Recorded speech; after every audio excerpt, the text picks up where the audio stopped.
That's why breast cancer is the second leading cause of disease still in America. That's why men are experiencing low testosterone. And that's why we're seeing a dramatic increase in gender dysphoria and feminization of boys and children.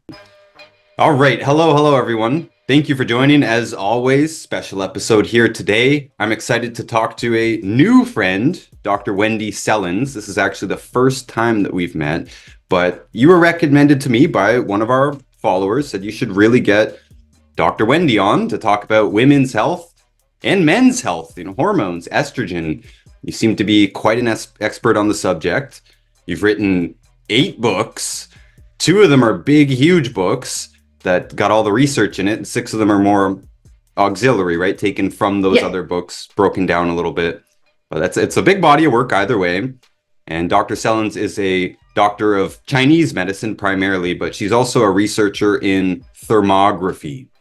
And we're going to get into all of this. I'm sure a lot of people have heard of thermography already because many people say it's better to do thermography than it is to do mammograms. And I'm sure you have an opinion on that. And honestly, just thank you for being here. I'm happy to jump right in. How did you get started in this? Thank you. I met my partner. So this is I believe everything happens for a reason. Now, as you look back in life, I met my partner, Martin Bales, Dr. Bales, in medical school, Chinese medical school. His father created the first ever digital infrared camera.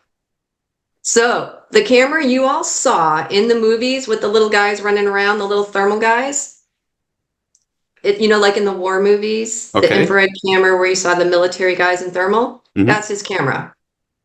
Cool. He was, yeah. Can you imagine like bumping into this guy? Oh, and this is why I believe everything's connected. I'm from Alaska. I went to this high school in Alaska. His father went to the same high school 35 years before me. Pretty slim chances that. So to say that I was meant to do this work, I believe I was put on this earth to do this work. And the two of us met. So I was living in New York. I moved back to San Diego, went to school. That's where the school was. And that's why my businesses are in Southern California. My imaging clinics are in Southern California because I started them there after school. And we met there. And for 5 years, I kept saying to Martin, who's my friend, I'm like, we should start a thermography business. We should start a thermography business. He's like, no, it's a horrible business. You don't want to get involved. It's not regulated. And I said, no, we really should. So this is the image of the book. So everything about thermography is actually incorrect. So I might be busting a lot of bubbles right now. So what happened, and this is what Martin was trying to warn me about. And I don't want to really talk about that because that's a whole other can of worms. We can get more to the research, okay? And that's what's important is the research. So Martin's father had me connect with Dr. Hobbins. I'm always talking about Dr. Hobbins. I won't shut up about him. He's truly just one of the most amazing MDs. He was an MD. He was one of the original, I'm going to show you a picture in the book. He's one of the original mammography researchers. So what people don't realize, this is from Soy Boys. That's him. That's the gentleman we should all be thankful for. He originally started studying mammography in the 60s, heard about thermography. He won awards in mammography, took thermography and just ran with it and became the leading expert in the entire world. He went to Canada and studied with Ray Lawson, the father of breast thermography. Came back to the United States, did the largest, it was called the largest study ever done. It was 100,000 women, him and some MDs. That's in the 1970s. Him and some MDs sat down, they reverse engineered cancer with thermography and realized what increased your risk.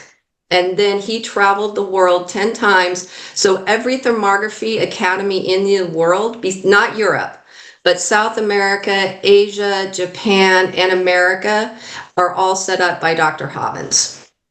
So Dr. Hobbins has been recognized as the leading researcher in breast thermography. He also won an award in Lyon, France. He won the key to Lyon, France in the 70s for his work in thermography, because he went over there. He did full body, he did the pain. So thermography can only be done on the breasts, and it can only be done for pain diagnosis and detection. And he went over to France to help the soccer team in Lyon, France, I think in the 70s or 80s. So he's pretty well known for thermography. And Martin and I studied with him for the weekend. He does a 2-week course. And after 2 weeks, I realized I didn't know anything. And I felt I had more questions. And I said, how can anyone be writing thermography reports? He trained me to be an interpreter. And I said, how can anyone be trained to write reports with the smallest amount of information? Like, I know he had just given me like a little drop of information. I said, I'm incapable of writing these reports. I'm not going to be held responsible for women and cancer. As a doctor, I'm like, there's no way I am capable of writing these reports. So I studied with him for 10 years. And I became the leading researcher, because every single time in Chinese medicine, it's different. You're not a master in Chinese medicine until the master gives that student that title. In Western medicine, it's the opposite. You think you know everything right after school. And I think that's why Dr. Hobbins and I got along so well, is I was open to asking questions. And that's how I learned how to be a hormone thermography researcher. And I'll let you know what it does. Thermography is really easy. What we're doing is we're looking at the health of the breast by looking at the blood vessels. So the vast majority of people will be listening on audio, by the way. So am I correct? Oh, thank you. Okay, so what I'm showing is an image of the breast. Thank you, Ryan, for telling me that. I'm showing people an image of the breast. So breast thermography, evaluates the health of the breast by looking at the blood vessels. So as you saw, normal healthy breasts, you will not see the blood vessels. So people, when they think of thermography, they think of color. It's not done in color. That's why a lot of the clinics aren't performing it correctly. You can't do full body imaging. You can't see the organs. The breasts are special. They're organs on the outside of the body. Thermography can only measure the skin temperature. It can't see the liver. It can't see the lymph. It can't see the tissue even. So all these clinics making those claims aren't performing it correctly. They haven't been educated correctly in that. Okay. And So clearly again, I was confused. I was confused here as well. I thought thermography was a measure of heat, and I thought that a healthy vascular system, you would see that in the heat signature. You're correct. Let me show you. The heat signature is the blood vessel. Does that make sense? So I'm looking at this blood vessel, and there's the heat signature. So for the people that can't see, what you're looking for are blood vessels. It's the heat signature of the blood vessel. But in a healthy breast, you won't see that. There's none. Thank you for clarifying. And this is why 99.9% of women are estrogen dominant, and men. And that's what we're going to get into today. Low testosterone is caused by excess estrogen. That's why it's so easy for men to restore their hormone balance, because I'm going to explain all the lies. You think they've lied to women, they have lied to you guys. And that's this whole controversy we'll get into. A healthy breast, what I always say to my patients, and I should have started like this, by the time we end the 30-minute consult, you'll know more about hormones than a doctor. Hormone specialists, doctors have no understanding of hormones. That's why breast cancer is the second leading cause of disease still in America. That's why men are experiencing low testosterone. And that's why we're seeing a dramatic increase in gender dysphoria and feminization of boys and children. Okay? That's why I didn't want to write this book. Ryan, Do you think I want to walk around and try to explain this to people? No, I have been patiently waiting for another researcher to write this book. And this title's not even taken, Ryan. Soy Boys. Are you kidding me? I'm like, how, like, this is all meant to be. But again, I want to be crystal clear. This is not who I wanted to be in my life. But as you can see, this woman has blood vessels all over her breast. You and I know that. So I'm showing a picture of a woman whose breast we can't see it. We can't see her blood vessels. They're non-vascular. Why can't we see her blood vessels, Ryan? We can't see them because they're not being stimulated. And what I realized is I never see healthy women. Everyone looks like this. The one on the bottom with veins all the way through it. So what I'm showing Ryan is a picture of the breast. You can see this on my Instagram and all this. What I'm showing Ryan is a picture of the breast and it's blood vessels all over. So what I realized is I never see healthy women. Everyone's estrogen dominant. And that's how I got into it. So those healthy pictures you have, those are women after the treatments? No, those are women. Those were that picture. I know that woman. No, I have before and after. I have tons of before and after. So that will be in the book. And those are on my website and you'll see all those.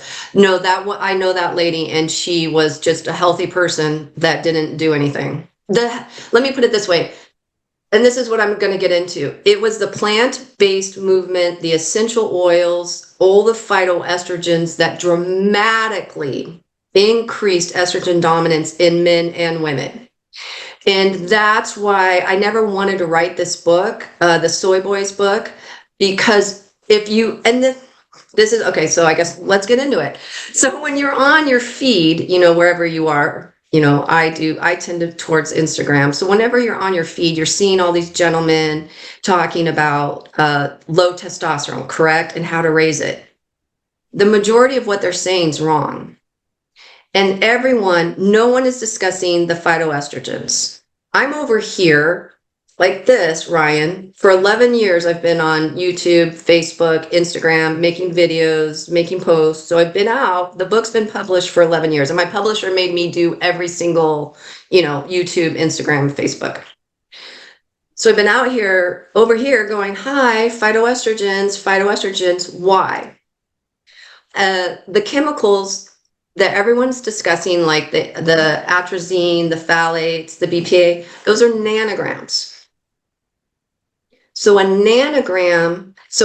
gram is 1 billion times stronger than a nanogram.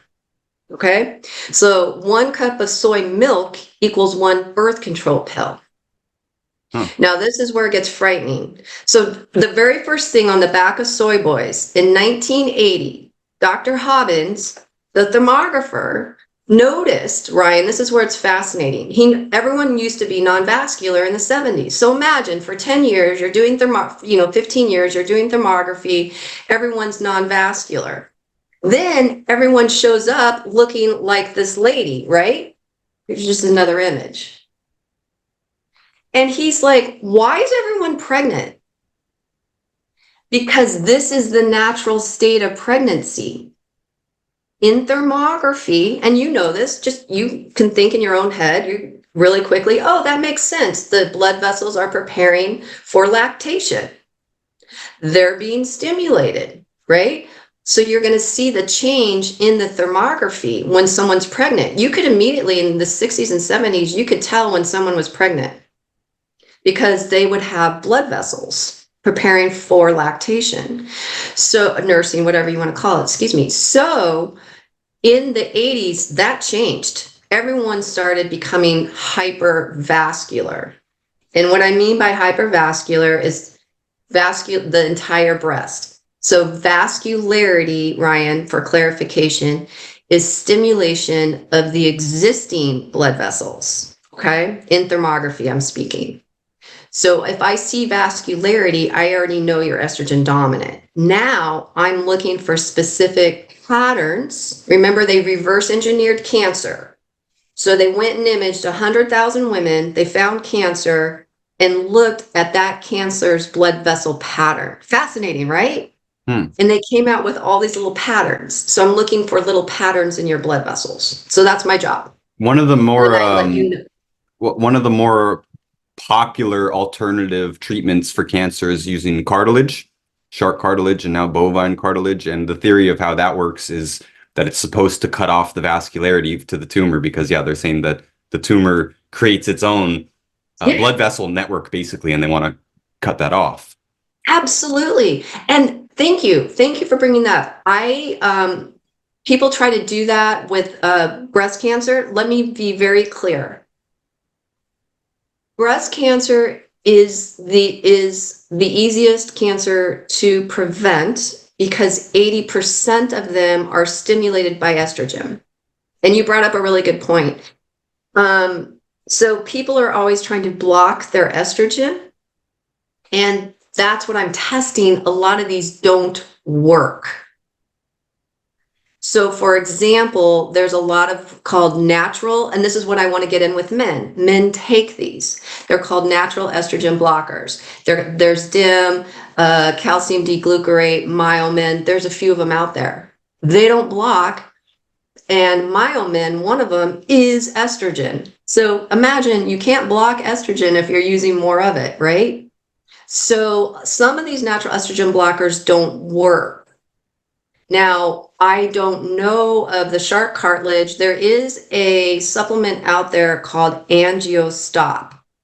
I've had several patients try to take this with, and I can only say this with breast cancer. I don't want to overstep my bounds and speak outside of my expertise or my box.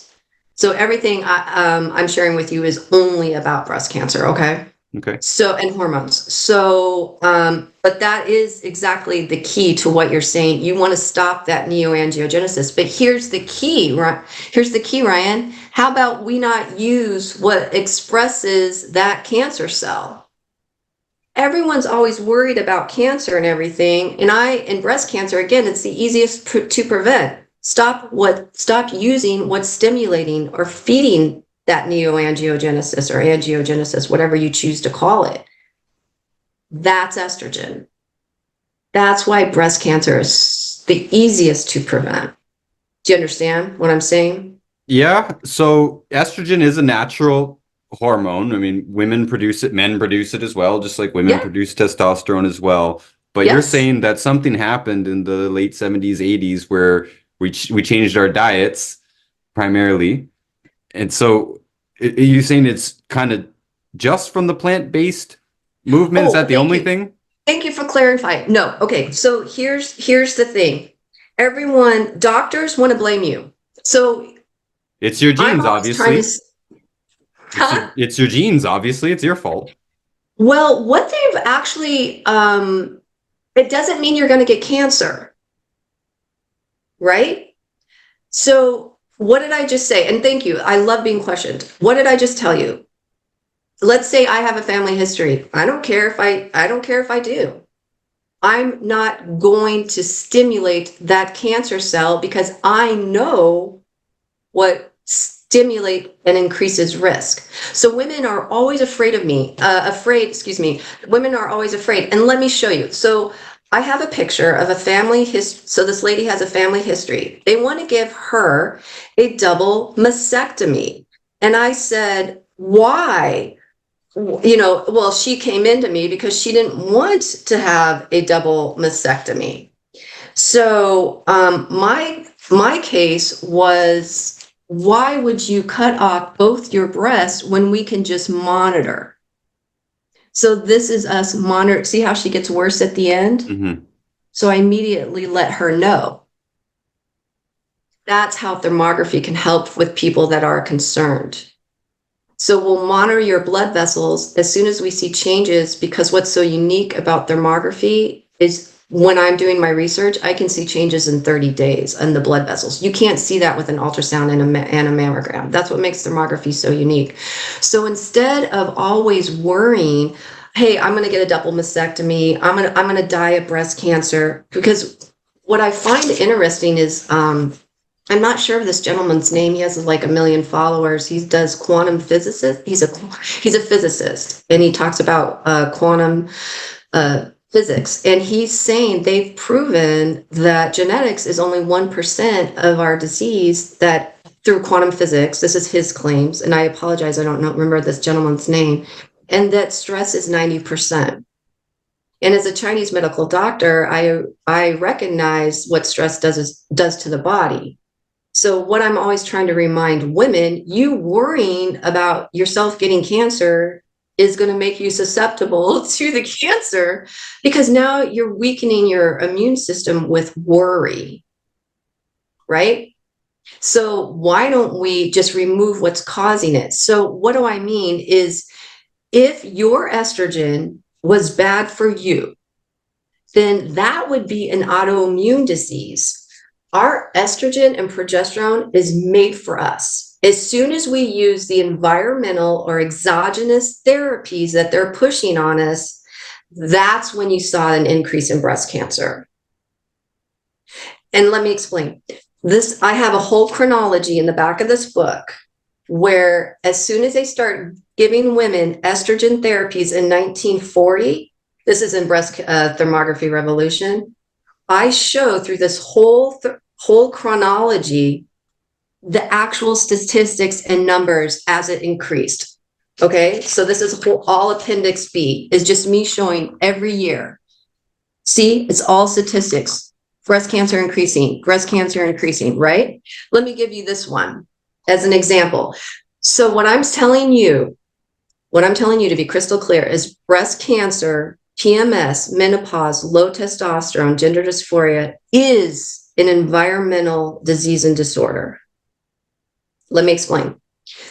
1980, they put soy. Dr. Hobbins noticed all the blood vessels changing. What's going on? What's going on? His job as a doctor is to become a detective and understand why is every woman's breast changing, and why is breast cancer increasing in these women, and symptoms of PMS and symptoms of menopause. He realized they put soy in all the processed foods, and now it was showing up. When he did this, Ryan, breast cancer was 1 in 11 in 1980. By 1992, it's 1 in 8. Over a lifetime, yeah? Yeah, exactly. Thank you. Yeah, the women, it's going to be in your 80s. So yeah, exactly. Thank you for that clarification. Now it gets better, Ryan. Every year annually since 1979, breast cancer in men has increased 0.9%. Reasons unknown. And since 1980, testosterone's been dropping approximately 1% annually. A lot of listeners might not know that, but I had this written down. I wanted to ask you about it because men get breast cancer too, right? So you're saying it's the same thing. 100%. Now, I apologize. 80%, I take that back. I retract that. 80% of breast cancers are stimulated by estrogen. The 20% or unknown. And I think that's when I always just say pollution, because then that's when you're going to get into radiation. That's when you're getting into, what am I living next to? Things like that. Do you keep your cell phone in your shirt pocket or your bra? Exactly. So then you're getting 20% is, I really believe those like when people are talking about toxins and radiation, I believe that's that other environmental issue. But 80% of cancers are fed by estrogen. So women will say to me, no, but they had breast cancer in the old days. Exactly. Of course they did. Phytoestrogens. It's always been phytoestrogens, Ryan. It increased. I 100%. I am not saying it's not due to chemicals. Yes. Obvious. Especially they have these things called cancer clutters, where in all over the United States, you see how there's like areas of cancer, and it's usually next to, those, whatever spill, or, this sort of industrial waste, things like that. There are areas of what they call cancer clutters in America. It's really fascinating. So of course, if you live there, you're going to have an increased risk of all types of cancer.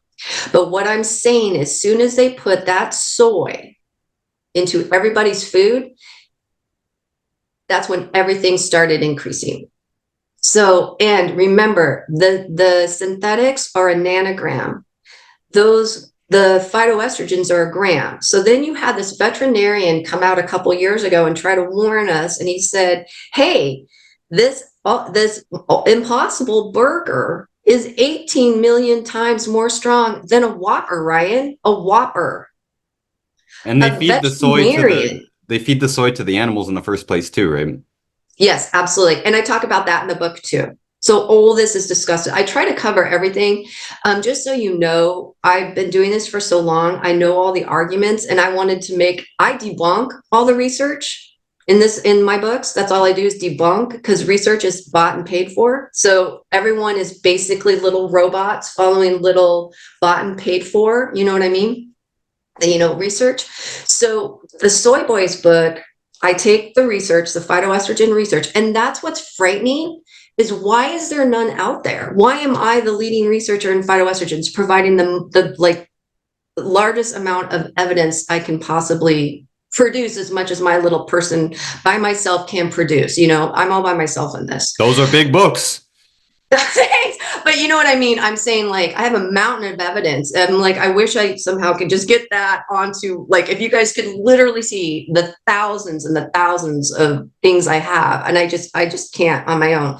So, but what I'm just lost my train of thought. Oh, so what I'm trying to say with Soy Boys, I made it so you couldn't debunk it. Well, what do you mean by that? Well, let's just take the research. So I take the research and then I back it with physiology. And that's where people start to lose their minds. First of all, because my clinic, because of Martin, we were in the Truth About Cancer, right? Because Martin's untouchable when it comes to technology of infrared camera. So all camera companies have to have their cameras, like FLIR, have to have their cameras third party tested. I'm not sure what the term is for infrared technology. Because Maurice is the leading inventor in infrared technology, a lot of these camera companies will ask him to be, and he's absolutely fabulous and the kindest man you could ever possibly meet. They're the most humble family you would ever meet. And so is Dr. Hobbins, just very humble, loving, generous people. So Maurice will do third-party testing. So when I say we're untouchable when it comes to thermography, that's because of my partner, the technology. Okay. And you have to do this with two things: the interpreter, William Hobbins, untouchable; Maurice Bales, untouchable. These two men are at the top of their game, and they're recognized throughout the world for that. That's what they're recognized for. Okay. So that's why we had to start a women's academy of breast thermography, because all the other academies that Dr. Hobbins started the AAT, and he funded and founded the IACT, which no one remembers. That was Dr. Hobbins. And that the three of us had to start a whole other women's academy of breast thermography because those two academies got lax. Okay, there's my little spiel about breast thermography, because it's a interesting world of breast thermography. So I choose not to fight. I don't like confrontation. I just stay in my own lane and produce research, and either you believe me or you don't. So the problem is, because I was in the Truth About Cancer, all these naturopaths and functional doctors, several hundred, have come to me. And why do I say I back everything up with physiology? Because when I tell a patient, I have a 30-minute consult with each of my patients after their thermogram. And I say, you will know more about hormones than your hormone doctor or any hormone specialist. Sure enough, they do. That's how simple it is to teach physiology to a woman, for her to understand how she's being lied to and manipulated by the medical industry, including the supplemental industry and the phytoestrogens. That's how easy it is.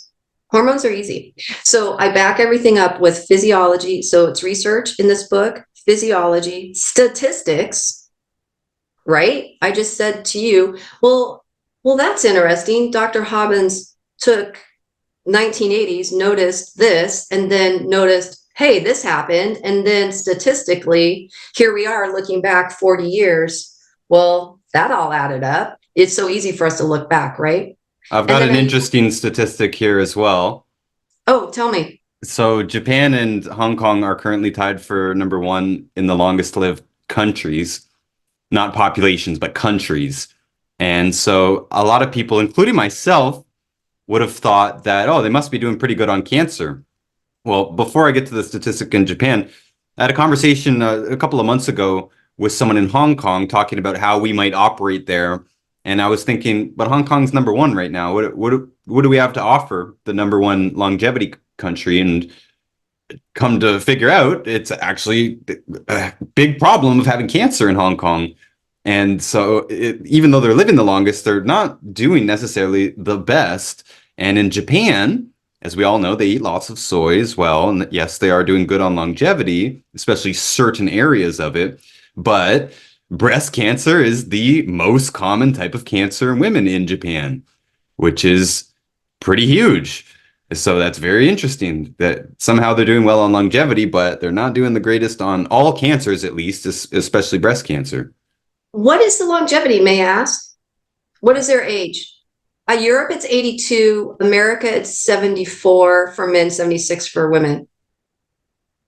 84.62 currently in Japan. Okay, are you ready to be shocked? Let's hear In it. Chinese medicine, the body, we're taught, is to live to be 100 to 120. That's what the Bible says.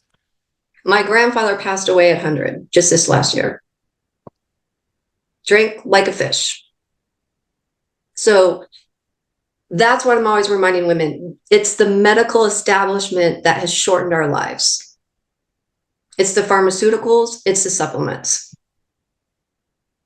And that's what I'm saying every single, that Ryan, if you had told me all I was to do in the world was tell each patient every day how to eat, I don't know if I would have done this. Like, that's all I do, Ryan.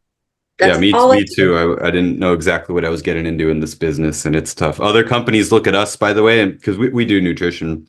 And Oh, okay. I know people in other companies that are like, you guys are nuts. You tell your customers what to eat. Just sell them some noni juice, man. No, You know? thank you, Ryan. Thank you. I always say, you want to know why there's no money? There's no money in health.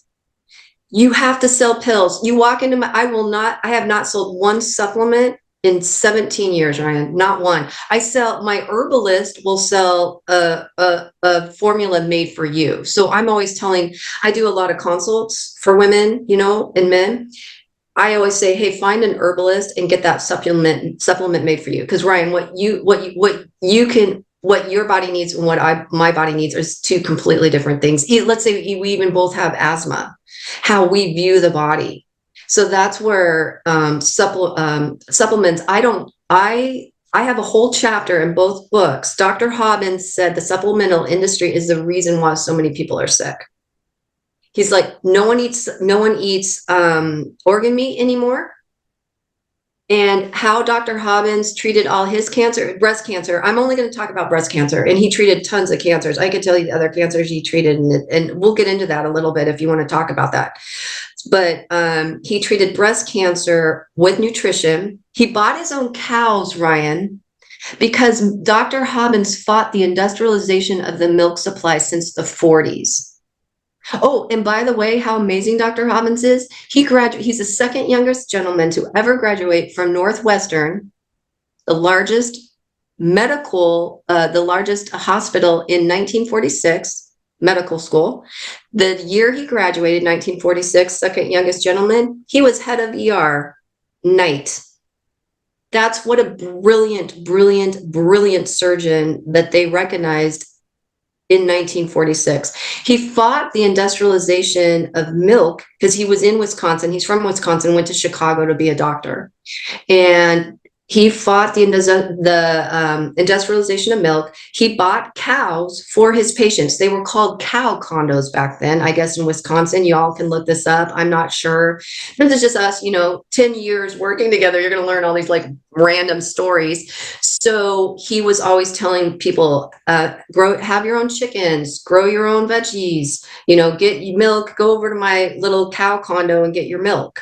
And the number one thing, liver. Liver. He said everyone's sick because everyone supplements and no one eats organ meat. So Dr. Hobbins, being a doctor, he would prescribe prescriptions. He would prescribe supplements as needed.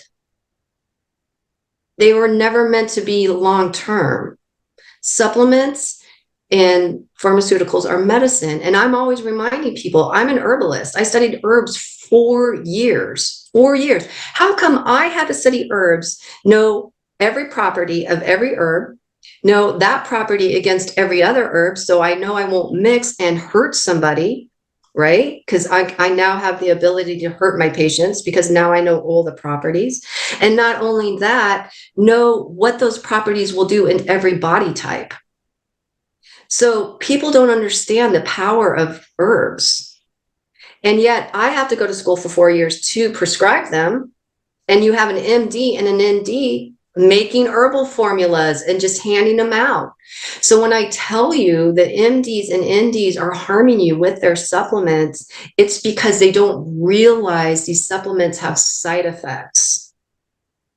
You just can't take, you know how you hear all the time, like this herb cures cancer, this herb cures cancer, this herb cures cancer. I have my patients write down all their supplements and I'll go in and I'll Google what's in the ingredients. And I'm like, oh, and it's just they cherry pick these herbs and put them together. But how do you know those herbs work? How do you know you're not harming that specific patient? Does that make sense? Maybe it works for you, but it won't work for me. Well, I was looking at your website, and by the way, all of Dr. Wendy's information, websites, everything's going to be in the description. So I'm looking at estrogen-free.com in the lifestyle section. And yeah, it was interesting. So some of these herbs that you're telling to avoid are some of the most popular anti-cancer herbs used in alternative medicine, especially mistletoe. That jumped right off the page for me. This is very, very popular to use mistletoe. Yes. Why do you think I'm shouting, stop using it? Because I'm seeing women will come to me, Ryan, and they're saying, I'm using mistletoe. I'm like, that's an estrogen. You have estrogen receptor positive breast cancer. No, my naturopath says phytoestrogens block. No, they don't. That's not how it works. When I tell you doctors have no understanding of physiology, I can't express this enough. You have estrogen receptor positive breast cancer. It will be stimulated because it's bioidentical to your estrogen. People don't understand terms, Ryan. And this is, the medical industry. Okay, so I wrote this book at a 5th grade level. I talk to women, I believe, at a 5th grade level because I want you to understand the words coming out of my mouth. Doctors, when I talk with doctors, I talk differently. And they use these terms and big words and la, la, la, la, la, and numbers, numbers, numbers. And I'm like, that's great. I'm sold. If I didn't know better, I would be out buying all that. But you know what, Ryan? All those women are at risk for breast cancer, and a few of them have cancer. And they never came back to me, and they never referred their patients because they realized they had no idea what they were talking about. Does that make sense? These doctors are harming their patients because they have no understanding of physiology. They have no understanding of what actually increases risk of. Why is no one preventing breast cancer? This book, Ryan, okay, this is it. I make $1 off this book, right? I'm like, this is where I'll make my money because I don't sell supplements. So I'm like, okay, cool. Everyone will buy this book and everyone's going to be healthy. Yay. And I thought I could just, enjoy my little clinic and enjoy my life. And no one wanted to hear the truth.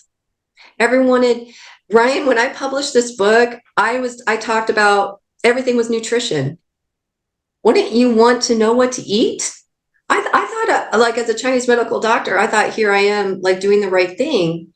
Come to find out, everyone wanted the pill. And they're like, no, what's the pill? What's the pill? I'm like, the pills are the ones that are causing and increasing your risk of cancer.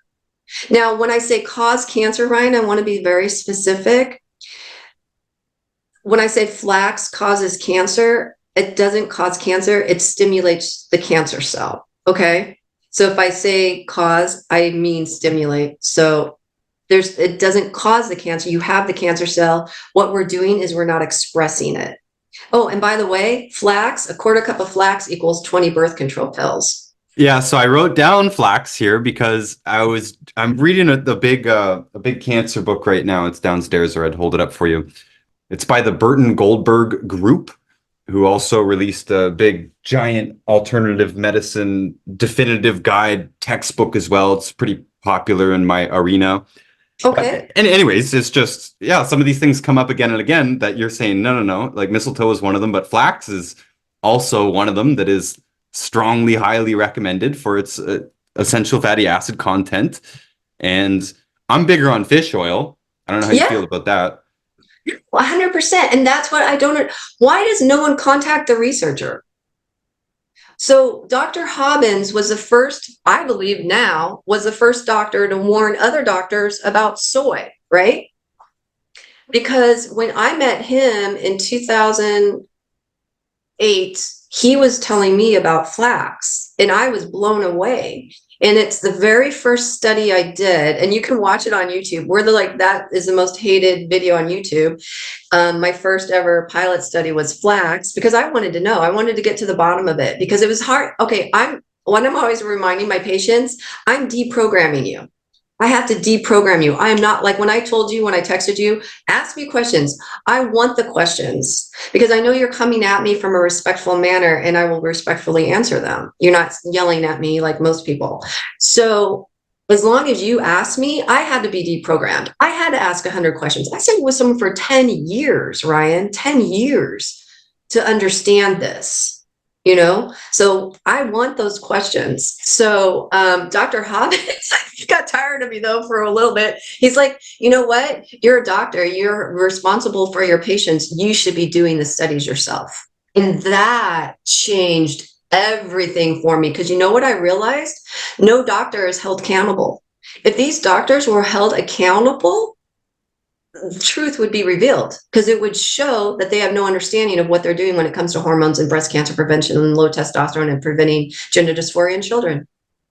I seem to be the researchers, and I'm the only doctor that I can find. The researchers know what's going on. They're trying to shout at you. They are. None of you are listening. You guys are all hung up on, and I'm not saying you, Ryan. I'm saying, the public, I'm not trying to, like, the one person that wants to listen to me, I'm not trying to upset, Ryan. So thank you for being open, willing to listen, because I understand what I'm saying is overwhelming. But these researchers in the book that I use, I know they're worried, and I'm worried. I've never had a conversation with any of them, the phytoestrogen, the researchers, but I know they're worried because they're probably seeing this and going and not believing it themselves either, because I didn't believe it. So when I'm trying to say is I had to deprogram myself by researching. And if you are a doctor and you care for your patients, why are you not doing your own research, in whatever way? And I mean, you have to use medical equipment. My medical, like a microscope, right? My medical equipment happens to be infrared camera. That's what works. So when you start researching what all these naturopaths, functional doctors are telling women to do, you find out that it's all a lie. They all increase cancer. These women, flax is 20 birth control pills. Yeah, you can watch the video on YouTube. In 6 weeks, we saw a difference so bad. She thought she was pregnant. She begged me when I told her it was the flax. She freaked out because it's as strong as it's worse than birth control pills. And she's like, I can't believe you did that to me. And I'm like, well, I'm sorry. Like, it's a study. I'm not supposed to tell you you're going to get worse, right? She doesn't know. She's thinking she's doing flax and she's going to feel fantastic. She thought she was pregnant and losing her mind. She gained 6 pounds in 6 weeks. So Yeah, are you saying the flax? Are you saying the flax is equivalent to the amount of hormones that are in the birth control, or yes, sir. Okay. Yes, sir. Okay. So let me give you the actual page. So I do before and after, so I can show that flax is carcinogenic. That's all I do all day is I just show how carcinogenic flax is. And that's in the book. I can show you those pictures too, but your people can't see them. But let me go to, so it's chapter, hold on. I do the math for you and I am not a math person. So you can follow along in this book of Soy Boys. It's going to be on page, apologies. I want to learn this book so people can go to it easily. Here it is. It's going to be page 162, chapter 12. the consumer trap unknowingly feminized by soy formula. So page 162, I show, so there's two studies, in both the books. I have 13 pages of all the fruit and vegetable content of all the, the phytoestrogen content in all your fruits and vegetables. So I have that here for you. So it's in both books. So it's 13 pages. Like this page I'm looking at right now, I'm looking at sweet corn. Sweet corn has one phytoestrogen unit, one. Flax has 168. Okay. So anyone can go, and these are on my websites. So these two, I don't know who the researchers were. I don't know. I can't do everything. They figured out the phytoestrogen content of soy. They figured out the phytoestrogen content of flax. So in the book, I make it crystal clear. How do you come up with a quarter cup of flax equals birth control pills? Other researchers figured out that 1 cup of soy milk, equaled 1 cup. And this is me showing you the math in the book. So here's the research I'm saying in the book. Here's the math. Okay. So 1 cup of soy milk. So I don't know why I can't say milk. Excuse me for that. 1 cup of soy milk equals 7,422 total phytoestrogen units. 1 cup of flax equals 163,133 phytoestrogen units. So you divide that, you get 22. I lowered it to 20. So I kind of do the math for you in the book. So I just looked this up as well, because I know that flax has been cultivated for a long time, or linseed as it is also known, but it was primarily grown for fiber, right? To make canvas and to make clothing. And apparently it's only been in the last 2 centuries that linseed or flax has been grown for its oil. I know we have flax in a couple of our supplements, but like I said, I do usually recommend fish oil instead. I know we get too much omega-6s in our food supply, kind of no matter what you eat, unless you're a seafood eater primarily. So I always recommend the fish oil to make up for that balance, bring you to that 1-to-1 ratio of 3-to-6 where it should be. But the main reason I use linseed oil is to paint, oil painting, So when we went, okay, so here's the fascinating thing. You're not allowed to say flax is beneficial. You have to give me the research. So I called all the companies and emailed them. And I said, please submit evidence that flax is beneficial to the breasts. I take all the research, and Dr. Hobbins debunked it and then taught me how to debunk manipulated research, because Dr. Hobbins withdrew from the AMA in 1974 because he knew that the medical industry was corrupt, and he knew all the research was corrupt. He knew they were paying for their own research. Okay. So we debunk all the research that the flax companies submitted to me. Okay, it gets worse, Ryan. Remember when I told you the world is meant, everything in the world lined up for me, and I was always meant to do this? Bizarre. Another friend of mine, my business partner that still runs my clinics in I don't live in California, that runs my clinics in California. He is, orthopedic acupuncturist. He got a job at an orthopedic surgeon's office with a chiropractor. The chiropractor's daughter's father, I'm sorry, but this is weird, started the first ever flax company ever. He was a veterinarian. He did no research. This is all in my book, my other book, my flax book. I don't know if I don't think this is in Soy Boys or the Breast Thermography book. It's in another one of my books, The Flax Fairy Tale, because it's a fairy tale. So this veterinarian noticed that horses had really nice hair. Fur, is it hair? Do horses have hair or fur? Hair. They have hair. I'm sorry. Hair, right? Is it hair? Mm-hmm. Excuse me. I'm from Alaska. It's fur in Alaska. We don't have horses. So I was like, oh my gosh, am I saying that incorrectly? So he noticed that my dad's a taxidermist. So he noticed that these horses had really nice hair, and he was like, what are they eating? And he noticed, I guess he had like a huge corral for the animals as he was treating them in California, and they would eat off this flax plant. And that's, ladies and gentlemen, how the flax industry was born. So how frightening is that? It's pretty interesting. As far as I can And that's his remember, biggest claim to fame. from the top of my That he head, started the first one. whenever I see flax brought up in books, it's usually they're talking about the ALA. So I want to clarify something here. ALA is Right. one of the omega-3 fatty acids, but then they say, oh, and flax is a great source of ALA. So are you saying that it is the flax plant itself, like the other plant compounds in it, or is it the actual ALA? Such a great question. First of all, do you know the ALA is not the true form, that it has to be elongated to be bioavailable? Like into GLA, or I thought it was the other way around. Okay, so flax, I should grab this is why I write books. So I can actually explain this. So flax is not the true omega. It's an alpha linoleic acid. For it to be bioavailable, we have to have in our body, hold on, let me grab that book. So we have to have a certain number of vitamins to convert it. So you shouldn't even be using flax because it's not even bioavailable. So here's my other little book that I have.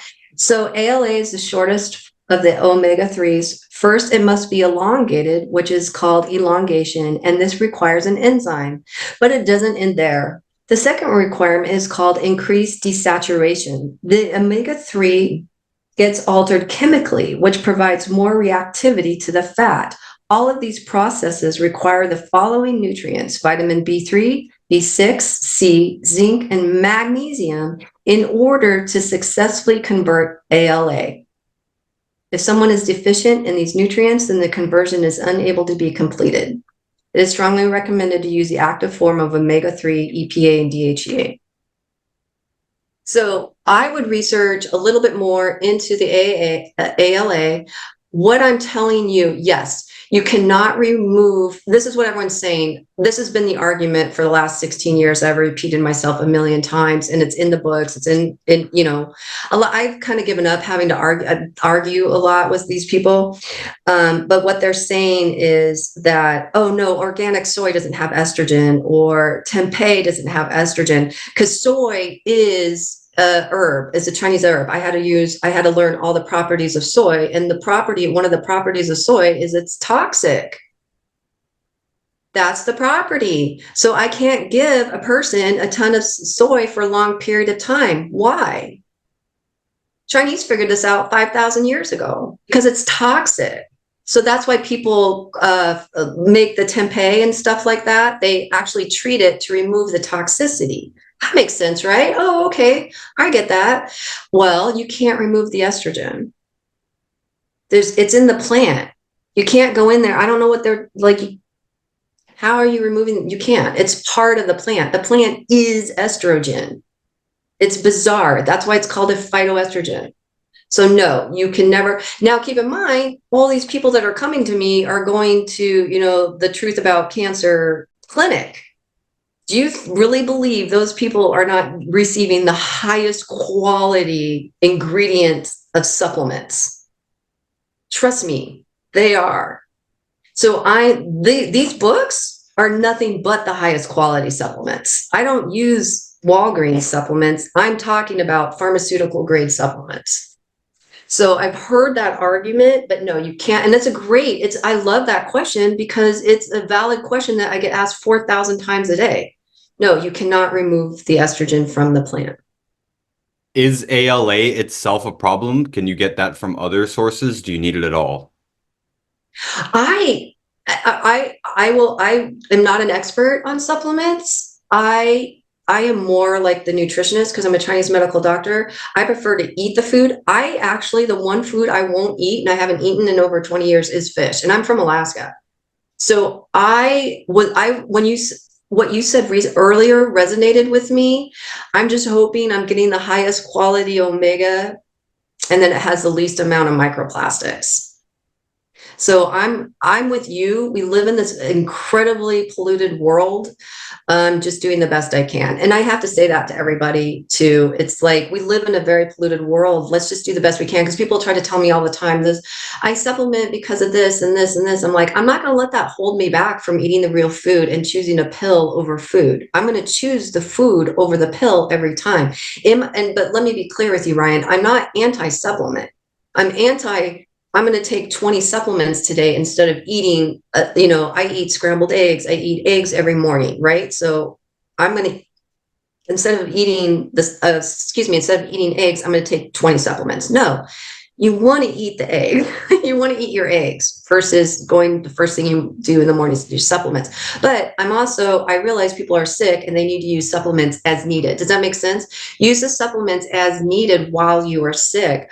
What I'm seeing, what's happening is people will go to like a naturopath, because they're the ones that do all the supplementation, and they're, let's say they have like mold. Like I know naturopaths are really good with mold, so I have a lot of patients that go to naturopaths for mold, and of course all the supplements for mold are all phytoestrogens. I'm like, that's fine, we're going to use this. You finish their protocol. When you're done with your protocol, let's get you off all the supplements. Okay, so what I'm saying is use it short term, right? The problem is someone will go to the naturopath and the naturopath will put them on 10 more supplements, and they're like kind of stuck. So the longer they stay with this naturopath, the sicker they're getting, because these supplements are causing side effects. And that's what I wrote in the book. Let me remind you with your supplements. Remember, your supplements, they're oil based and they're aqueous. What happens? Oil and water, so they don't mix.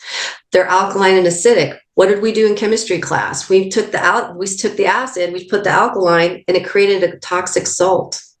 So that's why I'm saying, if you want to use vitamins, because remember, I already told you, herbs have side effects. We don't know what you have to be very careful what herbs you put together. Herbs are medicines. I agree with you here. They should be used in the short term primarily, especially in the high doses, medicinal doses. It should be just there to aid you in getting over the problem. But we say this all the time in the business. You can't out-supplement a bad diet or a bad lifestyle. I love that. I'll tell you, I just told you before we started recording, I said, hey, Wendy, you're going to need to do most of the talking because my voice hasn't fully come back from our trip last week to California. And so this is even it. I had all my supplements with me, but just 1 week on the road, 1 week of stress and lots of driving and sleep schedules thrown off and restaurant food, even though we try to make the best possible choices we can in restaurant foods. We're not going to McDonald's. Still, by the end of the week, I was completely exhausted. And when we arrived in the airport just to go home, it's like that wave of release comes across you, because now I'm no longer all jacked up where I got to go this person, this place. Okay, are we going to make this next appointment? Are we going to all the money involved and all the stress involved? So when I finally sat down in the airport and relaxed, I felt sick immediately. So I was just saying that I'm on some pretty good supplements. I would say some of the best supplements in the world in terms of a general program. Can't bring everything with me, but I bring my basic stuff with me. Try to make as good food choices as we can, and we did make pretty good food choices. Again, we didn't eat junk food or snack food or anything like that. We didn't even have gluten-free cookies or anything like that. We did pretty good, and yet I still got sick. So you cannot out-supplement a bad lifestyle and a bad diet. And that is one of the biggest problems in the industry, is that people do get certain benefits from various products, not just ours, but then they rely on that. And a lot of them think, well, since I'm doing this, I can do this other bad stuff. And it just doesn't work that way. The best possible results you can get are by using these strategies together. Yes, sir. Yes. Thank you. It's, again, not anti-supplement. I'm always going over with my patient, which ones are working for you? Are you feeling the benefit? Things like that. But in Chinese medicine, we can look at the tongue and the pulse and see the changes of the body over time. So naturopaths, I always say they rebranded medicine. They knew what was happening, right? They knew, like, I'm 53. So, sorry, my voice. They knew, like, in the late 1990s, I was having a gyno issue. This is how I got into medicine. I was having a gynecological issue. I actually went to school because I wanted to actually be in pre-med or a nurse. I hadn't quite figured it out yet. So I'd already done all of my requirements, not realizing I would go back. And I had this gyno issue for 5 years, I went to a naturopath for 2 years. They couldn't fix it. So I finally found Chinese medicine and fixed it in 3 months. And I became a Chinese medical doctor because I was like, what? 3 months versus 5 years of everyone else trying to figure this out, right? And that's how I fell into holistic medicine. And what I learned is naturopaths, what they've done. And now I'm not saying a naturopath can't become a holistic doctor, because they can do herbology. They can learn tongue and pulse in some naturopathic schools. So I'm not talking about those naturopaths.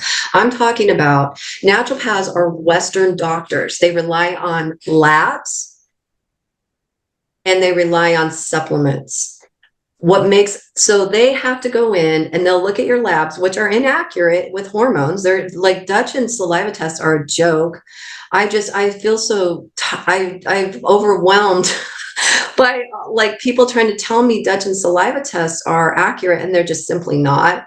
Urine is a byproduct of blood. How's a byproduct of blood? That test isn't even accurate. And when you take that test to 3 different labs, there's a 33% error rate. So people are really hung up on numbers. And I'm like, let's just throw it all away, because I'm not. I'm looking at your tongue and your pulse. I don't anymore. My herbalist does this, but I can look at your tongue and pulse and see what's wrong with you and know what's wrong with you. I look at your face. Ryan, our body is a reflection of our inside, right? Our hair, like Ryan, my hair grew 5 inches 2 years ago because I had moved from Alaska to the States again.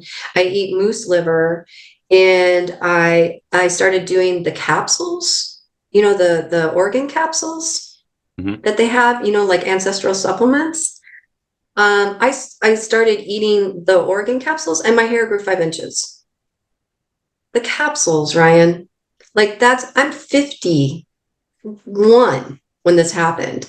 So I'm fascinated that what the body can do when given the right foods. Does that make sense? Mm-hmm. Because even moose liver wasn't providing me for that. I do like that big a piece. It's like a quarter piece of moose liver. I would swallow it every day. By the way, it's not the most exciting thing to do in the world. You're talking about raw, yeah? Yeah. Oh, yeah. Yeah. And it's a nice little globule that I just choked down. Yeah, I just swallow it. I don't care. So I'm absolutely amazed by these. I don't consider, Ryan, there are foods I don't consider supplements, but they're called supplements, but they're whole foods. So that's going to be like, people love your sea moss. Yeah, that's an herb. Great. I consider that food. Eat it like you would eat seaweed, right? People love all their organ complex. That's not a supplement. That's a whole food that's been dehydrated for you. Things like that. So there are herbs that are food that I don't consider you know what I mean? They're not supplements stuff. And so like the organ complex, I don't consider those. So and then one little thing that's still hanging on the back of my head, we were talking about, and thank you for telling me about Japan and Hong Kong, updating me. I can't keep updated on a lot of stuff. When you one of the required readings for working with Dr. Hobbins was The Whole Soy Story by Dr. Kayla Daniel, she's the one that kind of broke open soy. It's called The Whole Soy Story. I know you're pulling it up. It's called The Dark Side of America's Health Food. Do I have that correct? The Dark Side of America's Favorite Health Food. She's amazing. I talked to her for 4 hours. She interviewed me in 2013 when our book came out, 2014 probably, summer of 2014, now I remember. Amazing lady, kind lady, knowledgeable. We talked for 4 hours, just a beautiful lady. And she is known for, Dr. Hobbins loved this book because he's like, this book explains everything that's wrong in the world. That's how much he loved this book. He loved that woman. I wish she had talked to him instead of me.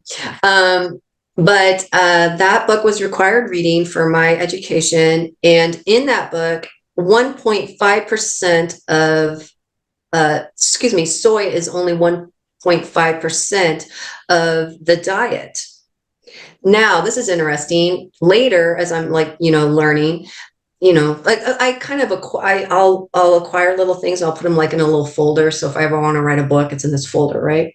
So I learned in 1945, Okinawa was the healthiest people in the world came from Okinawa, right? They're centurions. They live to be 100 easily. And that's what we should be living. We should be living to be 100. 65% of their intake of food was pork. People hate that. You know, a lot of our listeners hate that. Oh, pork doesn't, pigs, they don't have sweat glands. They accumulate toxins. They got worms in them. Yeah, this is a pretty common thing. A pig is a hardy animal, and a lot of these long-lived places, they are in rough terrain, rough conditions, and on top of mountains and stuff. And pigs are one of the animals that can live almost anywhere on almost any food supply. I didn't eat pork. I'll have to say, I haven't eaten fish in like 20 years. I'll go out for sushi like once a year because I have to have sushi because if I don't, I'll lose my mind, you know? So like anything, I want to enjoy my life. And so I will eat, I'll go out for sushi once or twice a year, but I haven't eaten fish. And I'm from Alaska. Like all my dad did all summer was hunt and fish. My dad moved to Alaska in 1965 to hunt and fish. We owned the sporting goods store in Homer, Alaska. It's clear all my dad wanted to do was hunt and fish, right? So that's all he does in the summer is he would hunt and fish. So we had food for all winter. We had one caribou, one moose, and like a whole bunch of fish that we would can. So, and we would fish, of course, fish with them and stuff. So fishing's huge. And for me to not eat fish is huge. But I made that conscious decision like years ago in Chinese medical school because I was astounded at the farmed fish. How I think when I did a report, I want to say, for one of my classes, and I found out that the farmed fish was 1,500 times more toxic than a McDonald's hamburger. It floored me. And this is where I'm coming back to you and saying the exact same thing. Impossible Burger is 18 million times more 18 million times more estrogen, more estrogenic than the Whopper. So I know people are offended by these things, and it's hard for me to understand that because I'm from Alaska. And I never could be vegetarian because let's look at the natives. The native population that lives on the outskirts of the Arctic is called Eskimos. That was their tribe, right? The Eskimos, you have the Athabascans, the Eskimos, and the Aleuts, and the Tlinkits. Those are the 4 groups in Alaska. The Eskimos in the Arctic, they live off of what? Almost 100% red meat and blubber and like what they get one salmon berry, you get salmon berries and blueberries for what, 3 months a year. No way, with 3 weeks, maybe. Right? No, but seriously, you're right. So I never could fathom why these people, and what's interesting, they built this native hospital, gosh, I want to say in 2000-ish in Anchorage. Beautiful, beautiful hospital. If you want to go to a museum in Alaska, go to the native hospital. It's beautiful. We take our friends there to see the native art. And what they found is when they started treating the natives with caribou, now you can't buy or sell caribou wild game. You can't, I can't go buy seal. It has to be given to me. So muktak, for example, is whale. I had to get that from my friend to be able to experience what it was like to eat whale. So you can't buy or sell. So that I need to make that crystal clear because then people would be, out shooting, selling stuff, right? So, excuse me. So when they switched from the American diet that they were serving in Providence, the hospital in Anchorage, the native hospital, and they switched, and they had all these native corporations donating food to the natives hospital, their health increased. They started serving all the traditional native foods with, moose, caribou, whale, and seal. I find that fascinating. And they got better. So I'd like to get more into the foods that you do recommend, but I also just want to say, I also don't buy fish.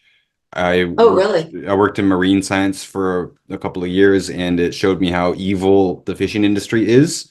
So I know you said microplastics. That's actually not my concern. My concern is the 50% bycatch that the industry does. And, most of that plastic in the ocean is from the fishing industry itself. So the fishing industry is just a terrible, evil thing. And yet the wild fish are much healthier than the farm fish. I'll never buy farmed fish either. You think that would help us get over the fishing problem. Well, no, because you're buying toxic food. It's basically junk food in the form of fish. So I just choose not to buy any of it. But I also spend half my time where I live up North Canada, Northern Ontario, which we basically have more lakes than humans up there. And Mhm. so I was just wondering your take on lake fish instead of ocean fish, because we definitely Oh, don't have a microplastic problem in the lakes. oh yeah, yeah, yeah, yeah, yeah. So my dad, they live on a lake, and the lake is, yeah, 100%. Thank you for clarification. Thank you. So I won't eat the salmon because now they're showing that now they're showing that the salmon is radiated from Fukushima in Alaska. Have you heard that about Hawaii? Like how the Hawaiians are saying the fish are diseased?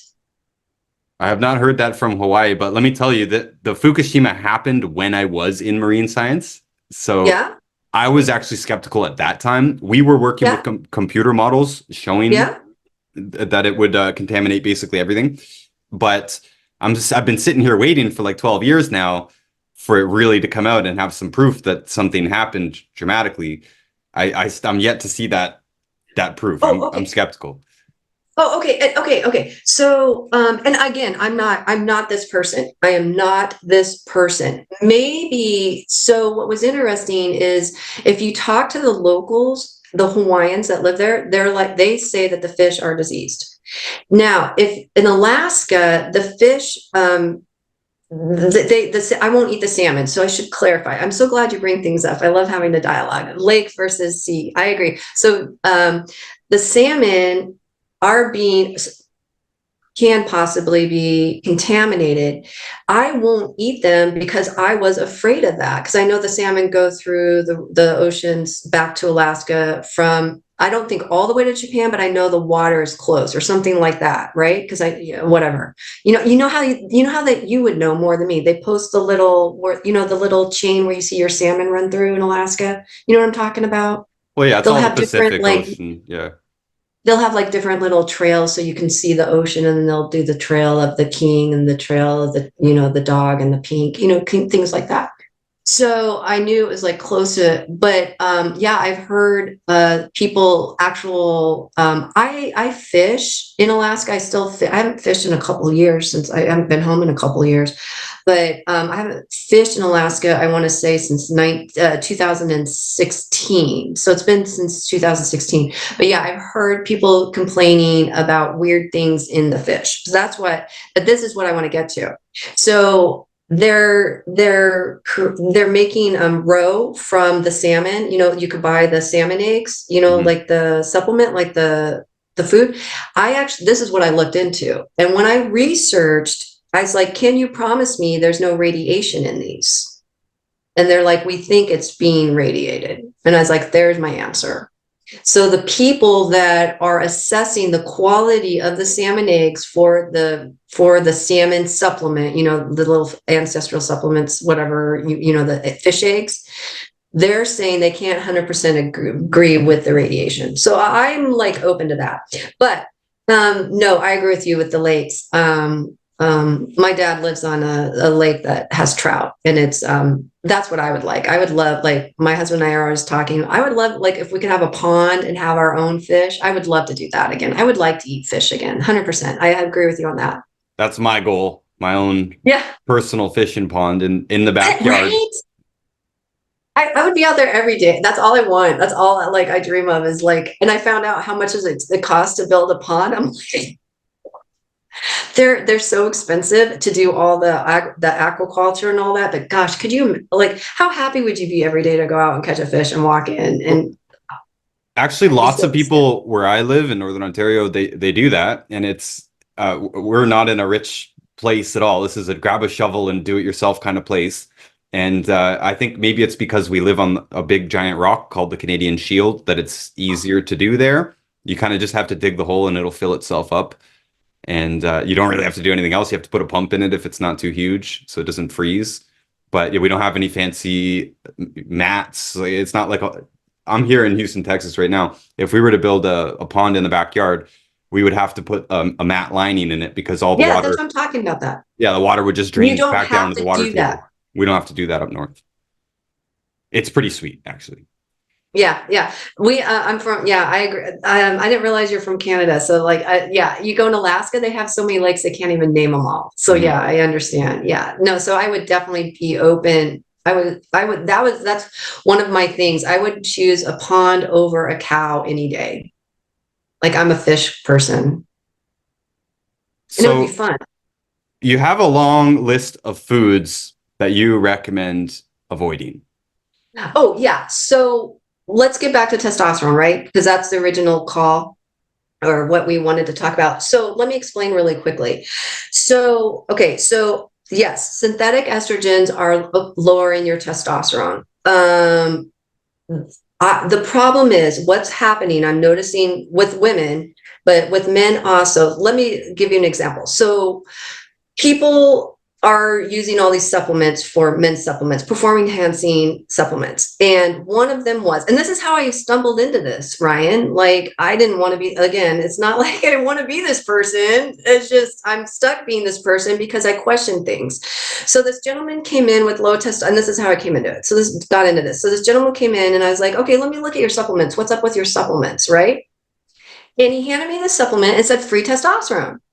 And I show you this in the post, Ryan. It's so cute. Like it's literally says free testosterone. I show you the picture of the bottle, and then I show you the back of the bottle.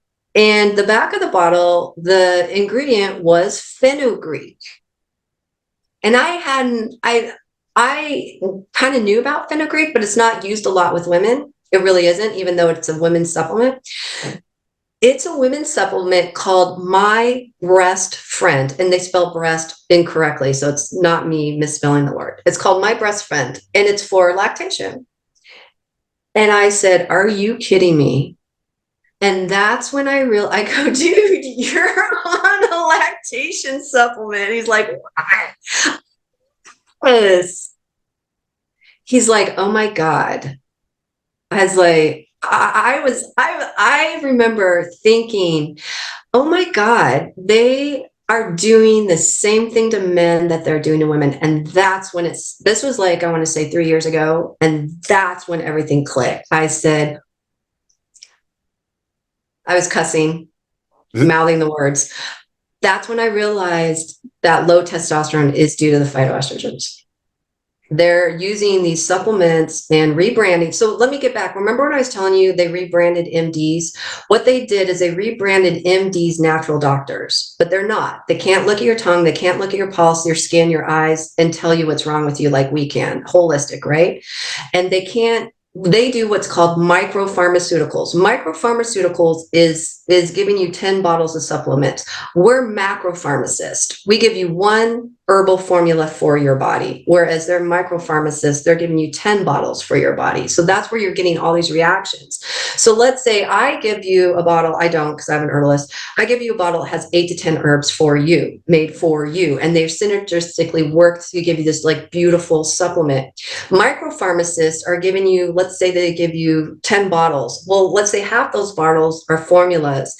Each one of those formulas has, let's say, 5 herbs. So now you've got 25, maybe more herbs causing side effects because you're taking these at the same time. Brian, here's the key to your supplements with multivitamins. You can't use them, never ever use a multivitamin. It's the worst, most toxic thing and prenatal thing you can use. Space your vitamins out during the day so they're not causing, you don't have the alkaline, the acidic, you don't have the oil, the water, and then I just forgot my other little thing that it does. So I have my patients space them out. Does that make sense?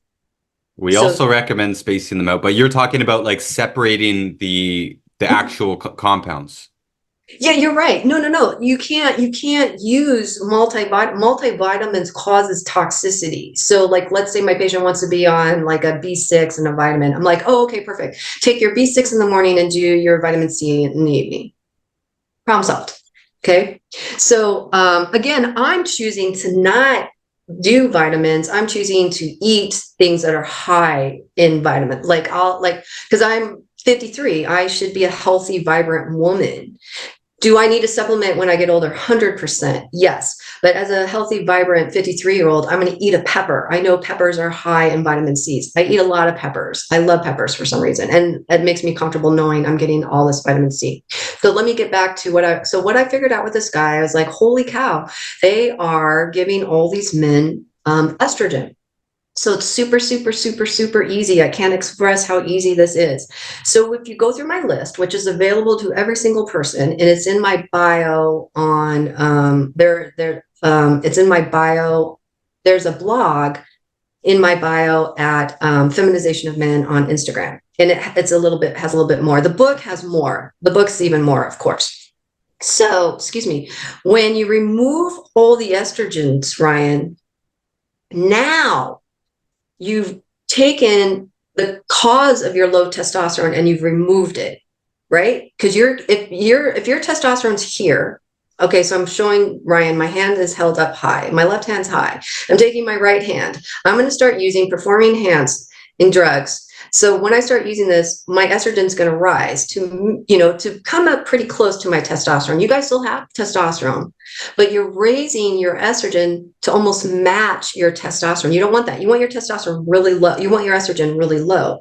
So when you remove these supplements that have these estrogens, or the food, flax, soy, multigrain, sesame, and hummus and chickpea, those are the big five. I always tell you guys to stop. CBD and lavender and hemp are the popular ones right now that I don't want you using either.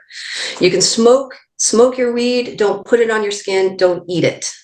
Okay. Nice. I can't prove smoking causes. In my mind, I don't know how smoking causes low testosterone or low progesterone. I can't figure that out.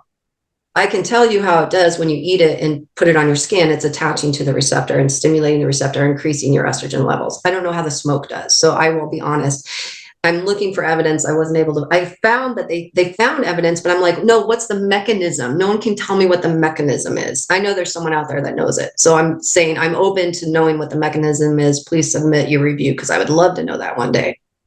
Not sitting over, Petri dish and blowing smoke on it. I actually have one short clip here that I just made the other day. It's from a podcast I recorded. It's the mental health episode here on the podcast, by the way. If you want to listen to it, it's 50 seconds. I chop them up into audios and then I make them into posts for Instagram. Love it. So this one's an audio. So I can share. So it's just one clip from one study, but I've seen or read other studies. Like this podcast is me reading stuff from a book. And so this is just one point that I saved here, but I've seen it in other books as well. This is an old book from 1980, so this is fairly old research here. In a study of 20 young heterosexual males aged 18 to 28 who used marijuana at least 4 times a week for 6 months, it was found that their average plasma testosterone was only a little more than half of a non-marijuana smoking control group. The testosterone was directly related to the amount of marijuana they smoked. Those smoking 5 to 9 joints a week had an average plasma testosterone of 503 nanograms per 100 milliliters, or nanogram percent. Those smoking 10 or more joints averaged only 309 nanogram percent. The non-users had an average plasma testosterone of 742 nanogram percent. Plasma testosterone levels returned to normal within 2 weeks when users abstained from marijuana. Since testosterone is correlated with aggression and marijuana often appears to suppress aggressive behavior and increase passivity, lowering of testosterone may be the mechanism whereby this is accomplished. You're so smart. Okay. I love that you figured that out on your own. A lot of people can't even figure that out on their own. Okay, so my issue is what is that mechanism? I'm dying to know. How does that smoke, if you're inhaling, this is what I'm always hung up in. Because if you're ingesting it, I believe, Ryan, this is what I believe, because I'm showing cancer in 3 months. I'll show you. I have some marijuana studies, cannabis. I just call it cannabis in the book, also in my book. And what I show in 3 months of using CBD, this lady's breast cancer tumor grew significantly, and proven with not just thermography, proven with ultrasound and MRI. People always think it's just me. No, this lady, these people are seen by doctors. They're getting everything looked at by the doctor, right? So I believe it's worse for you, 100% in my heart. I believe it's going to be worse for you to ingest or put it on your skin, because you're immediately getting those receptors into the sex organs and increasing that risk. The issue with the smoking, I believe you with the smoking. I'm not saying, I'm not fighting people on this. I just want to know, what's the mechanism? How does that estrogen receptor, the estrogen, you're consuming the estrogen as food, as a CBD, or you're putting it on your skin. So you're consuming that estrogen. How is that estrogen, as we inhale it into our lung, blowing it back out? How is that estrogen receptor getting in our lung and then getting to the targeted area? Because it's going to be significantly lower. It's going to be like 1/100th, right? But is that even a physical? What is it presenting as a physical element that it can lock and key into the estrogen receptor? Does that make sense? Am I expressing myself correctly? I understand what you're saying, and I have the same question. I don't understand it I either. don't know. Like, I believe your study and I hear your study, and I'm not saying it's not true. I'm like, but how? Well, let me say this too. So I have blood work in front of me, my blood work. And this is what I was here in Texas doing this. So I don't smoke weed in Texas, but I'm from Canada. I grew up on weed. So when I'm there halftime, I do use it. Smoke only. It's not true. I'll eat an edible here and there, but I prefer to smoke it. I understand. Yeah. Uh, Yeah. Once in a while, anything once in a while, I never count. if somebody gives me an edible, I'm just not going to buy it. It's not good value. Anyways, so my testosterone here on a recent blood test was 934, so it's almost 1,000, so it's pretty good That's to me. really good. What's your age group? I'm 34. Oh, yeah, that's good.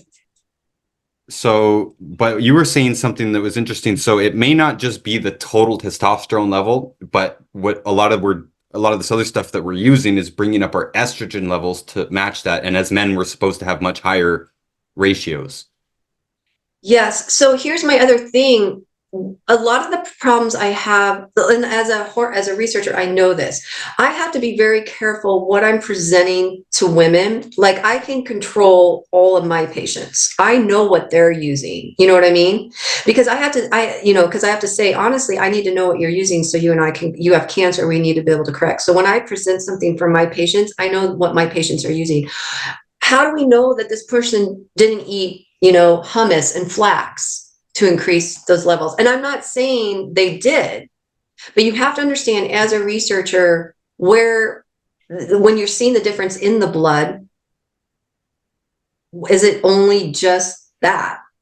This is one of the biggest Thing. problems. To me, one of the biggest problems in all human research is the lack of control. Yeah. You can And that's all I want control to say. what you give an animal. We're going to give them all these nutrients, but we're just going to take away folic acid. We're going to see what happens. But everything else is controlled. They're all getting the same pellets, the same water. I see exactly what you're saying with humans. And this is a huge problem. They'll say, meat consumption is correlated with this. Well, what kind of meat? Are we talking about processed meat? Are we talking about down here in the South, deep fried everything? Yeah. What kind of meat is this? Is this old meat? Is it burned meat? Is it well done? Is it raw? These are just massive differences. So they make these huge generalized statements. People who drank milk, 17,000 people who drank milk. Oh, it sounds like a great study. There's 17,000 people involved.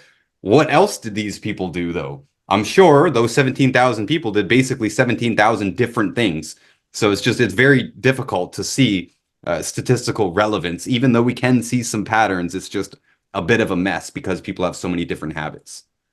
And the reason why I fight for smoke is I do have cancer patients, and the majority of my cancer patients are not on chemo or doing strong pharmaceuticals, but I get a lot of calls from women that have chosen the more aggressive routes, and they like to smoke weed because it helps with their appetite, it helps with their sleep and stuff. So there is a reason why they'll be doing they'll do the CBD, and I'm like, no, you cannot do that. You cannot do that. Like, you're gonna, like, and I show you will spread, your cancer will grow. Like, you can, like, that doctors don't tell breast cancer patients to not use CBD is just insane to me. It's estrogen receptor positive, and they have an estrogen receptor positive cancer, and they're just going to feed that breast cancer. And I don't understand how doctors don't understand that. Well, there's some research coming out. I've read a few books on the subject of medicinal CBD, and I'm also not convinced, by the way. I think we've all, the whole industry has gotten a little bit crazy about the CBD thing, especially in using it as a jumping point to get marijuana legalized in different states.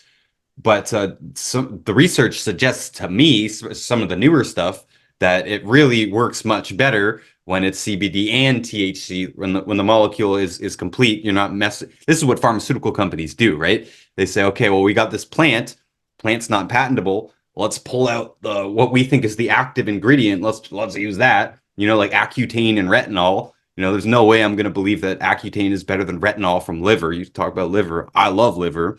It's one of the most powerful healing foods that there is. You also mentioned eggs. Same thing. These are our top 2 foods for healing. But yeah, pharmaceuticals, they pull out the retinol and synthesize it. And now they've got a drug that they can patent. And it's the same with CBD. It looks like that, they're making all these drugs that are based on the CBD molecule and patentable, whereas it seems that the complete molecule is much more clinically effective. Thank you for sharing that. Thank you. I appreciate that. But let me show you. I know your listeners can't show it, but I'm going to show you this mass in 3 months. So this lady came into me. See here's her tumor, right? That's her tumor. So this is why I'm freaked out about gummies and creams.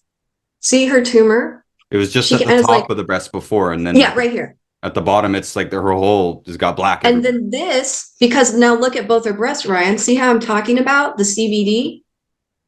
See how this breast is clean. What breast is that? Her right breast. Her right breast is non-vascular. In 3 months, Ryan, 3 months. I don't believe smoking weed would do that. You want to know why? Because my clinic's in California, and half my patients smoke weed. And I'm telling you, probably. Yeah, you have no idea. And I follow these patients, and I'm telling you, I don't see that with weed smoking. Look at this one, Ryan. This should frighten the hell out of you.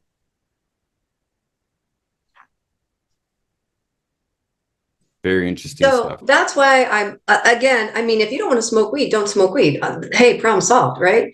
But I'm just saying, I don't believe the smoke is as strong. I believe, and I can't give you numbers. Everyone wants numbers. I'm not a number person. I'm a holistic doctor. I'm just saying, don't do it. And like you said, edible once in a while. No, that's fine. I'm not like, and that's the other thing. I drink. I'm not gonna tell people not to drink. If you want to have a drink, have a drink. If you don't want to have a drink, don't have a drink. It's a free world, and enjoy life. It's your life. It's not mine. Mm-hmm. And I don't want to, you know what? I honestly don't tell anyone what to do. Dr. Hobbins always made it clear as every single one of us is on their own path. And in Chinese medicine, I believe that. Like what you choose and what I choose is going to be different. I'm here to give you, this is what I do. Like people will be like, Dr. Wendy, what would you do? I'm like, no, I'm not answering that question. I will tell you all the information. And then you're going to go and choose what works for you. And then I want you to go to your oncologist, and I want you to go to your surgeon, and you're going to listen to all their information kindly and respectfully, and not yell at them, because no one wants to be yelled. I get yelled at every day. No one wants to be yelled. But take what resonates with you and then put all that information together. And then there now is your path to beating cancer. Instead of, yeah. So and because we're all different. And you know what? You want to know something, Ryan? Dr. Hobbins says, you want to know why prayer works? It's the belief. It's the placebo. I mean, I'm not saying prayer is a placebo. I didn't mean that. Oh my gosh, I don't want Christians to come after me. 100%. I don't want Christians to come after me. Prayer is focused too. I always say that meditation and prayer to me are the same, because you're reprogramming, you're focusing, right? What I meant was, I didn't mean to say placebo. I feel really bad about that, because Dr. Hobbins is a huge Christian, and he believes in the power. We prayed every time we spoke together. He believes in prayer, but he believes prayer cured several of his patients. But why is that? This is his explanation. His explanation is because that person's belief is so powerful behind their idea of what they believe is going to treat their cancer. The one thing I say is, like, decide your treatment plan Make sure every loving person around you is on your treatment plan. The people that don't support your treatment plan, don't talk to them for 1 year. Because if you have any negativity in your treatment plan, it's going, that one person, your mom even, if she's calling you and telling you, hey, let's say radiation, radiation, that will chip away at your belief of the treatment plan you chose. So that's where Dr. Hobbins was saying the power of prayer is so incredible, and the power of that person's belief in their treatment plan. Like, some people will choose to do this, some people choose to do this. I wouldn't make any one of those decisions. And I will tell you this, I've kept my mouth shut for years. I don't say a damn word because it's not my body. And I'm amazed at how those women will, like, they thrive. And I mean, like, I would never get a double mastectomy. Like, I wouldn't choose that. That just is not what I would do, right? Because I know how my body works. And maybe I would, I don't know, but I wouldn't, at this point in my life, I wouldn't sitting here right now. But they did, and they're thriving, and they're happy, and they're staying where, their cancer, they haven't gotten cancer in, I don't know, 10 years now. I'm trying to say, I'm thinking about a certain person in my mind.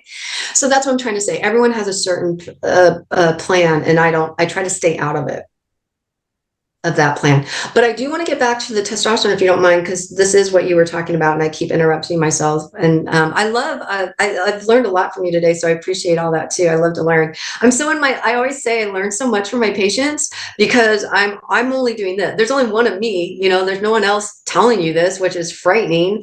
And I always learn so much from everybody else because I just don't have time to go out in the world and look at all these other things. Okay, so I want to get back to testosterone. So testosterone is super, super, super, super easy to fix.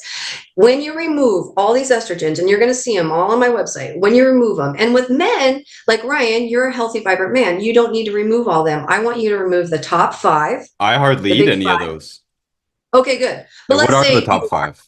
Let's say you are. Then I want you to remove the top 5, then CBD and lavender, because those are just in everything now, and hemp. And then I want you to go through your supplements and make sure your supplement herbs aren't on that list. Again, only I'm talking about if you're taking these daily.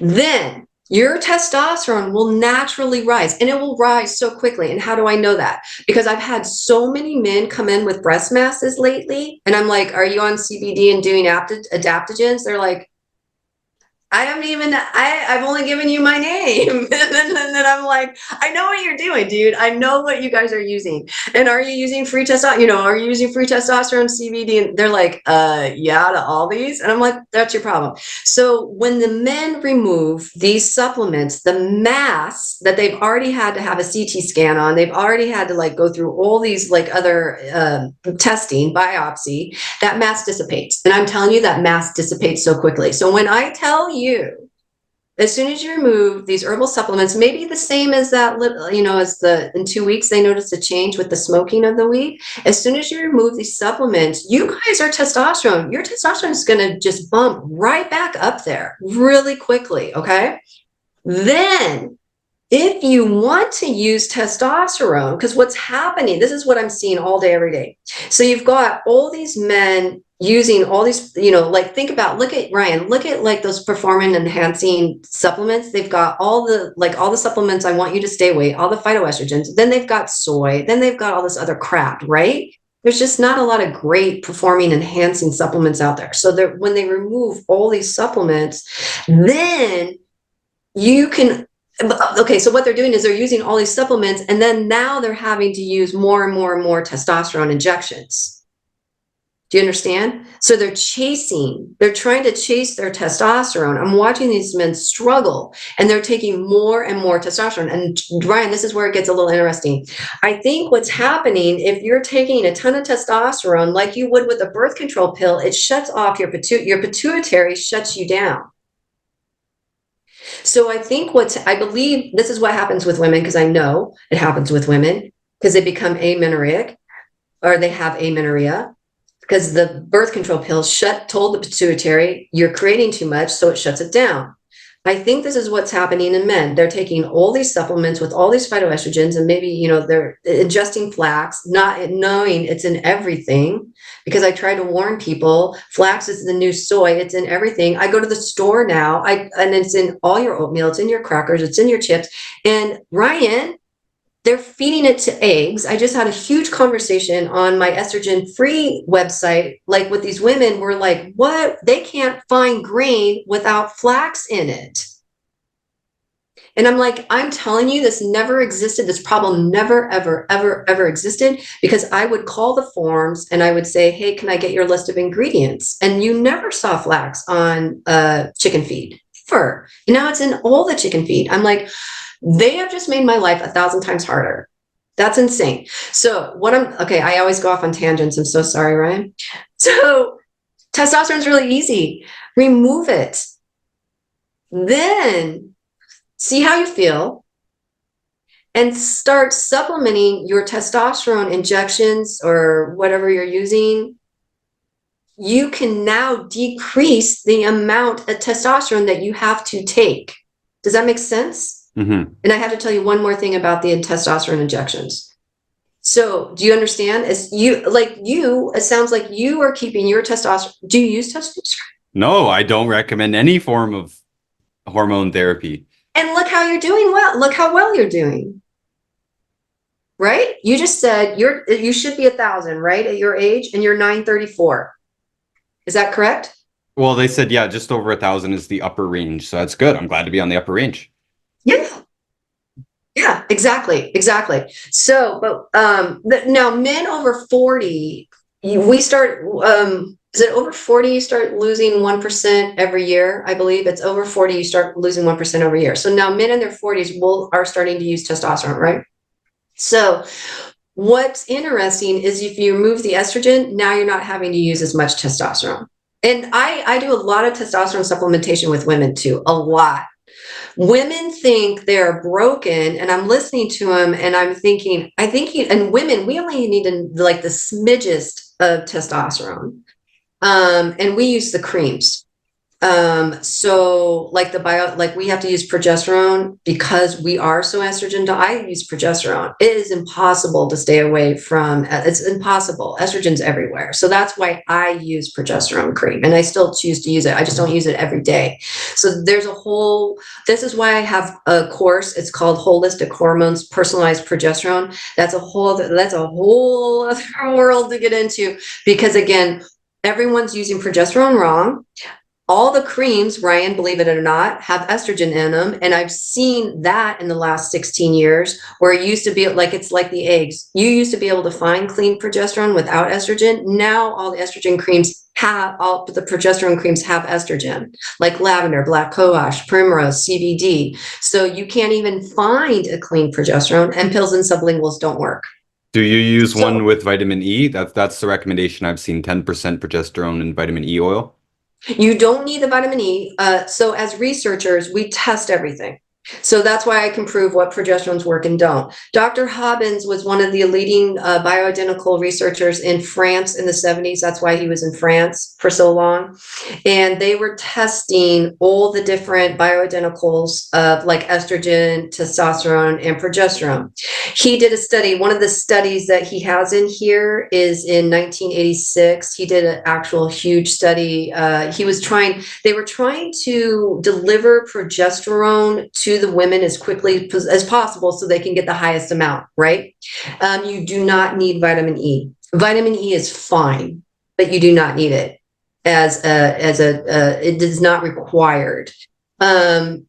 He was trying to use it with niacin. So the only supplement I do use is niacin, but it has to be flushing.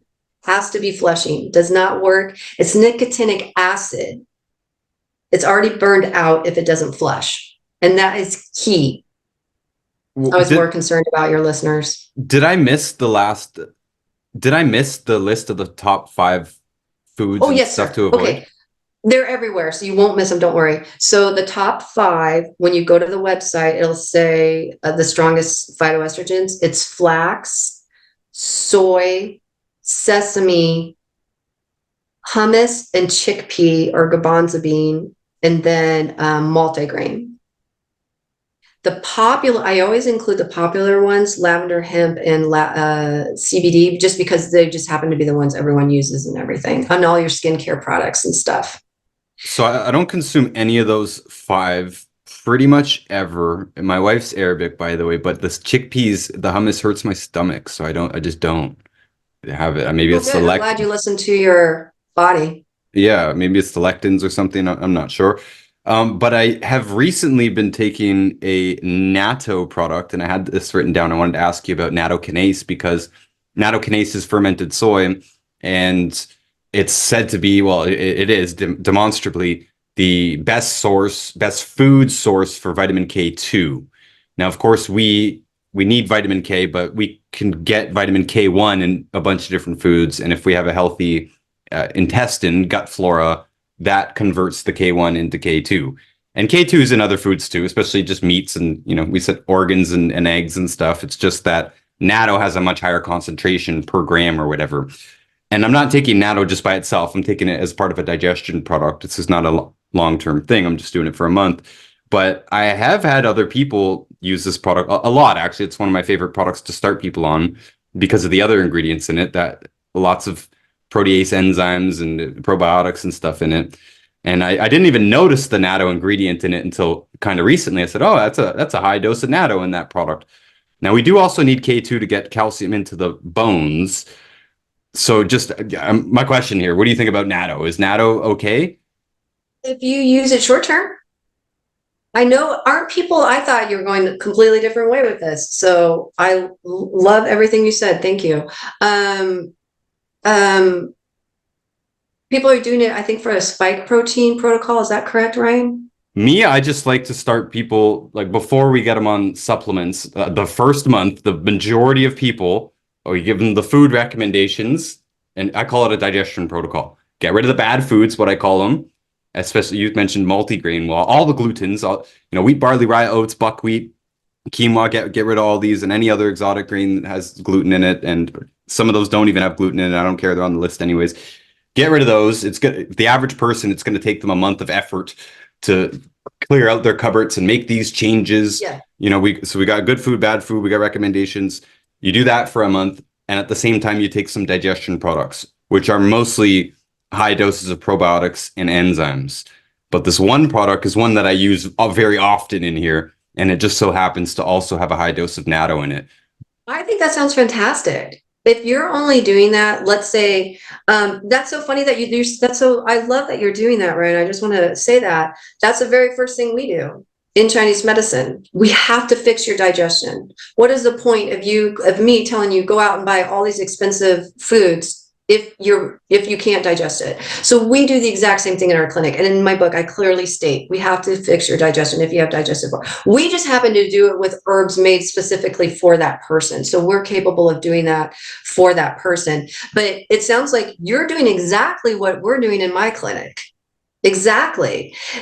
I would just say, use it short term. Like one person might only need it for a month, but then you're going to have that person with that chronic inflammation from all the carbs or grains that they've been eating. You know what I mean? Because we know now it's the carbs and the grains that caused all that diverticulitis and Crohn's. Mm-hmm. So they might need a longer term on it. But as long as it's short term, I don't have a problem with short term. If you're removing Ryan, remove all those other estrogens. This is what I do with my patients, because they'll go like to that naturopath, like I'll say, they'll do the mold. There's a lot of mold in California. I'm always dealing with mold.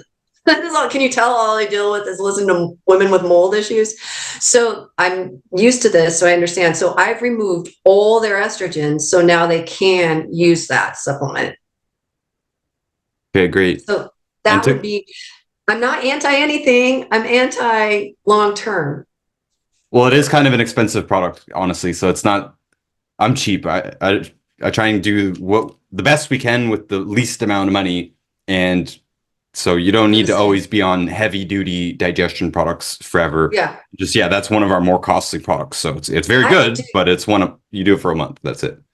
And honestly, Ryan, I don't like labs because I don't trust labs. I honestly, I'm always checking back in with that patient. How's your stool? So we're rating, their stool from diarrhea to constipation. How's your stomach? Do you have flatulence? Do you have any distension? So I'm always checking in. How is their digestion too? So I'd always ask, how are you feeling? I'm not trying to tell you what to do, but because there will be that person. This is bizarre to me, Ryan.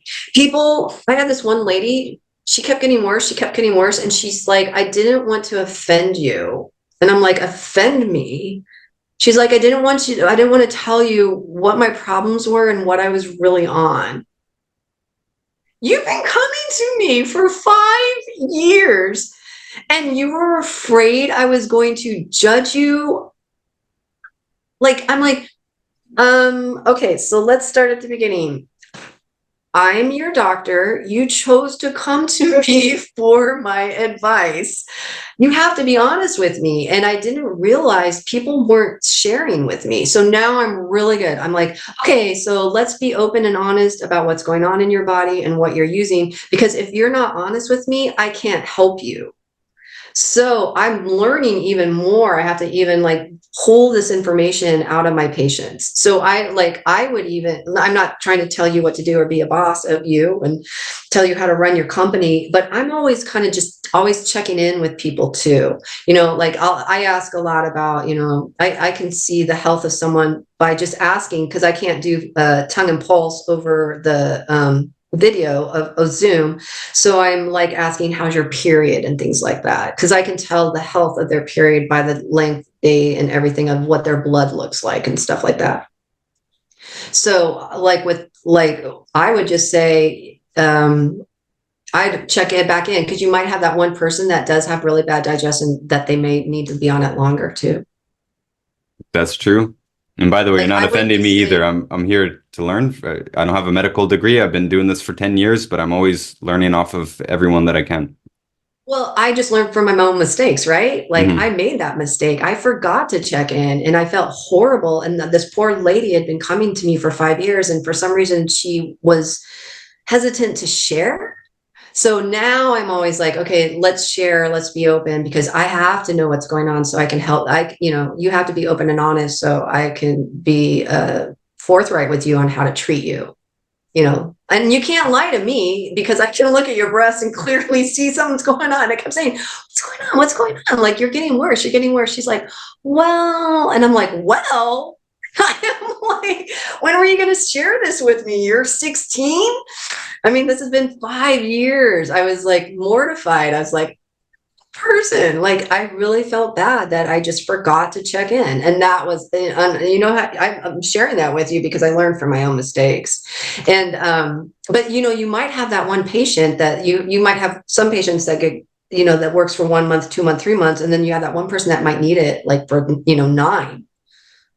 We've had a few. Everyone's different. We've had a few. It took my wife 3 years to get her guts straightened out. And she didn't even have any serious, obvious problems. It's just she was not, any supplement you gave her, she'd break out in acne, and she's reporting, I don't feel good. What's going on here? So it took 3 years to get to the bottom of that. People don't realize. People do not realize. First of all, she's so blessed that she fixed it, because I'm telling you, Ryan, all disease in Chinese medicine, if you don't fix it, it will get worse and it will manifest and it will become another disease. In Chinese medicine, it's like that seed that grows. It's just going to be much worse later. So imagine, you probably caught her at such a great time. If she had if she hadn't made changes, that took you 3 years. Can you imagine if you had met her 5 years later, what had happened or what she would be facing? Well, most people would just totally give up as well. I kind of just kept pushing that we're going to try another thing. We're going to try another thing. Oh, there's still another thing we can try until it works. I'm happy to hear that. Congrats. It is amazing what the gut does for the body. And I love that your wife was able to share that with you, because a lot of people, I'm always listen to your body, tell me what's going on with your body, tell me. And people are out of tune with their body. that she's hypersensitive is almost a good thing, because she was aware of these things that were happening, and she was able to be like, that doesn't work, Ryan, nice try, back to the drawing board. And you're like, oh my gosh, I'm losing my mind. I'm sure it was difficult. It can be frustrating, yes. And Yes. I want to tie that into something in a second. I'm going to write that down. We've talked a fair bit about foods to avoid, and as everyone could see on your websites, which are in the descriptions, that there's long lists of, the worst estrogen promoting things, and then there's weak phytoestrogens that I'm assuming we should also avoid. No. I love that. No. Thank you. No, the weak phytoestrogens are for very like estrogen dominant women, and I'll know who they are cancer patients. Okay. So it says, I hope it says, I think it says, It so does. weak Limit phytoestrogens them, eat them in moderation. Yeah, I see that now. okay. Yeah. So what I was trying to say was what was happening like 10 years ago, or, was women. Okay. So people started shying away from animal food. So they'd come in and they'd be like on almond flour, almond milk, and almond butter. And I'm like, okay, almonds have estrogen. I just want you to eat the almond nuts raw, right? Not cooked, because then it's the seed oil. And it causes the free radicals. But they're on all this. That's like too much. That's crazy. That's, let's eat the real food. So Yeah. what are your top real foods? Like, what do I eat? Well, for men and women to not have this estrogen dominance problem. It's super easy. Fruit, excuse me, meat, dairy, fruit, and vegetables. Real That's what I foods. want. Real food. No, limit your, like, my dessert is sourdough bread. I love bread, bread. So like my dessert is like bread with, if I want something, I'll do bread with butter and honey. That's like my dessert. So meat, fruit, vegetables, and dairy. Normal people food. Fair I didn't enough. realize that's not normal people food. Oh, it is in our camp. Yeah. So yeah, just normal food. And then there's the one little thing with the vegetables. So people were brainwashed to believe vegetables are healthy. They're not. They're the most difficult food to digest. They're incredibly difficult to digest. So I always remind women a couple things. So, and Chinese medical doctors were also nutritionists. So food has property. So the other reason I make a lot of my patients go to my herbalist is because certain foods, he will give you foods that will heal your issue. Like a lot of women use radish for digestive issues. Okay. I have dry lungs. So I can't find it here in Tennessee, but I used to eat, Asian pear cooked with honey. If you have a cough, a dry cough, and you can't get rid of your dry cough, do Asian pear, cook it with honey. Your cough will go away after 2 pears. I swear to gosh, you can heal yourself with foods. Okay. So that's an example of what I'm saying. You're going to want to heal yourself with foods. So foods have properties. So vegetables are very difficult to digest. And I'm noticing as I'm aging, I'm having a more difficult time eating certain vegetables. So what I'm having women do now, in like, let's say over the age of 50, or if someone has issues, like eat kale. Are you okay with kale? Great. Eat broccoli one night. Are you okay with broccoli? Okay, great. So now you know which foods are like, I used to eat a ton of kale, and now kale gives me a little bit of digestive issues.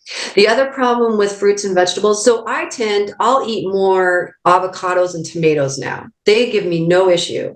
So I'm an avocado tomato girl with beets. I love beets. So those are my main beet and artichokes, but those are my main fruits and vegetables right now. And I grow my own, like I love the microgreens. I just like condense, instead of eating the lettuce, why don't I can just condense it into a little microgreen and eat that? You know what I mean? These are how I think in my head. It might be weird. I don't know. I'm just sharing. The other thing with vegetables and fruit, you have to be very, very, very, very careful about, and it destroys the digestive tract. It's the stomach and spleen in Chinese medicine. Is fruits and vegetables are cold. So all these vegans, so you have to realize like 90% of my patients were vegan. So can you imagine? This is why I'm not anti anybody, because now I'm like, my patients are vegan to carnivore, trans to cancer. So like everybody comes to me because I can treat anybody, right? So I'm always reminded the vegans have such a hard time with our digestion that causes a lot of issues. Diarrhea is cold. Fruits and vegetables are cold in Chinese medicine. Cold damages the stomach and the spleen. That's why in Chinese medicine, you never see anyone, they never suggest cold drinks. We only drink room temp. Like, here's my tea. It's not iced tea, it's tea, right? It's room temp now. It was hot a minute ago. So you never drink cold, you never use ice Is because it this causes even peristalsis and it causes diarrhea. is this even if the vegetables are cooked? Yes, sir. Okay.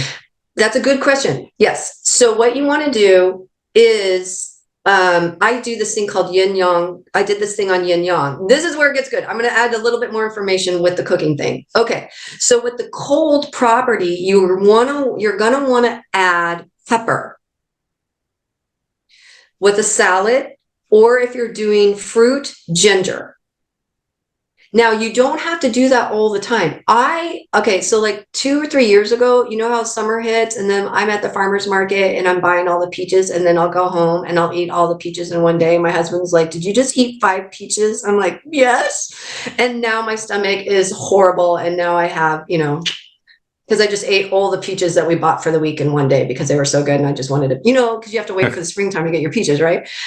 And I'm like, I'm an idiot, So one peach will be fine, but I will either like sprinkle like a little ginger in my tea and drink the ginger, or eat a little pickled ginger. Now, in my 20s, I didn't have that issue. So I'm trying to let people know that might have a hypersensitive digestion. I have a stomach of steel. I'm just noticing as I'm aging, it's changing. So I'm telling people that have digestive issues, be very aware of cold. Be very aware of the food you're eating.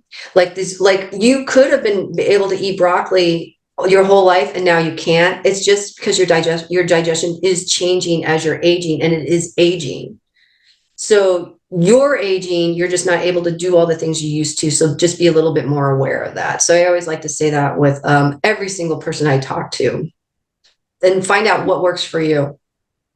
Okay. And yeah, I noticed And the yin yang. Yin yang. Okay, so this is great. Thank you. I want to talk to you about yin and yang. So with vegetables, we have this thing. I want more yang, and you want more yang. Yin is dark, moon, feminine, cold. We're yang deficient. I choose to think a lot of us are yang deficient. I don't want to get into this huge topic. It's too much for me to explain, and I can't explain it as well as my herbalist. Testosterone's yang. Progesterone is yin. Estrogen is yang. People don't believe me, but trust me, estrogen is yang, and I don't want to get into that conversation either. So yang is male, sun, hot. So when you cook your foods, you can cook your foods for energy. I don't want more yin energy. I want that warm yang energy. So cooking with water will make your food yin. Water's yin. It makes it has the energetics of yin. I want fire on my food. So I barbecue, I air fry, I grill. So it's even how you cook your vegetables changes the properties in Chinese medicine. It's fascinating.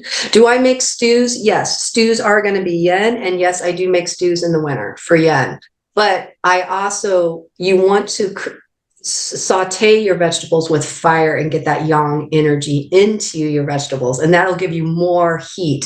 I know that's bizarre, but believe me, that's how it works. So look at like if you were to cook a carrot in water, it's like mushy. And then you cook that carrot with that yang fire, on your stovetop. It still might be mushy, but see how they're just very different. You can see like a boiled carrot in your head, and you can see that cooked sauteed carrot in your head.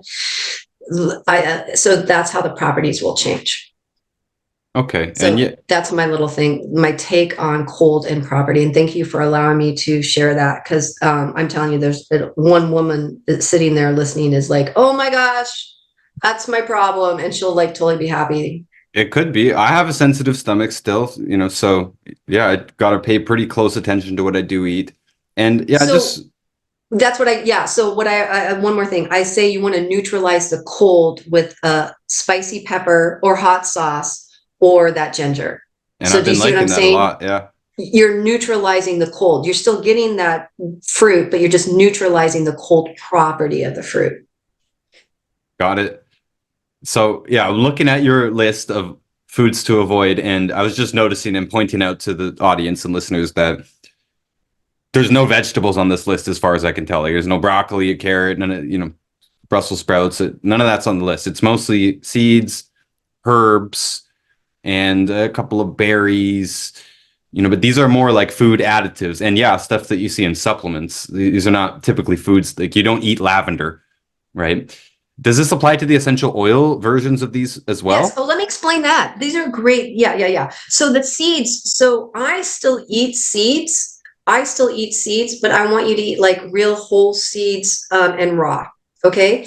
There's this thing called seed cycling where all these women believe they can cure their estrogen dominance with seed cycling. And again, you can't cure estrogen dominance by eating more estrogen. That's just never going to work. So I'm not anti-seed. I'm just like, don't make that, like, don't sit down and eat a bag of pistachios for dinner. I mean, if you want, you could, but just don't make that a daily habit. Okay. And then you just asked me, what was the question?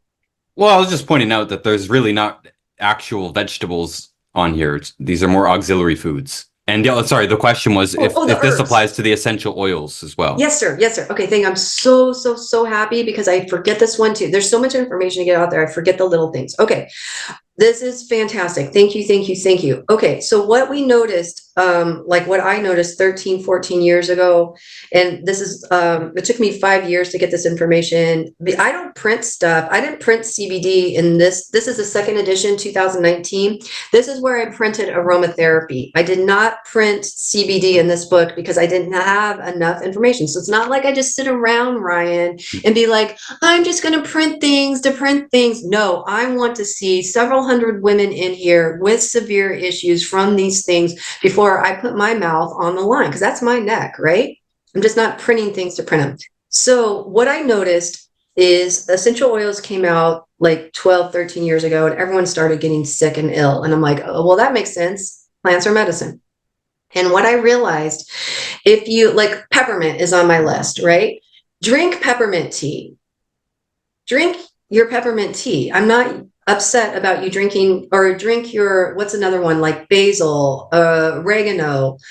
These are, no, eat your leaves, eat the plants, cook with it. Like I have real basil, and I love basil. So I want to put that with my tomatoes and eat my tomato, mozzarella, basil, olive oil, little salady thing that I like to eat. So, no, eat it. When you take these concentrated forms of essential oils, how many plants is in this big of lavender? How many plants? Can you imagine, Ryan? This is how big those little bottles are, this big, right? How many plants are in there? It's the concentrated forms of the essential oils. If you take a bath with lavender flower, no, take a bath with your lavender and your rose. Don't take a bath and pour, a bottle of essential oil in there. See? Well, the doses are supposed to be quite small anyways, like a drop or two, maybe. I will tell you, I know probably 5 of my patients cause their cancer from essential oils because they're using them as perfume. Ah, So every day they're putting, a couple drops here, a couple drops here. They're doing that. They're doing this. They're doing this. Oh, I'm rubbing my wrists together. I put like 3 drops of, lavender, because, women, you don't think I know women, Ryan? Trust me, I'm a woman. I know what they're doing. It's not 1 or 2 drops. They probably put 2 or 3 drops, if not more. And they did this. They rubbed their wrists together, and then they put their hand on their neck and did that. Because that's how we were taught to put perfume on. So what's happening, and what's worse, is they're using this on children. And now you have all these young girls. This is why plant-based has totally destroyed these poor children. So do you want to know why these young girls have all these issues? there are more issues. I can barely keep up with the issues, Ryan. That's how many issues there are with these little girls. And now you have boys too. So and I'm just talking hormones. I'm not even talking gender dysphoria or trans. I haven't even touched that yet here. So you have all these girls with PCOS and endo pain, and there's now this thing called premenstrual dysphoria, PMDD. Yeah. What's the D stand? Premenstrual dysphoria disorder, I think. Disorder. Thank you, sir. The disorder. Of course, that's the one word I forget. Disorder. Thank you. Everything ends in disorder, right? Premenstrual dysphoric disorder. There we go. It is severe, Ryan. These poor girls, it's almost as bad as your trans kids. They're suicidal. They're incredibly emotional, incredibly hypersensitive. I wonder when I see some of these girls if they have not been diagnosed with this. The thing is, just remove the estrogen and treat them. It's super easy to fix, very easy to fix. And they're putting them on, serotonin. What are those? SSRIs. Yeah, thank you. But I was thinking the actual names. I can't think of the actual names. Yeah, so they're putting on antidepressants. So they're putting them on antidepressants, but I couldn't think of the two names I was thinking of. So it's really sad that I'm seeing all these young girls suffer. And for example, let me explain. So I had this mom, the grandma had cancer. The mom and the grandma came in, and they're on Vitex, which is chasteberry. And they have and the daughter there's a 15-year-old daughter. So it's a granddaughter, mother, and grandmother. The grandmother has cancer. They're all on Vitex. And I'm the grandmother and the mother, I'm consulting them together, and we're talking and talking and talking. She's like, well, yeah, a naturopath put my daughter, we're on Vitex because the naturopath told us to take it. I was like, oh, no, that's going to make your mom's cancer, the possibility of it becoming invasive or reoccurrence. Make sure you get her off that. And she's like, okay. So she's like, well, that's really weird. And I said, what? And she said, the naturopath, my daughter has PCOS. So the naturopath put my daughter on Vitex, and in 1 year, ultrasound before, ultrasound 1 year later, the fibroids grew. Of course they grew. It's not caused by a antidepressant deficiency. Huh? The fibroids are not caused by an antidepressant deficiency. How's that going to reverse it? Interesting, isn't it? So this naturopath had put this poor little girl who already had PCOS on a phytoestrogen, and proven with ultrasound her fibroids grew. So I'm telling you, it's so easy. Women is a little hard. That's why I have all the courses and the books, and there's other issues. It's getting harder to treat women. It used to be so easy. Men, super easy. Remove the estrogen, allow your body to naturally rise, add a little testosterone as needed as you age. Boom, problem solved. And women, it's much harder. You mentioned some other things here on your website as well. Sleep, relaxation, moderate exercise. I'm pro all these things. No one wanted to hear that, Ryan. My entire book is all you've seen me do for 16 years is go outside every day, get your vitamin D outside, sunglasses, never wear sunglasses. They cut out they think you're at night. You need to not get the rays of all the sunlight at different times, especially sunrise has unique rays that will heal us. Dr. Hobbins always says, if you're sick, go out and greet the sunrise every single day. There's unique rays in the sunrise for our optical nerve that completely does, I don't know what it does, but it changes our body and heals us. Yeah, sunlight's healing. So I'm astounded. This is the book for breast cancer prevention. Everything you need to know to prevent breast cancer, PMS, menopause, and reoccurrence of breast cancer. And everyone, Ryan, wanted a pill, because I'm telling people, eat real food, go outside, exercise, get sleep, do your breast massage. That's what I do, Brian. Ryan, I don't do it. That's what I do. I mean, and no one can believe it. I know people are against this now, especially since everyone got a phone in their hand. It's the worst. So many people are on that blue light until 11, 12, 1 a.m. And I definitely believe that our circadian rhythm is way, way thrown off, and we're not sleeping enough. And this hustle culture thing, which I'm a part of too, unfortunately, I'm caught up in it. I'm working long, Yep. long, long days lately. And it's hurting me. It's physically hurting me, right? Everyone's talking about, oh, you don't just grind all day and then you'll get 6 hours of sleep and you're good. But you're saying 7 to 10 hours, and I'm agreeing. I would even put it a little bit longer, 8 to 10 Yeah. hours. Yeah. And children need 12.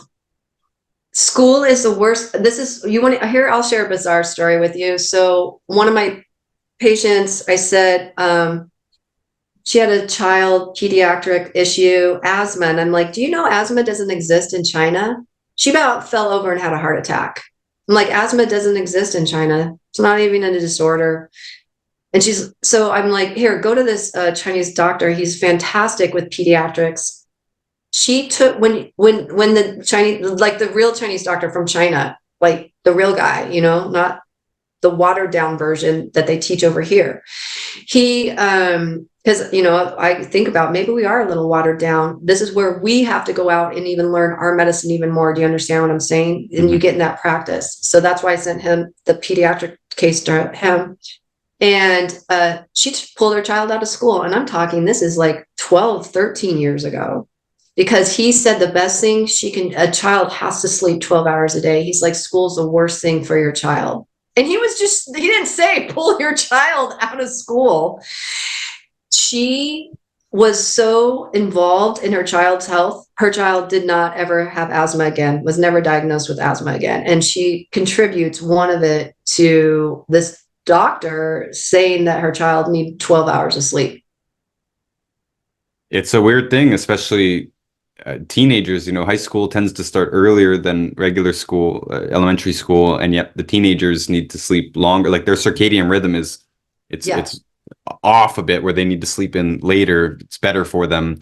And as we get older and older, we wake up earlier and earlier naturally. So it's just a weird thing that we force teenagers to wake up so early. I remember Yeah. dreading. Very, very hard to wake up. I had insomnia too as a kid. That was actually fixed with nutrition, but it was very, very tough to wake up early for school. It's one of the most like when my stepson's with us, if I never wake him up. If he wakes up at 3 in the afternoon, I'm like, oh, he's awake. Because it's like he has to recover from his school. That's why I say never wake your children up on the weekends. And I'm not saying they shouldn't be doing chores. Trust me, when he wakes up, he's doing chores. You still need to be an adult and learn to be an adult. And unfortunately, but it's like if you're not homeschooling and your child's in a private or public school, you have to allow them to sleep in on the weekends and wake up when they wake up. Fair enough. And moderate exercise. I just wanted to go through a couple of these other things on the list, and I do have some kind of more detailed questions here. You do recommend vitamin D, especially from the sun. Bras, I'm happy to see this. I can tell you very quickly that we've had many women who came and they said, hey, I have a lump. What can I do about it? And we give a lot of different information and options and stuff, but one of the first things is just stop wearing a bra, or at the very least, stop wearing a wired bra, or at the very, very, very least, just decrease the time that you are wearing it. But I prefer, I'm not a woman, obviously, and breast sizes are different, and people have different types of jobs and whatever. But I prefer the padded shirts just to kind of hide the nipple, basically. And I'm against the idea of the sports bras that are very, very compressing. But there are more elastic based bras that don't have the wires in them, that don't compress the lymph nodes that are all in the breast, right, and in the armpit and stuff like that. So it's just kind of like kinking a hose to me. You don't want to kink the hose. And yeah, very quickly we've had some women come back and say, like, within a week or two, lump's gone. They have no idea Isn't that whether it was bizarre? cancerous or not. It was not biopsied or anything. Just, hey, I got a lump. Doctor saying I should be concerned. Well, hey, stop wearing a bra. Boom, they come back. Hey, the lump's gone. Did you know that they told us to wear the bras because it's going to keep our breasts uplifted longer, and they proved that a bra causes more sagging, because if you don't wear a bra, your breasts now have to learn to hold themselves up with the collagen and the elastin, and the bra was a crutch and it pulled the collagen and the elastin to relax. Is that I fascinating? have seen that, yeah, and I do believe it. I thought that was like, what? And Everything we know is a lie. a lot of people think it's muscles that hold the breasts up, but it's not. It's the connective tissue. It's the collagen. Yeah. And you're going to sag, and I apologize. It's going to happen. It's part of nature. It is. It is. And I'm learning. I'm 53. Enjoy your 40s, ladies. 40s. You're so beautiful. Everything's tight. Enjoy it. 50. It's a different world. Related question here. Yeah. Can you tell, because you do thermography, but can you tell just by the eye of something that's wrong? What do you mean? I'm sorry. Is a healthy breast versus an unhealthy breast obvious to you Can by I tell you eye? something? Ryan, you can do this with everyone starting now. Okay. Oh, damn. Okay. There's this thing called dienoscopy. So with all my patients, this is what I do now with my patients that I can't see. Okay. So I used to have like a little flashlight in here. So you take a flashlight, LED flashlight, some are better than others. You're going to have to play with a couple till you find one that you like, and you'll know what I mean when you find it. So when I was in California, I would do a breast exam on every single patient without looking at like I would be like here, here, here, and then it would match their thing, and they're like, "You're magic." I'm like, "No, it's your blood vessels," like because they could see the camera, and I'd have my back to them, and I'd be like, "Oh, you're dense here," and they'd be like, and they would be like, "That matches the area that I have my blood vessels." I'm like, "Exactly." So what I'm showing is vascularity causes the denseness. Estrogen causes dense breasts. So make sure you read my blog, the dense breast blog. It'll tell you everything you need to know about dense breasts. Okay, so I do a breast exam, and I do dienoscopy. Dr. Hobbins taught it to me. So dienoscopy is better than a breast exam. I'm going to show you how to do it, and you'll have to explain this to your patients. Okay, so you take your breast, and you're in your bathroom, and you have your lights off, and you take so this is me, like in my clinic, I'm showing them because they're topless, and you have your flashlights. You can get little ones, big ones, find one you want, but I choose the little ones. And you're going to hold your breast like this. So I'm trying to explain it for people that are listening. So you're going to hold your breast, and you take the flashlight and you put it underneath your breast. It will light the breast up. Okay. So that's why you have to buy a couple. Some of them will light it up, and some of them are only going to be localized. So you're going to take your flashlight, you're going to put it here, and you're going to move it around the breast, kind of like this. So I'll move it around. This is where it gets interesting.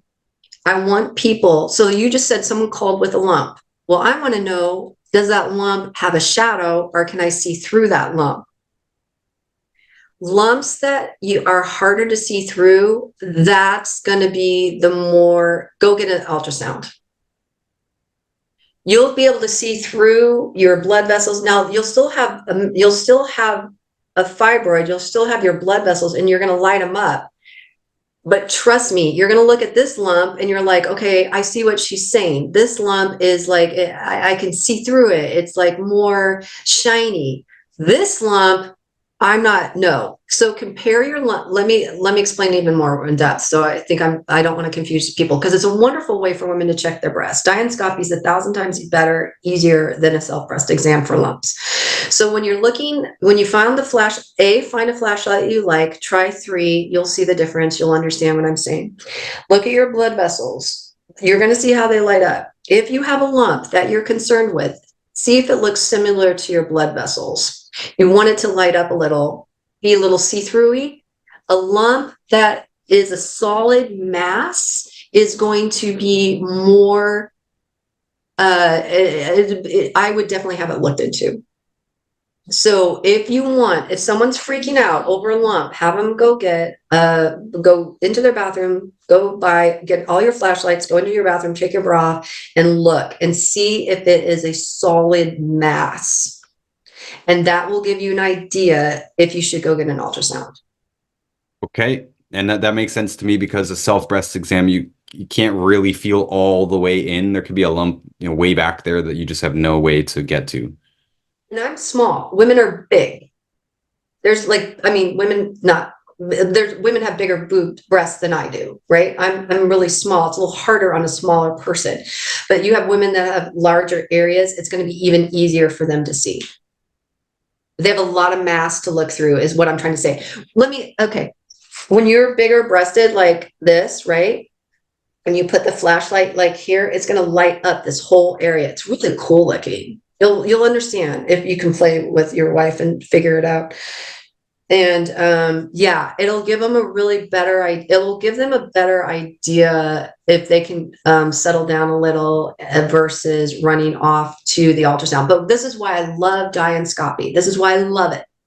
Let's say, okay, now I'm more freaked out. Now I see all the blood vessels, and because then they're going to text you and call you, and they're like, Ryan, I see everything. I'm freaking out. Go get an ultrasound, settle down. Go get an ultrasound. So now they got that first base ultrasound. So this is how I work with women that can't get their thermography. And I don't recommend thermography because no one's doing it right. So I'm going to have them get an ultrasound. I'm going to have them do dianoscopy. Okay. Then when they get that negative ultrasound, they don't have to freak out anymore because this is normal. Does that make sense? This lump that they originally, maybe they lit up with their light, with their flashlight.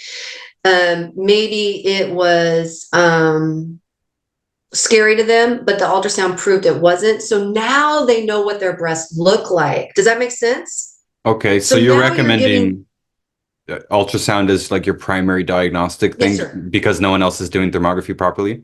Yes, sir. Yes, sir. So, and I'll explain why I love ultrasound. Because now you've given the power back to them. Instead of them walking around, do I have cancer? Because I'm telling you, when I hire my technicians, I don't care. All I want is my technician to be under, because I have women come in bawling and screaming. You know, these are my ranges because everyone thinks they're dying of breast cancer. My only job is to calm these women down. And I want my technician to be so understanding and not to be rude to these women because everyone thinks they're dying. So I love my techs because they're so understanding of these women. You know, they're emotional. Everyone comes in, they're assuming they're just going to die. So our only job is to keep them calm. So when you give women back this power of them being able, because I'm not even a huge touchy-feely pat my fibroids. I don't even like doing that. That's why I like dianoscopy. So you will become knowledgeable of your blood vessels. You're going to be knowledgeable of your fibroids. Fibroids are not normal. I have them because I was on the birth control pill for 17 years. Estrogen causes fibroids. If you don't use estrogen, then you should not be having fibroids of the sex organs. So when you give women back this power, does that make sense? You're giving them back the ability to now monitor their blood vessels and monitor their fibroids. So it gives them, it'll give them more peace. So you're increasing their health by giving them the knowledge that allows them to check themselves, that will give them peace throughout time till they come back a year later for their ultrasound. And you can see a change pretty quickly, I'm assuming. Yeah, like now dianoscopy is not diagnostic. Don't think that it is, but I'm trying to give women more than the just feeling for lumps. It's like the next level, you know what I mean? It's not diagnostic. It's just, this looks normal. Oh my gosh, that one doesn't. Okay, it's been 2 years. I've been doing this for 2 years. Holy cow, there's something wrong with this one. Now I need to go get an ultrasound. But the thing is, if you've caught it, like, look how much quicker you caught that. It's still the same size, right? Let's say, for an example. So women like it. Some of my patients do it. Some of them don't. I like it. It's a way I just watch myself. Now, I'm asked about this sometimes, about the relationship of breast size and how that's a reflection of health, or is it a reflection of health, is kind of my question for you. To me, having large, like I've had some friends who had to get breast reductions, like they were ridiculously large, but I also knew for a fact that they had hormonal problems and emotional problems and stuff. Do you see a correlation here, or is it just, you know, women are different? Oh no, the only health issues with large breasts is going to be your back. Now, that's a loaded question also, because here's the answer. As soon as you remove the estrogen, your breasts are going to soften and they're going to not be swollen. Does that make sense? So a lot of times remember how I'm always saying, listen to your body, listen to your body. So this lady, like a lady will call, she's like, oh my gosh, my breasts blew up. They're swollen. They're painful. I can't touch them. I'm like, did you change your progesterone? And I'm like, did you look at the ingredients? And they're like, I'm an idiot. There you go. Problem solved.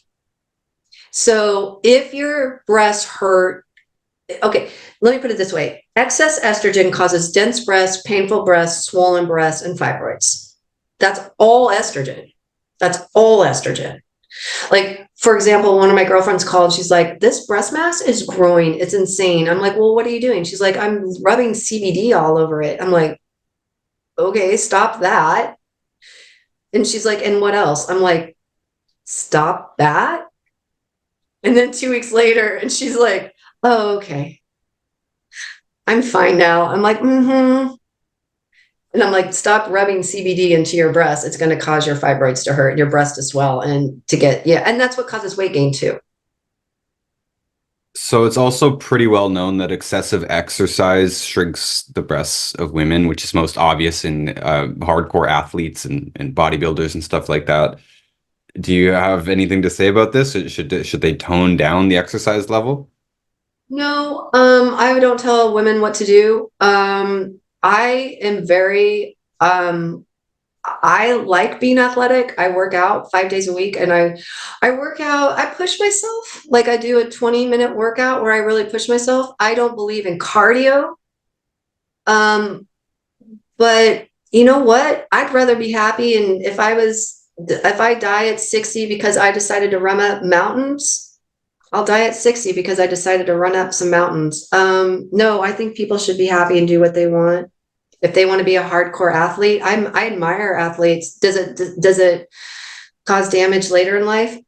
Yeah, we're seeing a lot of that, with a lot of sports and stuff.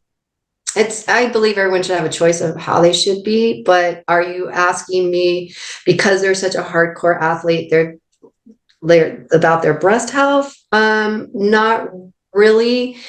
I know those women and they're on a lot of supplements. So the best I choose to do with them is get them off the estrogens that they're on. The performance enhancing drugs, I want to get them off all those supplements and getting back to eating real food. Now, those people also like to do supplements to push themselves harder, right? So I try to get them on the supplements again that don't have the estrogen. I just try to do the best with everybody. Does that make sense? I believe so. Okay. Okay. I wrote down thyroid because this connects to something we were talking about earlier. I've been paying very close attention to thyroid for only the last couple of years, and I've now agreeing with some other people that this is like the hidden epidemic, one of the biggest health problems out there. And I'm just reading from a book here that I just finished. Oh, you can't see the green screen's cutting it off. It's called The Enzyme Cure: How Plant Enzymes Can Help You Relieve 36 Health Problems by Lita Lee, PhD. And she mentioned again and again in this book that estrogen dominance means estrogen unbalanced by progesterone, an outcome of low thyroid function, consumption of excess amounts of dietary forms of estrogen, which you mentioned a lot, but she just said yeast and herbal forms of estrogen, such as black cohosh, you said that, sage, and pennyroyal. And there's others in this book too. This is just a very short paragraph. And exposure to or ingestion of estrogen mimics or environmental estrogens. So do you agree with the thyroid connection there in estrogen dominance? I'm loving this woman. And I truly appreciate that she put that together. And I'm in shock that she put that together because I've been saying it for years. This is kind of old, this book. Good for her. Oh, wait, no, Yeah, it's not 100%. that old. It's not that old. Oh, wait. What am I doing here? Yeah, it's kind of old. It's 1998. Go. Oh, yeah. Oh, good for her. Excess estrogen. Oh, that's fantastic. She noticed that back then. Seems so. Amazing. Yeah, excess estrogen causes thyroid diseases. So what I do So it's the other way around then, you're saying. She's saying it's because of the thyroid is dragging, low thyroid is bringing up the estrogen. You're saying the estrogen No, is bringing absolutely down the not. thyroid. No, thyroid has nothing to do with estrogen. Oh, I misread that. Oh, I thought she was saying no, estrogen causes thyroid disease. Yeah, she's saying the No, opposite thyroid here. disease does nothing to do with estrogen An levels. outcome of low thyroid function. Because I think what she's saying, okay, wait, read it again. I think what she said, Ryan, I think what she said is the black cohosh was causing the estrogen, causing the low thyroid. That's what I heard. Is that incorrect? No, she's saying both are. So estrogen dominance means estrogen unbalanced by progesterone, an outcome of low thyroid function and consumption of excess amounts of dietary forms of estrogen. and exposure to or ingestion of estrogen mimics or environmental estrogen. So she's saying all those three things cause the estrogen dominance. No, thyroid has nothing to do with estrogen dominance. Estrogen dominance has a side effect that causes, I don't want to say directly causes, I believe it indirectly causes the thyroid disease. And what do I mean by that? So thyroid disease is, for some reason, I don't know why, excess estrogen increases your risk for thyroid diseases. Again, indirectly, not direct. Thyroid has no issue with estrogen dominance. Estrogen dominance is an environmental disease. Remember, let me remind you of physiology. I just want to remind you this one more time. Every month a woman makes an egg, she's getting her hormones from her egg. The only way for her to be excess estrogen is environmentally. There's no other way for her to get that. People will be like, oh, the adrenals. No. If there's nothing wrong with her, the adrenals are for emergency situations. Like when a man's castrated, then his adrenals will make some testosterone. Okay. The adrenals will not make, everyone's like, the adrenals after menopause make estrogen. No, they don't. That's insane. The body, the sex hormones, estrogen, testosterone in a woman, estrogen, testosterone, progesterone are only for reproduction. That's why you do not make estrogen to your 14. You stop making it when you're, let's just say 50 for, the time being, for at 50, because you are no longer having children. They are sex hormones for sex organs. There are doctors out there telling people that we make estrogen from the minute we're born to the minute we die, and you have low estrogen when you age.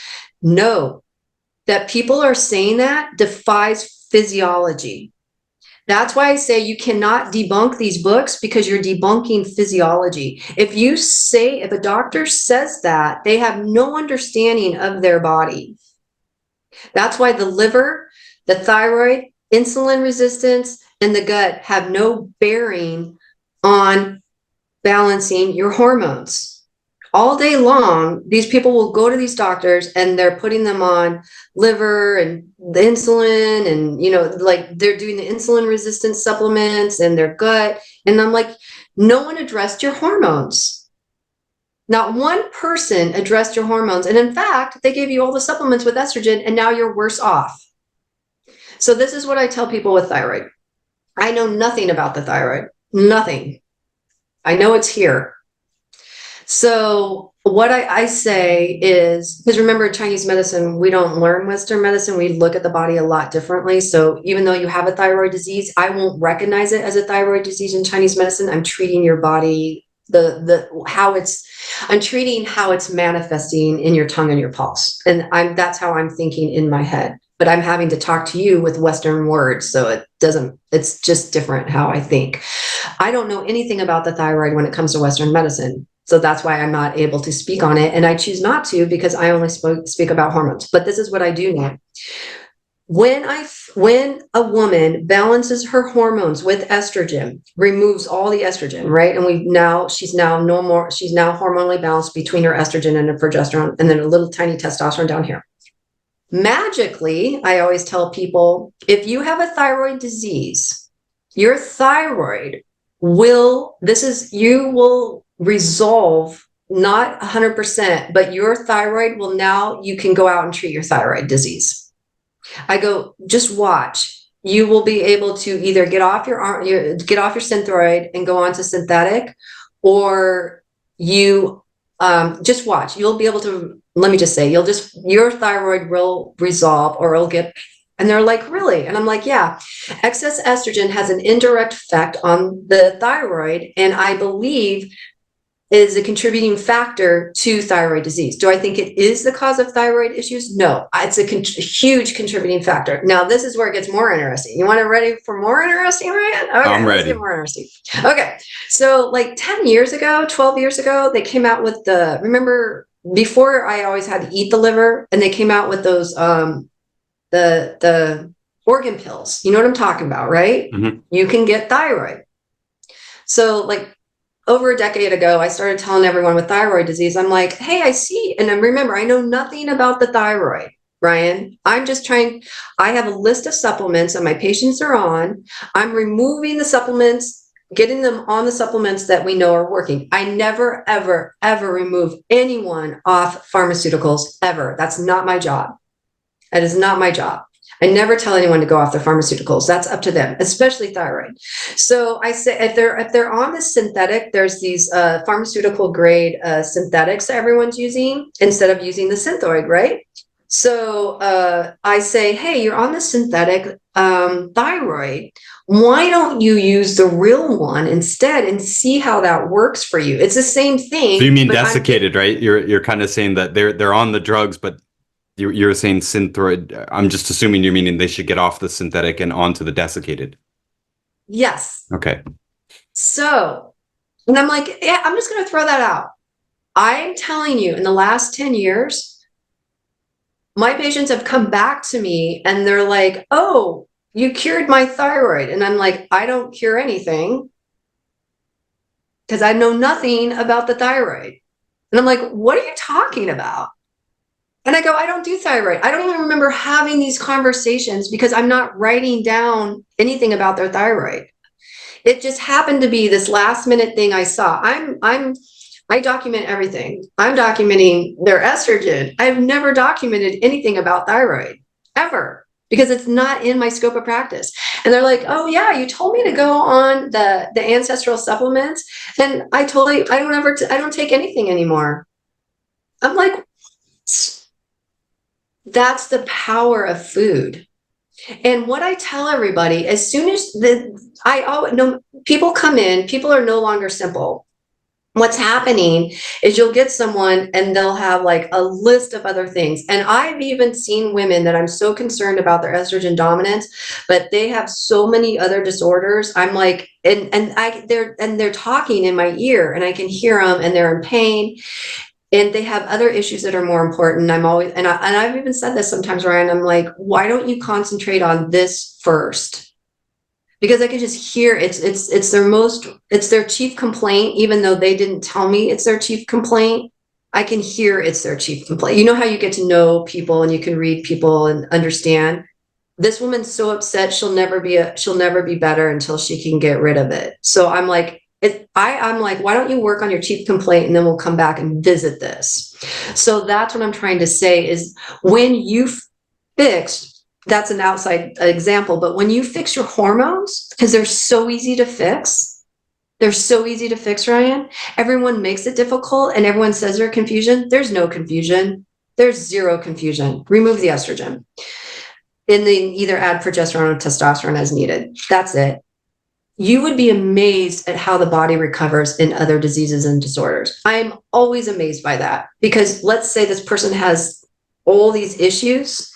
When you can take one out, in Chinese medicine, this is how we look at things.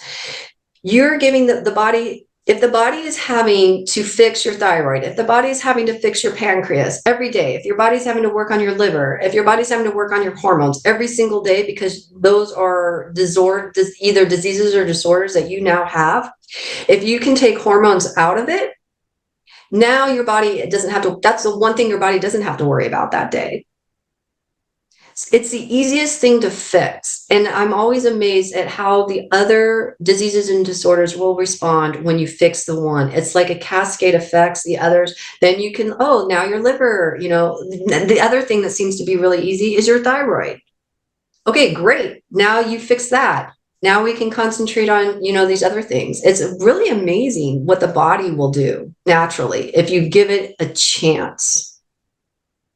What do you think about androgen dominance in women, like especially in PCOS, like growing male hair and okay, that's not a real thing. There is a disease, I forget, there's a genetic disease. PCOS is caused by excess estrogen.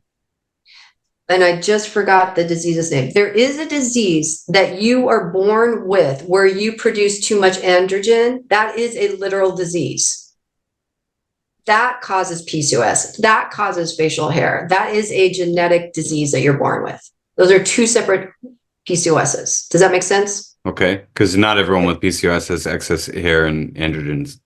Not everyone with PCOS. Yeah, 98% of PCOS is caused by excess estrogen. The other is caused by, and I rarely see it. That's why I forget what it is. I've had like, I want to say 7 patients in 17 years that had this. I'm like, oh, you're that person. It was like that disease. I always forget what it is.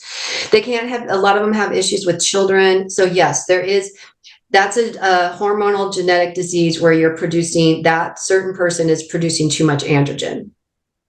And I can't do anything about that. I can confirm that I've had many, many PCOS cases, and very few of them, only a handful, had the excess androgens that were provable, or the hirsutism, I think it's called, where they're Is that what growing, it, yeah, they're yeah. growing facial hair and stuff, and yeah. Yeah.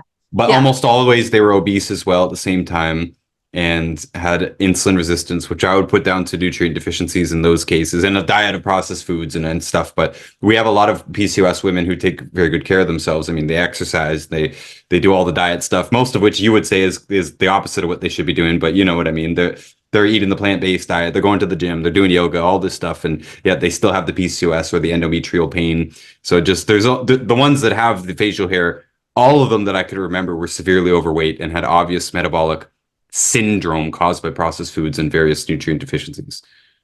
The women, plant-based women are the sickest women because of all the plant-based foods. That's those women, that's why they have PCOS. They don't want to hear it.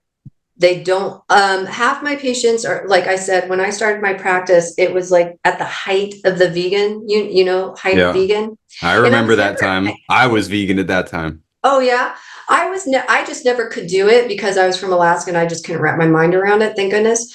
Because and I was never anti-vegan. I never knew anything about it really until I got into, why are my vegans like ill, and why do they all have cancer, and why are they all infertile, and why are their periods messed?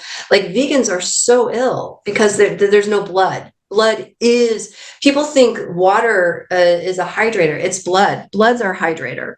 And the only way to get blood is to consume it. That's why I do bone broth every day. I do my organ supplements. I eat steak every day, or I eat red meat every day.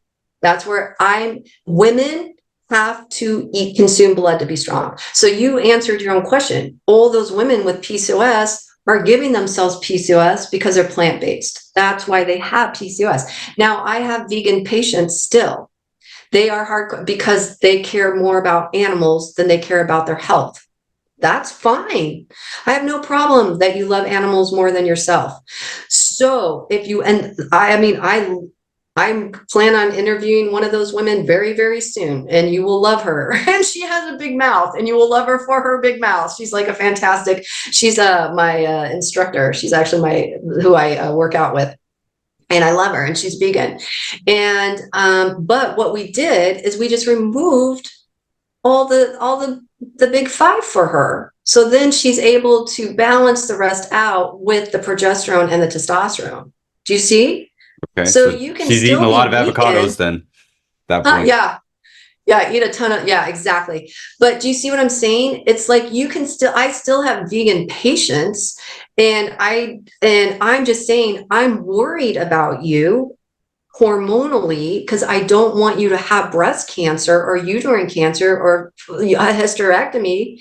So can you at least get off these foods, please?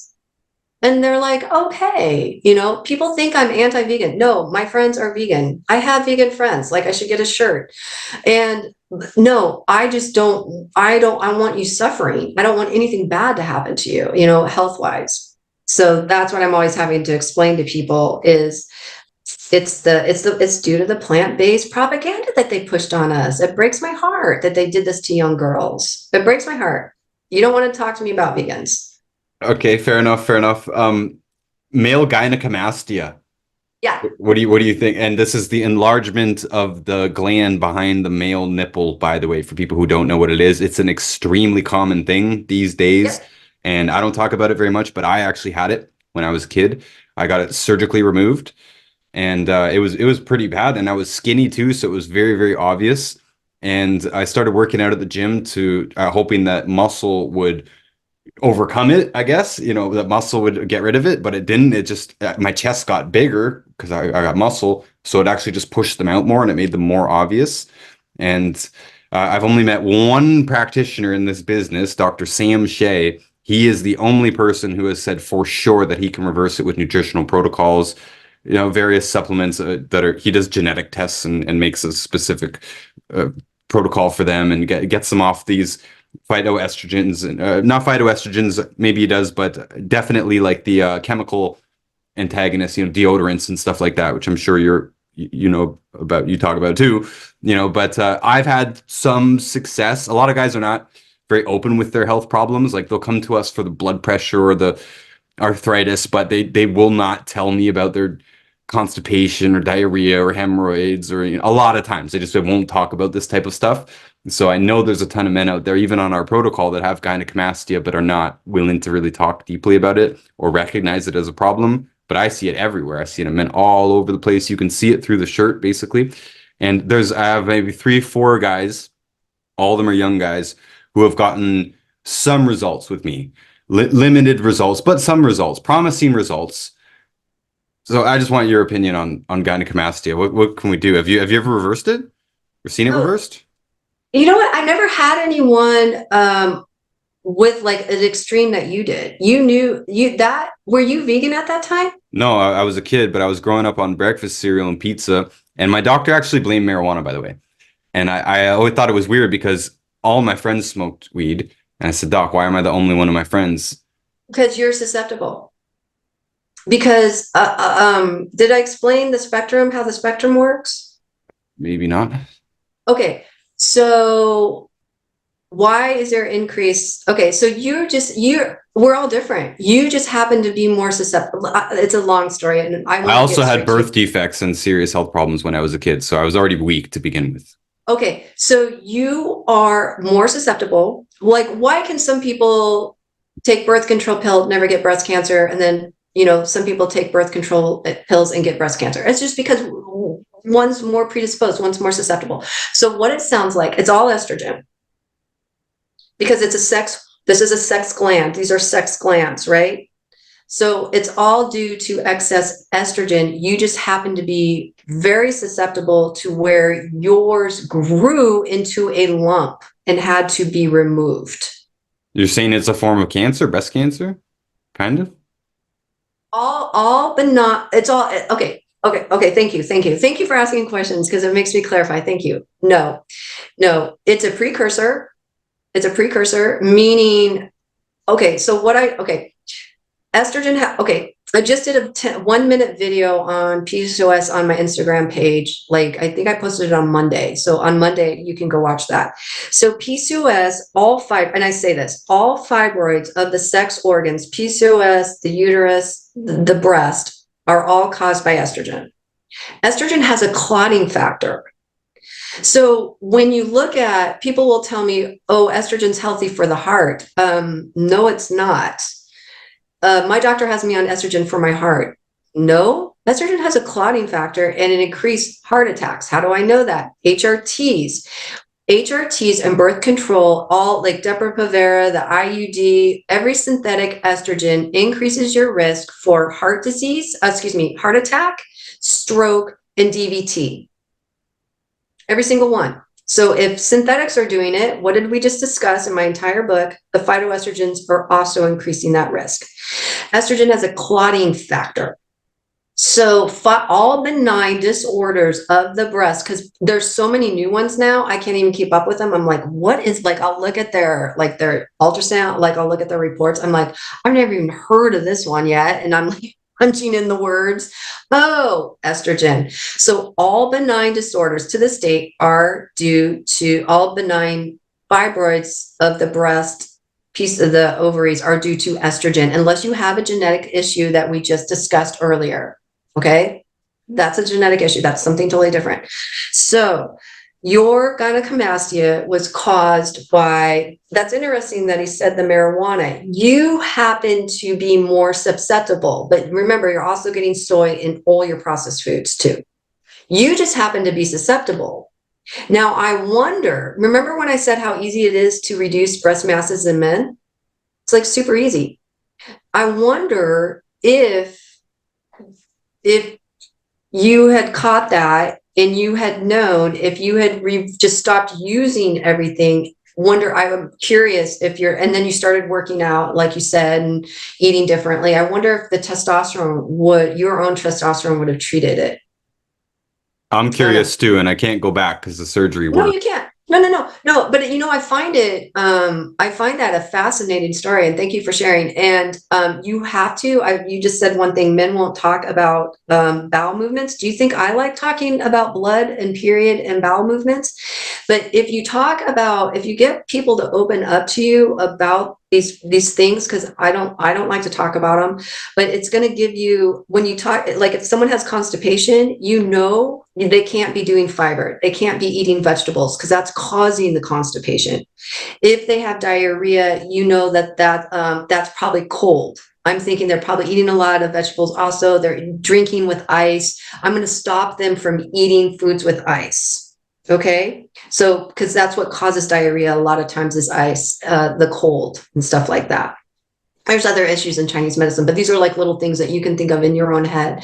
So when you get to people talking about these things as they're healing, their diarrhea will resolve, their constipation will resolve, and you'll be like, and they can report back to you, then you can document constipation resolved after 3 months of blah, blah, blah. So now you're able, and that person is able to say, oh my gosh, when I'm telling you, listen to your body, you need to pull these. Remember when I made that mistake and I forgot to ask that lady, like, well, I made the mistake of the lady, she wasn't sharing with me and she was withholding information. We have to pull this information out of them, because then when they realize, oh, hey, my constipation healed, I use these things this length of time with you, then you're going to be able to figure out, oh, well, this worked with this person for this length of time for constipation. So I'm going to see if I can get that same pattern throughout. Hey, I treated 37 people this year in a 12-month period. X amount cure themselves in X amount of months. So it takes 3 months usually to cure constipation, blah, blah, blah. You're going to be able to figure it all out. It's going to be like super easy for you now. That you'll know this combination worked with this combination. And the people, when you get someone to realize that constipation is not normal, because people think it's normal, which I think is bizarre, when you make them understand it's not normal, and then when they heal and they have digestion like a normal person, they are going to be more respondent to you, and now they're going to trust you even more, because now you've just showed them this is not normal. I want to fix this. And then they realize, wow, that works. So it's pretty powerful if you allow people to share their private things. I don't like talking about it either, but I'm like, ugh, these are like the two things I don't like to talk about. That's all I ever talk about, it seems. But it's a host of information of how the body's working. Well, I'm very, very numb to it, and yeah, you have to. And most of Oh, our good. I'm glad customers, you do. most of our customers are women, and they're pretty open, and I'm pretty chill. I'm not going to react to things. So as soon as I'm kind of robotically accepting the information. They just tend to give me more. But yeah, for the men out there listening, because ironically, over half of our listeners and viewers on all the platforms are men, but by far the majority of our customers are female. So I know there's a lot of men listening, and we do have a lot of male customers and patients, if you want to use that word. As a customer, as a patient, the more information, the better. It's pretty annoying to me that a lot of men give me a very short, like we have a questionnaire we give people because we're doing it online. I need to get as much information as I can.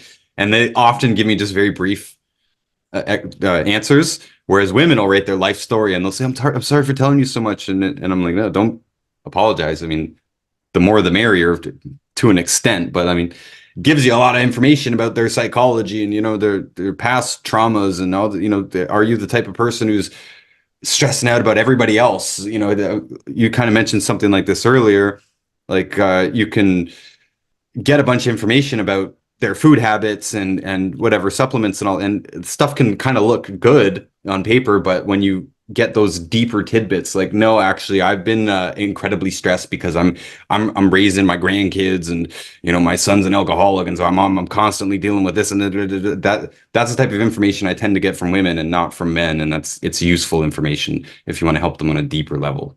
But just saying, as a customer or patient here, males especially, or women, the more information, the better, especially when it comes to menstrual patterns and Yes. bowel patterns. Those are two of the most important things. You know what? If you ask me, I'll send me an email and I'll ask you what normal a period is. And then I'll show you what abnormal is. And then it'll give you even more information working with women on their periods. Okay. Blood speaks volumes of your health.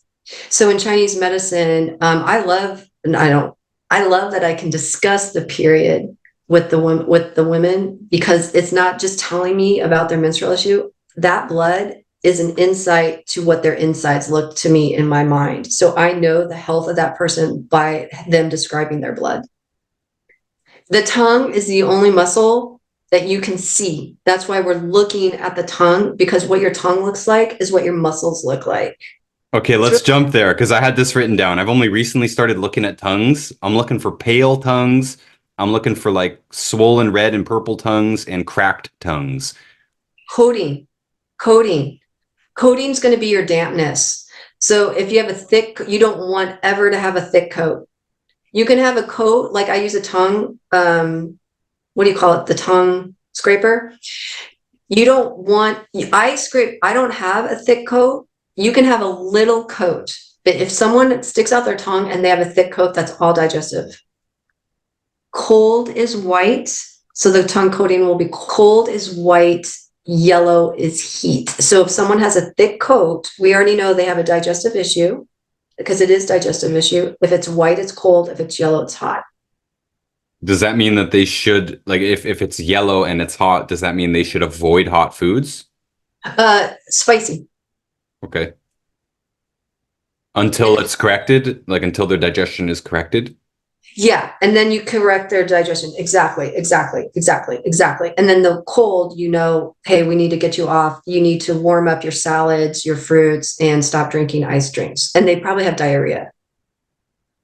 Okay. Cold causes usually diarrhea. Constipation is caused by dryness, which can be caused by a lot of things.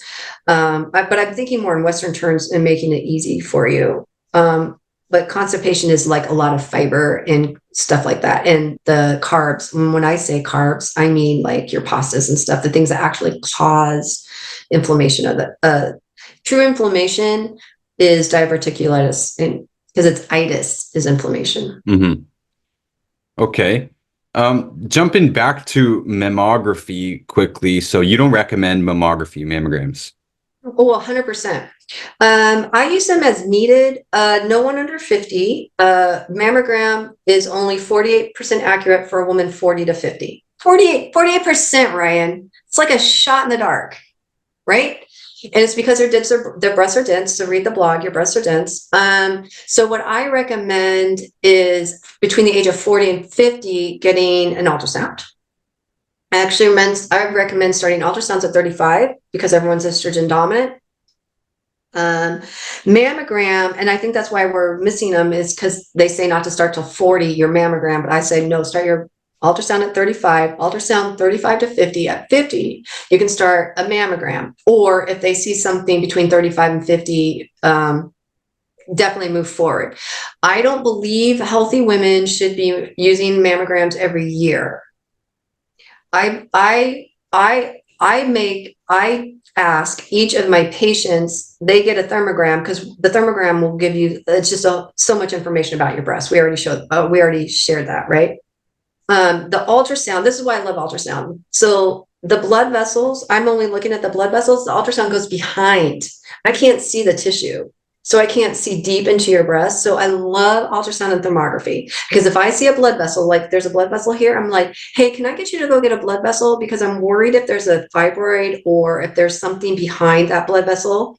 I want to make sure it's not cancerous. I don't use that term. I never say cancer ever, but I just want to say, I'll say, hey, I'm concerned with this blood vessel. Let's make sure there's nothing being stimulated. That's how I talk behind it. They're like, okay.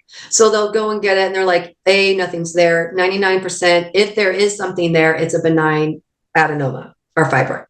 Okay, great. We caught it in time. Let's decrease the stimulation by removing the estrogens.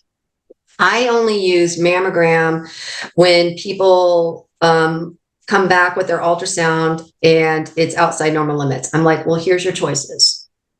And then I give them choices of how they want to proceed. And every choice is different because sometimes I know some people I'm like, I would be like, I am concerned with how your ultrasound is stated. I do think you need to move forward, and these are the ways to move forward. And you can do mammogram or MRI. Some women, the ultrasound will be like a 3, and I'm not overly worried. I'm like, I want you to definitely, if you want to get a mammogram and have peace of mind, go do that right now. But it looks like it could be caused by the CBD that you're rubbing all over your breast that you just told me about. So why don't we stop it from growing? As soon as you remove the estrogen, you're no longer feeding the disease or disorder. So this is how I treat my cancer patients, okay? So how did you get cancer? Let's say flax, they were using flax. Well, let's remove the flax so you don't get it again, right? So as soon as you're removing that estrogen, so if I kind of have an idea of what's going on with the patient, because they'll come in and they'll be like on 10 hormones, like primrose, CBD, cohosh, ashwagandha, dandelion, milk thistle. I'm like, oh my gosh, this woman is like on so many hormones. Like this is way too much. And her ultrasound came back at BioRads 3. Okay, why don't we remove all the hormones and then get to another ultrasound 6 months? And usually that works. Do you see how I'm saying? It's like I kind of determine the use. I don't believe healthy women should use a mammogram every year. I don't believe that it's a little hard before the age of 50. After the age of 50, your rate will increase. A normal person that never comes to me should definitely be getting one every other year.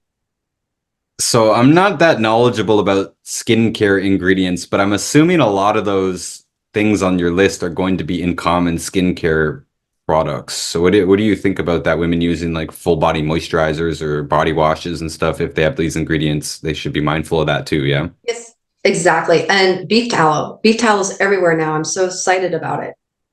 Before beef tallow, I was coconut oil girl, and now I'm beef tallow girl. You still think coconut oil is fine though topically, or do you just like tallow more? I like tallow more. Coconut does have estrogen, but it's really low. I think it's 14. Okay. And if you remember ratios. You're removing all the strong estrogens, right? You removed all the big ones.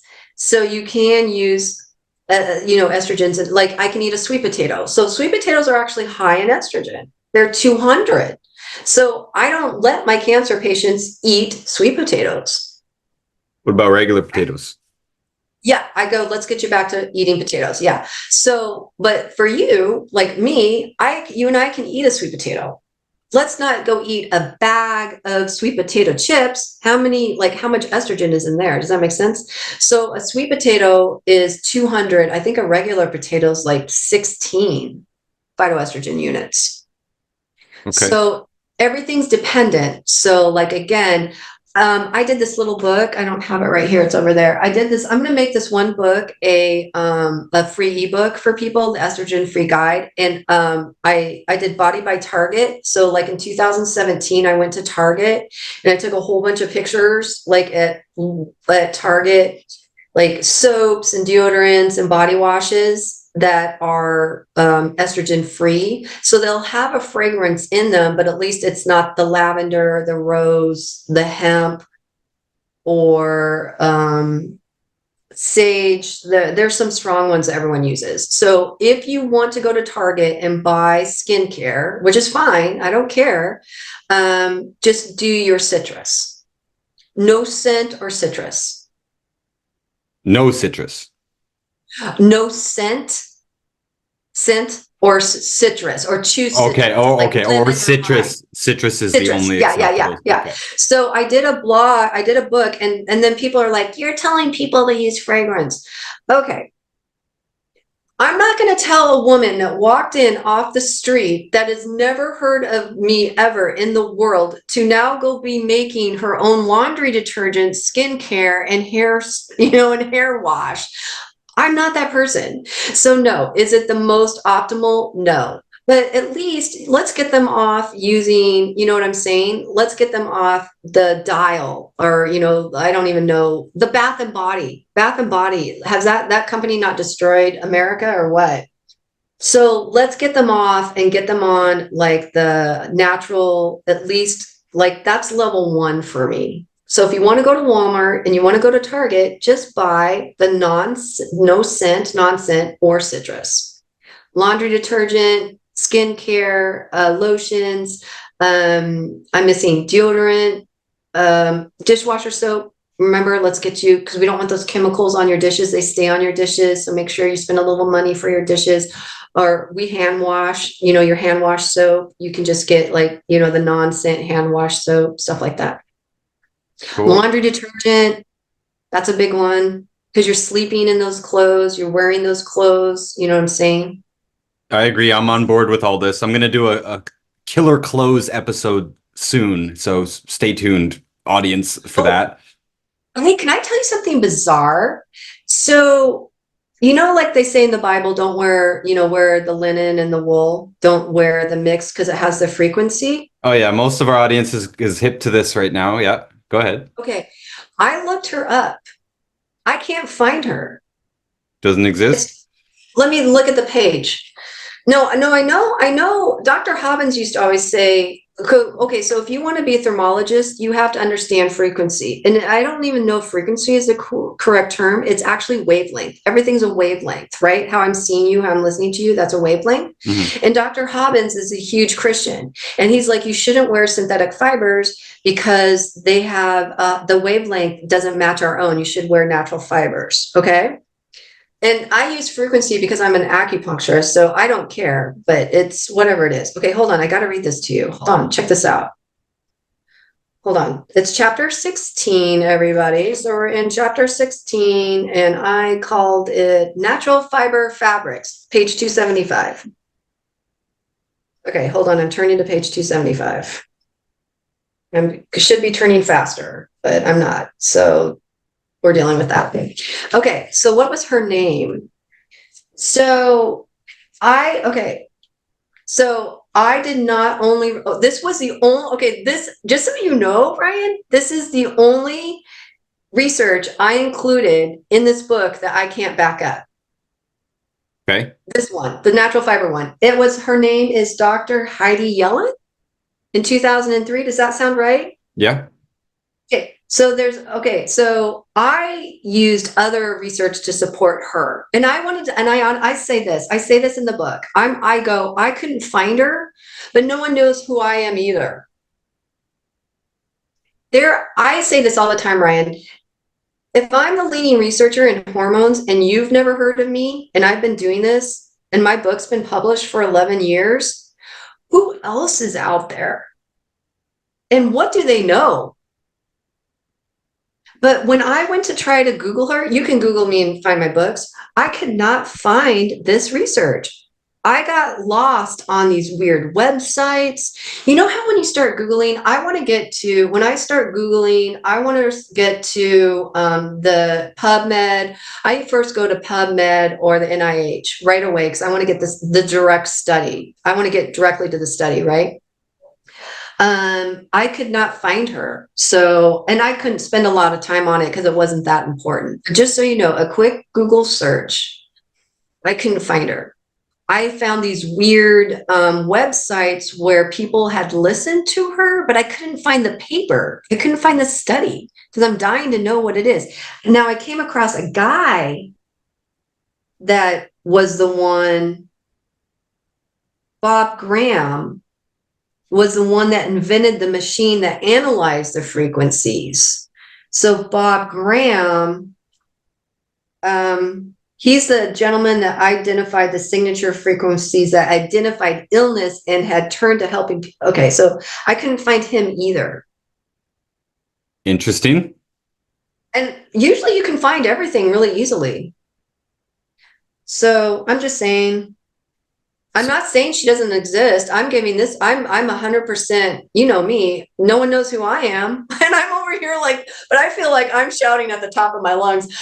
This woman's probably like, screw everybody. And she just wants to live her life and be left alone. Because honestly, I feel like that at my life right now in my life, but I'm having to get this information out there, but I can't find her or Bob Graham. Okay. So I think we'll leave that there. You also talk about, you touched on it briefly already. You know, you've got this list: avoid synthetic estrogens, hormone replacement therapy, birth control pills, IUD with hormones, estrogen injections, estrogen patches, estrogen vaginal rings. I don't even know what that is. Estrogen vaginal creams. I don't even know what that's used for. So I'm assuming a lot of women listening are going to be using one of those things. So you're saying nobody should use any of those ever? No, vaginal creams, the estrogen vaginal creams are for vaginal atrophy. And I have, it's all in my book. Vaginal atrophy is not caused by hormones. The vagina is a muscle. So would you put estrogen on a sprained ankle? The answer would be no. So why are you putting estrogen in your vagina? I can't figure it out. It's a muscle. So why it's working is because it's the cream. So I have women put, you do not want to put beef tallow in there. And no, I have not experienced it. I experiment on myself on everything. I will not put beef tallow in there because I don't even want to know what that would smell like. Use coconut oil. So I find when every single patient that I got off the vaginal cream and I use like a little coconut oil. So you just put your coconut oil in the freezer or in the refrigerator. It's hard. And you can just make like a little, like women will know. Just let me talk to the women, Ryan. Zone out, Ryan. I'm going to talk to women. So you just take your spoon, make a little ice cream scoop, use your finger, push it in there. Okay, as needed. Okay, that's enough of that. So use a cream or whatever you choose to use without the estrogen, and you will be able to get some resolution. Now, vaginal dryness or atrophy is not caused by the hormones, but no matter what, I hate to tell you, women, you are going to get it because we are aging. So what I've done, because I knew my vagina, my eyes, we have orifices, our vagina, our eyes, our mouth, our ears, they're going to dry up first because they're open to the outside. Our anus is also, they're open. So air, right? So I'm treating my orifices, including my vagina, since I was in my 30s with bone broth, because I'm replacing what causes hydration of the muscle? Blood. So trust me, these women will want to know this. One more thing, Ryan, I'm not trying to bore you, but there's someone out there that I'm about to change their life and they're going to love me forever and they're going to text me and everyone's going to be happy. Now, a lot of you will have extreme vaginal dryness. There is a laser called Mona Lisa. Yes, Mona Lisa, the picture, Mona Lisa. My patients and I have even tried it and we love it. I only had to have it one time. And because I experiment with everything because I wanted to know what it was. And what it does, it's a laser. It removes it like peels all the muscle, the layers of the vagina off. And then the new muscle can grow. The new muscle cells can grow. And that's how you create more moisture in your vagina. For women with extreme vaginal dryness, you'll need to do it. I think they say every 8 weeks to 2 weeks, and you do 3 treatments. I just did only one just so I could experience it for my patients.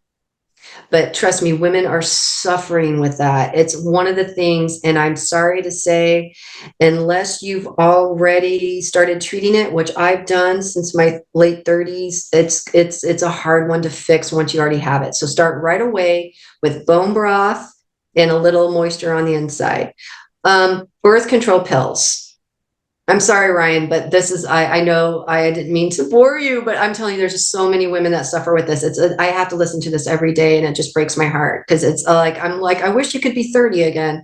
But we're going to age and that's part of the problem.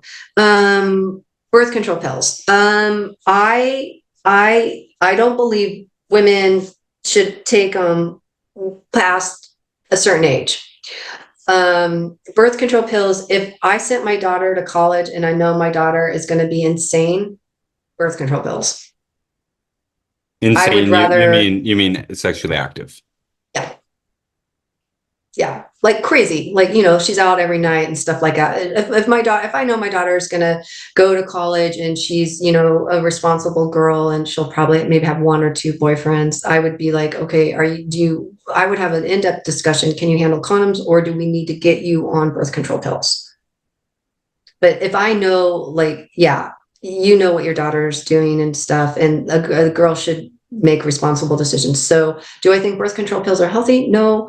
Do I think there are women that need to be on birth control pills because wouldn't be responsible enough to take care of an issue? Yes, birth control pills. You have to weigh out the good with the bad. Understood. No, I don't believe anyone should be on them, especially HRTs.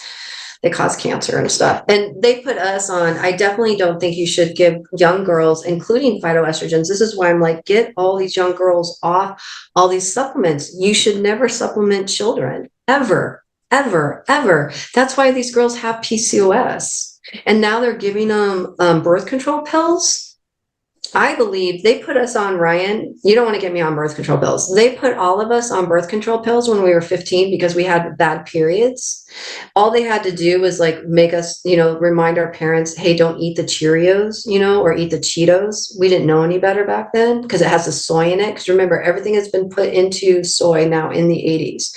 So they put all of us on birth control pills, and I think it increased breast cancer and uterine cancer, but I think it caused a lot of issues.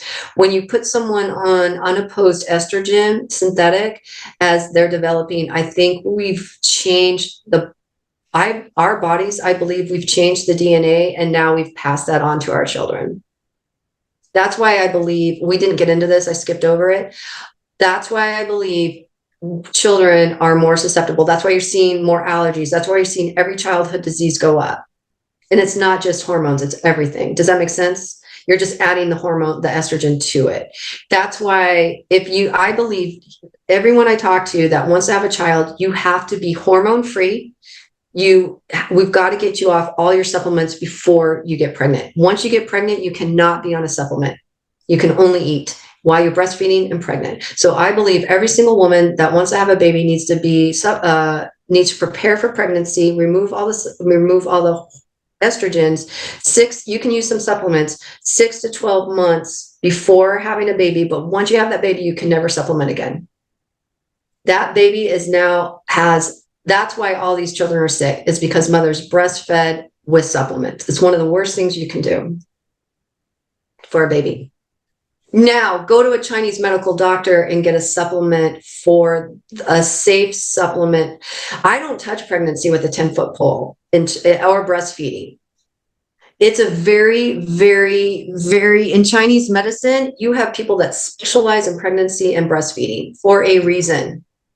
For a reason. It is a precarious medical practice. Does that make sense? Because if you did something to damage that child, you will be held responsible.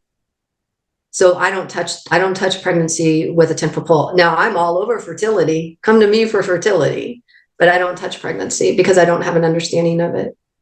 So I'm sure a lot of our listeners are at the edge of their seats right now, wondering how I'm going to respond to this, because I knew as I was looking over some of your stuff that we agree with a lot and we might disagree with some, and that's okay because I actually think, well, I have two things. First of all, I have an offer. I'm willing to be involved in any studies that you would want to do that, would involve supplementation, but not using the ingredients that you're concerned with. Because that's the other thing I could say is that I'm more focused on nutrients. And you said earlier that supplements are medicine, where I've always said that nutrients are nutrients and herbs are medicine, right? So I'm not a herbalist at all. We have some plant ingredients in our products because they help with absorption, or like you mentioned pepper earlier. Pepper is well known to improve the results of curcumin and other antioxidants and stuff like that. And let's say in our blood sugar product, we have the nutrients that you need for your glucose tolerance factor and to use and to recognize insulin in the cell. But we also have ingredients like cinnamon, which is also well known to help with blood sugar. So there are herbs in there, and I understand them to a small degree, but I'm mostly about the nutrition, especially about the minerals. And yeah, as I'm going through a lot of those lists of yours, I know a lot of these ingredients are in many, many popular supplements, including some of ours, especially the ones that are formulated for hormones. So I have to look into this more. We just met here today. I have to read your books. I'm going to read them. They're big books, so it looks like they're going to be juicy and I'm going to enjoy them. But I totally think that smart supplement programs could be designed that don't have these ingredients. There's no reason we need these ingredients at all. No. Okay. Why you can't supplement while pregnant? For example, did you know aloe causes miscarriages? Well, that's the thing, though. Even calling aloe a supplement is a little bit weird to me because to me, aloe is a medicine. Yeah. So castor oil, you can't use castor oil while you're pregnant. You can't use ashwagandha while you're pregnant. So people, yeah. So like I've been using castor oil for 20 years. I don't really use it that much, but now all of a sudden castor oil is huge. And I'm like, that stuff I used like 20 years ago, because in Chinese medicine, we use it for the liver. We do hot packs with, over the liver. And I was like, and I used to use it all the time. And now I don't ever use it because I was like, I was like over it. And now here we are 20 years later, everyone's using castor oil packs. You can't use them while you're pregnant and you can't use them while you're breastfeeding. It's an herb. So I always remind people, and even Dr. Hobbins, who's an MD, you never supplement while you're pregnant or breastfeeding. It's the worst thing you can do. And I agree. If what I would do for my patients, what I do that are pregnant and breastfeeding, we don't allow them to supplement. They go to the herbalist. So I think that would be the one time I would be like, I strongly recommend you to go to an herbalist so your herbs are safe for you and the child. Because everything that you're supplementing, do you want to know why we have an increase in all the childhood diseases? It's the supplements. These women are supplementing while pregnant, and it's to me, it's so damaging, and I can see the damages because we can look at the statistics of every disease as it's going up, every allergy, everything, and I know where it's coming from, and that's all I can do. I'm not going to,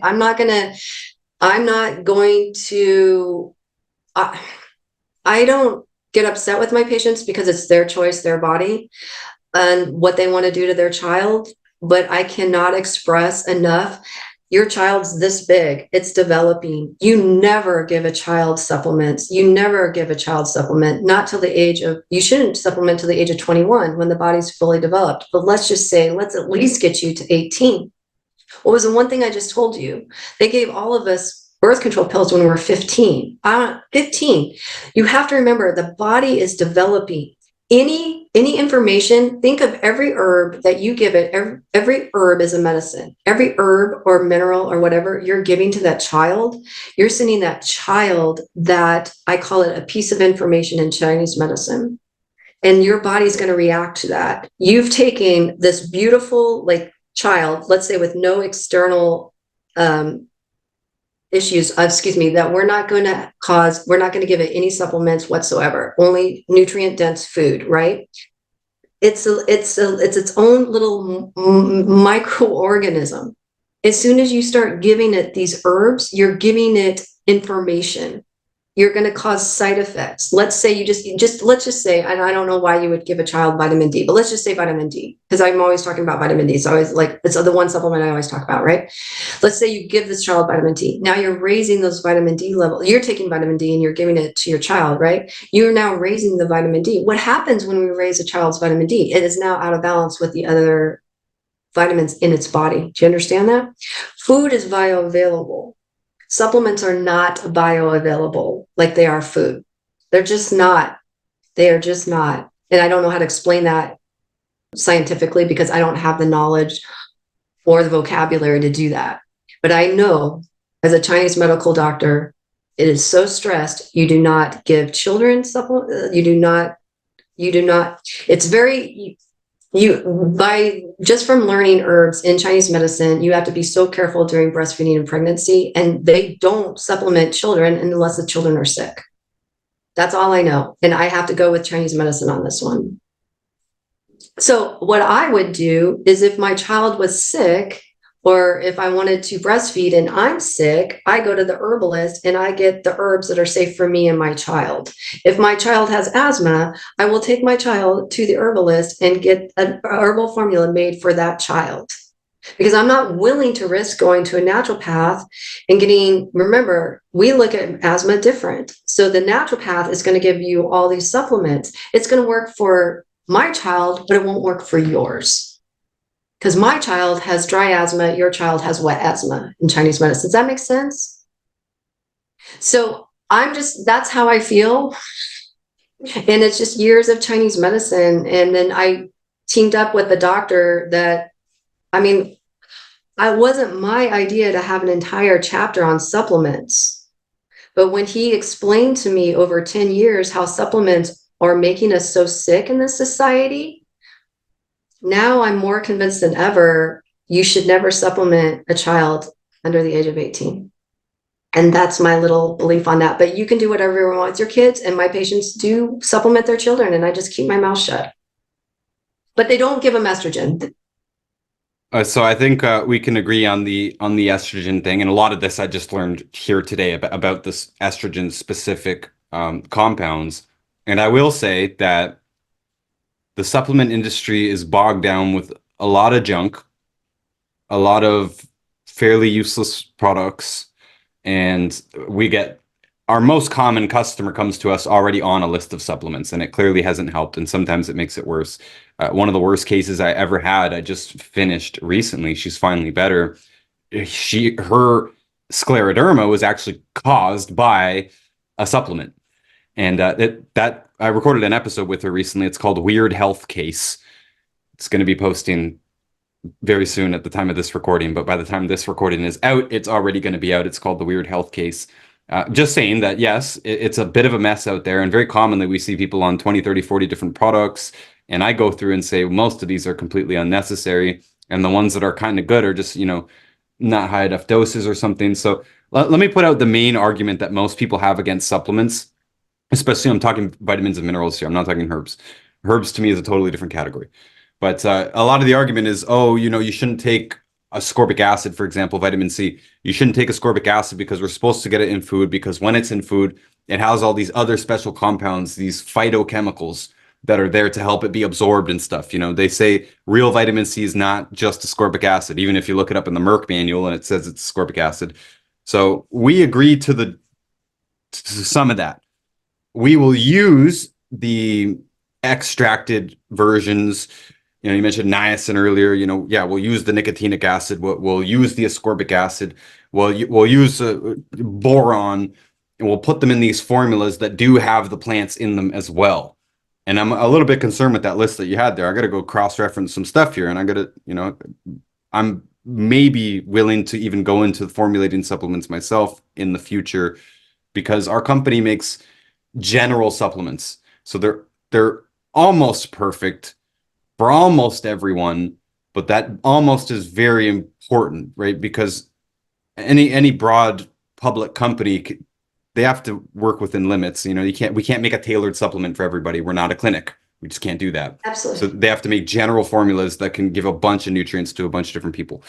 So that one of those main arguments is you don't want to use these so-called synthetic extracts and stuff because they don't work as well without the plant compounds that they're supposed to come with. We agree. That's why we make formulas with the plant compounds as well. Like, they're based on the plant compounds, and we put those extras in it as well. And those plants themselves will have some of those nutrients in it too. You get more ascorbic acid, for example.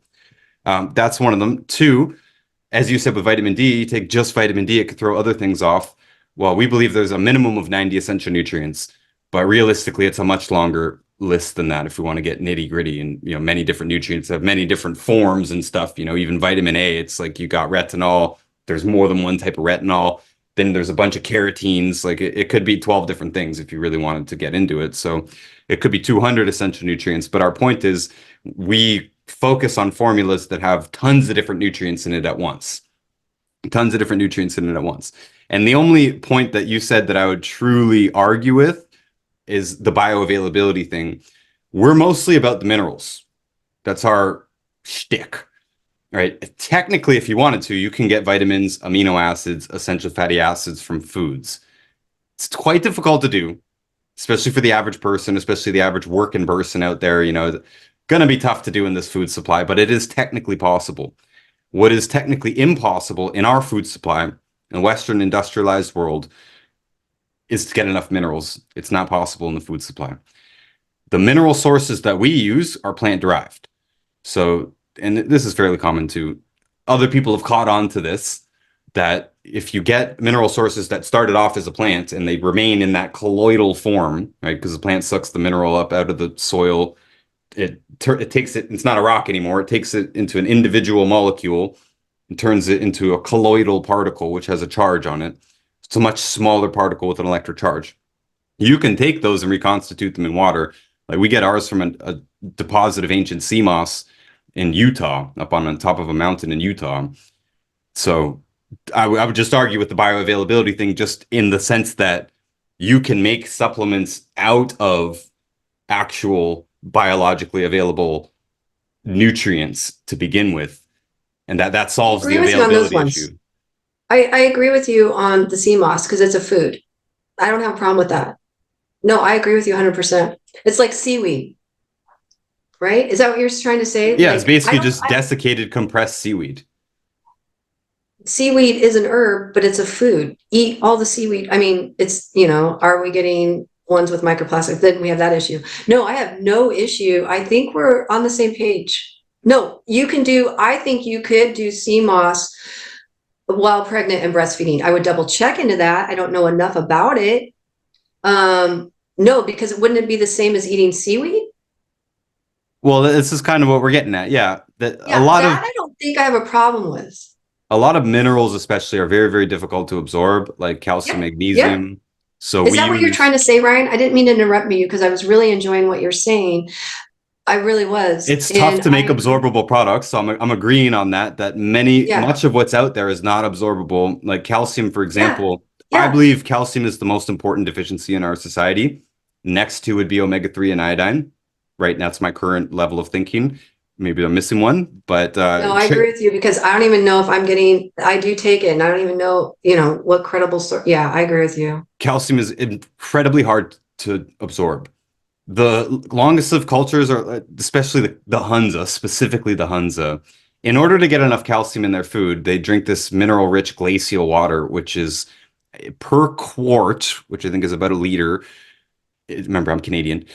Per quart, I believe they have 17,000 milligrams of calcium in it, but it's inorganic. So they're drinking many quarts a day because they're on a high altitude and they get dehydrated easily. But I'm just kind of making the point that they have to consume a stupid amount to absorb a solid amount in their food. And when it comes to calcium specifically, we have this calcium to phosphorus ratio. I know this isn't your wheelhouse, this is my wheelhouse. This calcium to phosphorus ratio we had to figure out in animals, and they figured it out actually back in China 1,000 years ago, how to prevent and reverse osteoporosis and arthritis and kidney stones and all the calcium deficiency problems. They figured it out in livestock by feeding them bone meal, because it turns out the only way to get the perfect ratio of calcium to phosphorus, which is roughly 2 to 1, it's 2.1 to 1. The only way to actually accomplish that with food is by eating the whole animal.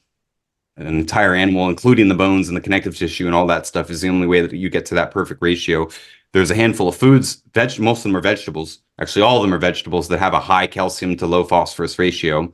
So that we believe that that's good for you as well. And leaning towards those foods is good to balance this out. But to do it without a baseline calcium supplement is very difficult, because all the longest of populations, all the healthiest populations, all the primitive populations until recently, all used wood ashes as a supplement, whether they didn't understand it or not. They just had a lot of wood ashes because they used fire for their cooking and heating. They had the ashes left over. They put the ashes in the garden. They'd use the white ashes in their breads They'd use it as a condiment. They'd use it as a thickener, flour, basically. And some of them would just eat it directly. But that it's a lot of calcium. Calcium is very rich in it. So is potassium. Is rich. Potassium is named after potash, right? So ash is very mineral rich, and it's biologically available because it was in a plant to begin with. You burn away the carbon in the plant, you're left with the plant derived minerals. It's still in the same colloidal form it would be in if you ate the plant itself. It's just concentrated. So they've got this thing in regular science called the Great Leap Forward, right? Popularized by Jared Diamond. And they're hypothesizing that the our evolution, I'm not really an evolution guy, but whether you believe in evolution or creation, it doesn't matter. We're designed to use these same things. But they hypothesize that our brains got bigger when we started using fire. Their theory is that that led us to eat a wider variety of foods. So now we can eat tubers and things like potatoes and stuff that you just can't really eat raw. And, you know, we can cook the meat and crack the bones open and cook the, I don't know, they're bringing it down to cooking itself. We're saying, no, it's not because they could cook. It's because they had ashes now. Now they had ashes. Once they had fire, they had ashes, which was a plant-derived mineral source. And we need at least 60 essential minerals. I say everything on the periodic table is essential in its natural form and concentrations, even lead and arsenic and all the stuff that's considered toxic. It is toxic when it's made into an industrial thing, right? Fluoride, even one of them. I'm sorry to hog the mic here, but I'm trying to go quick, lay some things out here. No, I love it. I'm really enthralled. Thank you. One of the foremost trace mineral researchers of all time is a man named Klaus Schwartz. He's no longer alive, but there's still an award named after him for trace mineral research. And he discovered selenium, I believe. And he also believed that fluoride was an essential nutrient. That's something that's still contentious today. And people their jaws might drop with that. I've heard that. But fluoride is in spring water. It's in most wells, and it's in the sea. You know, anything that's in the sea, all the elements are in the sea.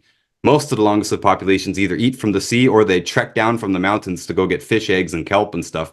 So you can't get anything in the sea that doesn't have mercury in it. And fluoride, for example, in its natural form and its natural dose, which is very, very small. Arsenic's essential for all vertebrates in a very, very, very small dose. They'll get slip tendon if you don't give it to them. You know, we figured this out in like 1950s, and it's been well proven. And it's not really contentious anymore, actually.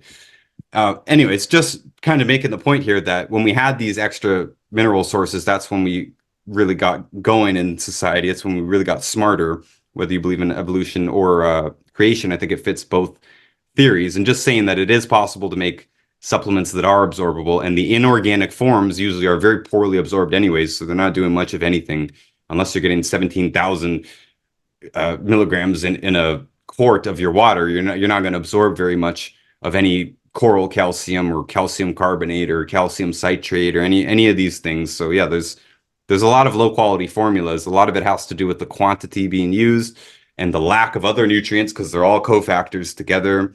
And there's other things in here as well, like enzymes. You know, very difficult to get enough enzymes in our food supply unless you're eating all raw food, which I don't think you recommend. I don't recommend it. You know, some raw foods would be good, but anyways, there's just a lot to it. And finally, we do have some nutrients that are directly involved in birth defects, nutrient deficiencies, vitamin A, vitamin E, folic acid was a very famous one. We had to sue the FDA to get folic acid into baby formulas and prenatals because we know it's very, very clearly established that folic acid deficiency causes neural tube defects. Yeah. I would say the biggest cause of folic acid deficiency is a processed food diet. But still, supplements are a very quick and easy way to fill in those deficiencies for a lot of people. And it's possible to get your vitamins and many of your nutrients from food, but in this food supply, it's physically impossible to me to get enough minerals, especially those big ones, calcium, iodine, the rare earth minerals, they're just absent. No, I agree. You can supplement up to the time you conceive. Once you conceive, then you can no longer supplement. But you have to remember in Chinese medicine, you can come to that herbalist and get herbs. Do I believe you can supplement? Yeah, with herbs that aren't harming you or the baby. Does that make sense? I'm not trained in those herbs. Do you understand? I don't have the training. That's like next level. I decided to do this instead. And most acupuncturists don't. That's why you need to go to an herbalist. that has, 5-star reviews. That's how I help my patients find herbalists for them.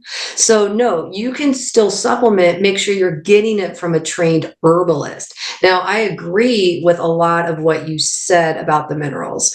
That's why I don't look at some foods as supplements. Do I think shilajit is a supplement? I don't think it is. Do you know what I'm trying to say? I don't think sea moss is a supplement. I don't know about breastfeeding and pregnancy with those. I would consult an herbalist for that. So I agree with you about your minerals. I'm not going to fight you on that one. All right, cool. And I'm willing, I'm actually not willing, I'm eager, I'm actively exploring opportunities to get back into research because I did work in research in marine science. A lot of this stuff, we have tons of time. I've been collecting hundreds and hundreds of pages, just like you, for books that I write. I collect things, hundreds and hundreds of pages about studies about nutrients, but most of them are about like 1, 2, 3 different nutrients at once. We had decades where they were using the wrong forms of vitamin D, for example, or whatever. We hadn't really figured out how to synthesize it, or they weren't using the natural form and they were getting mixed results. And you're always going to get mixed results when you use 1, 2, 3 handful of nutrients. So I'm eager to explore the possibilities of human research with multiple nutrients and entertaining a few different opportunities because there is some research going on, especially in the US, even with cancer patients and stuff like that. And I think there's a lot of holes in what I would call mainstream alternative cancer treatment. If there is such a thing, there is such a thing. Yeah, I think there's some holes in it. And I was mentioning one earlier, like a lot of them are using flaxseed and mistletoe. Well, hey, that might be a problem. I'm just learning today this might be a problem in the Right. mainstream alternative world. For breast cancer. For breast cancer. Well, that's one of the I most don't. common. It's almost Yeah. most of the cancer Oh. cases we get are breast and prostate. Oh, So. okay. Okay, then you definitely don't want to. I have to tell you, I didn't even think to tell you. I'm so sorry. Ash is an herb in our medicine, and we use it to stop bleeding. Yep. So ash was used to stop bleeding, and it's a traditional Chinese medical herb. So yeah, I understand. That's why I was like, oh, I totally agree with you with the ash thing. Sorry, I forgot to tell you that part. Yeah, ash is it's a medicinal herb. It's man's And first I love supplement. that how you broke it down. I never thought of it like that. So I love learning from other people that are knowledgeable and things that I just don't have time to be. I'm like, oh, you're sitting here talking and you're like, I'm carrying on. I'm like, no, I'm like, it's like the one chance I get to learn. Well, this is the stuff I go on about every day. We just the way that we grow our food, it's impossible for there to be more minerals in it next season than there was last season. It was back in the 90s, 1992 at the Rio Summit, right, the Earth Rio Summit, that they determined that the North American soils were 85% depleted. We were the most depleted soils in the entire world because other continents, we after World War II and stuff, we undertook this big project to feed the world, right? So we actually grow more in America and Canada than we use, and many other countries are net exporters as well. Well, they're depleting their soils even more. And in the past, before we dammed all the rivers, all the civilizations in the world were built on a floodplain. You think about Egypt and the Nile and the great floodplains and the breadbasket of the world. Well, we stopped doing that. We dammed all the rivers so they don't flood anymore. Where are we going to get our minerals? They don't rain from the sky. The rivers used to flood and bring mud and silt and clay and stuff into the fields, and we would use heavy duty composting. All the primitive populations used heavy duty composting. They might have compost heaps that are bigger than their house. They would grind the bones up and use the bones, eat the bones, eat the stomach lining, eat the intestines, right, the tripe. They'd eat the whole animal, as much of it as they could. Well, that's where most of your nutrients are. You mentioned organs earlier. They would eat the organs too. They not just the liver. They'd eat the heart. They'd eat the brain. They'd eat the kidneys. They'd eat the adrenals. All of these concentrate nutrients. You won't find a better vitamin C supplement than eating the adrenal glands of an animal, but it's just these aren't really available in our food supply. And what I find interesting is that's how we treat, in Chinese medicine, you use the organs to treat. And even like that's why people consume the placenta after pregnancy, because you've lost you don't. Again, you do not make estrogen while you're pregnant, and there are doctors out there telling women you do. No, you only produce progesterone. So when the women will eat the placenta because it's rich in blood, rich in progesterone, and rich in qi. So that's why women will do that. But what's interesting, you said about the adrenals, My dad, when he would go hunting, the gallbladder, oh my gosh, if you could consume the gallbladder, for people that have gallbladder disease and liver disease, it would change their life, right? Because you've heard about people that had pancreatic cancer and they started eating the pancreas and it cured their cancer, like a couple people. It's insane to me. That's insane. Like I was telling you with the thyroid, I was amazed about the thyroid.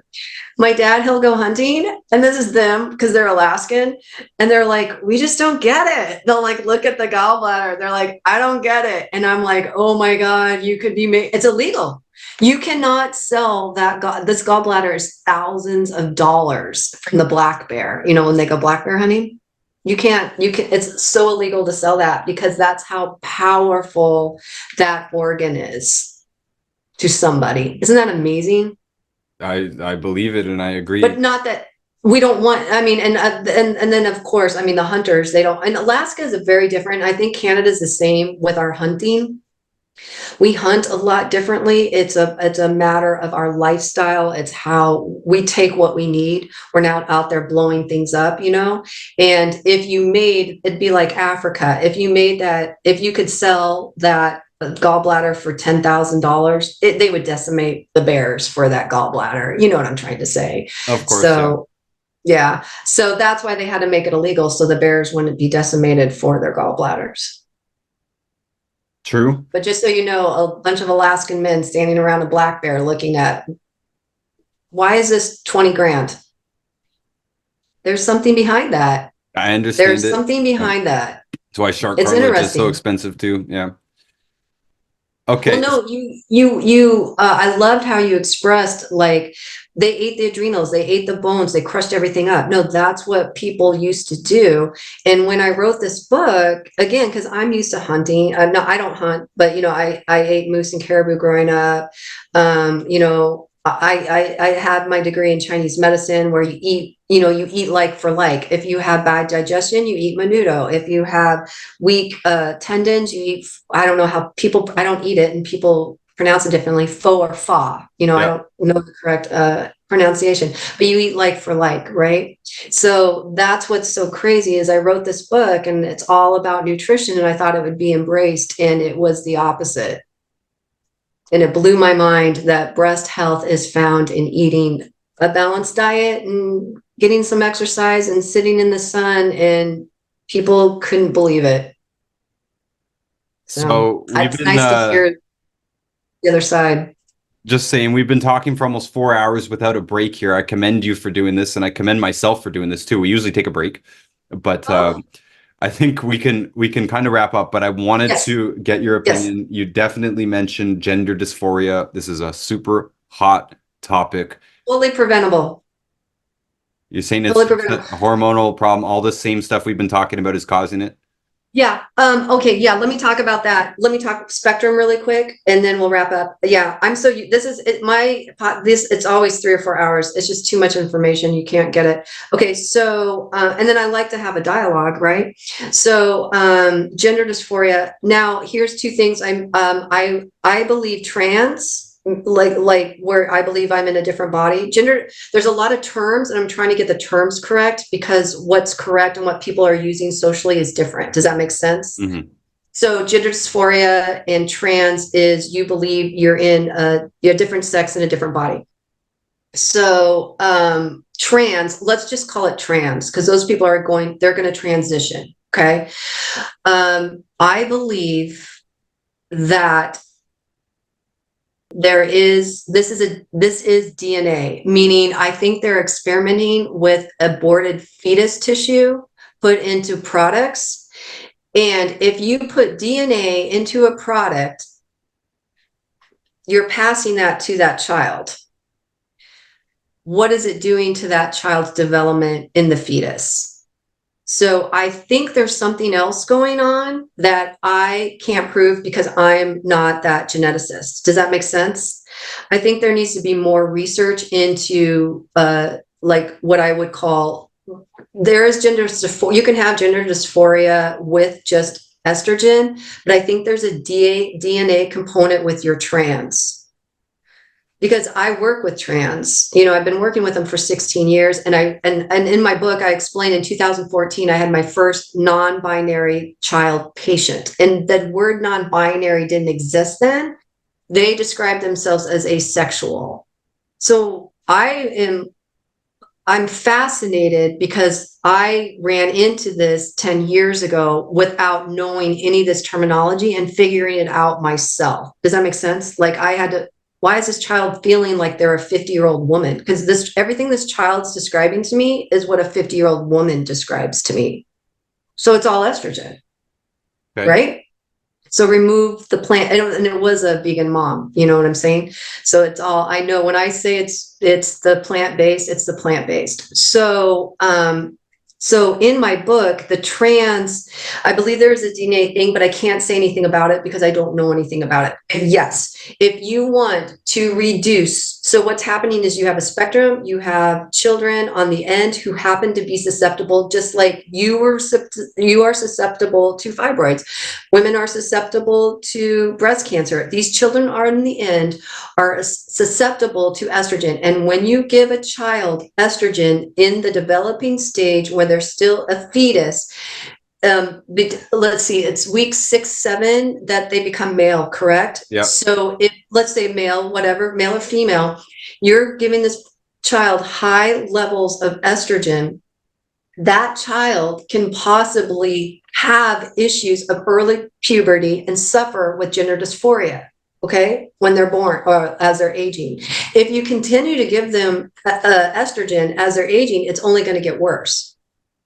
Like if you're putting lavender oil on your child, you're now increasing that risk.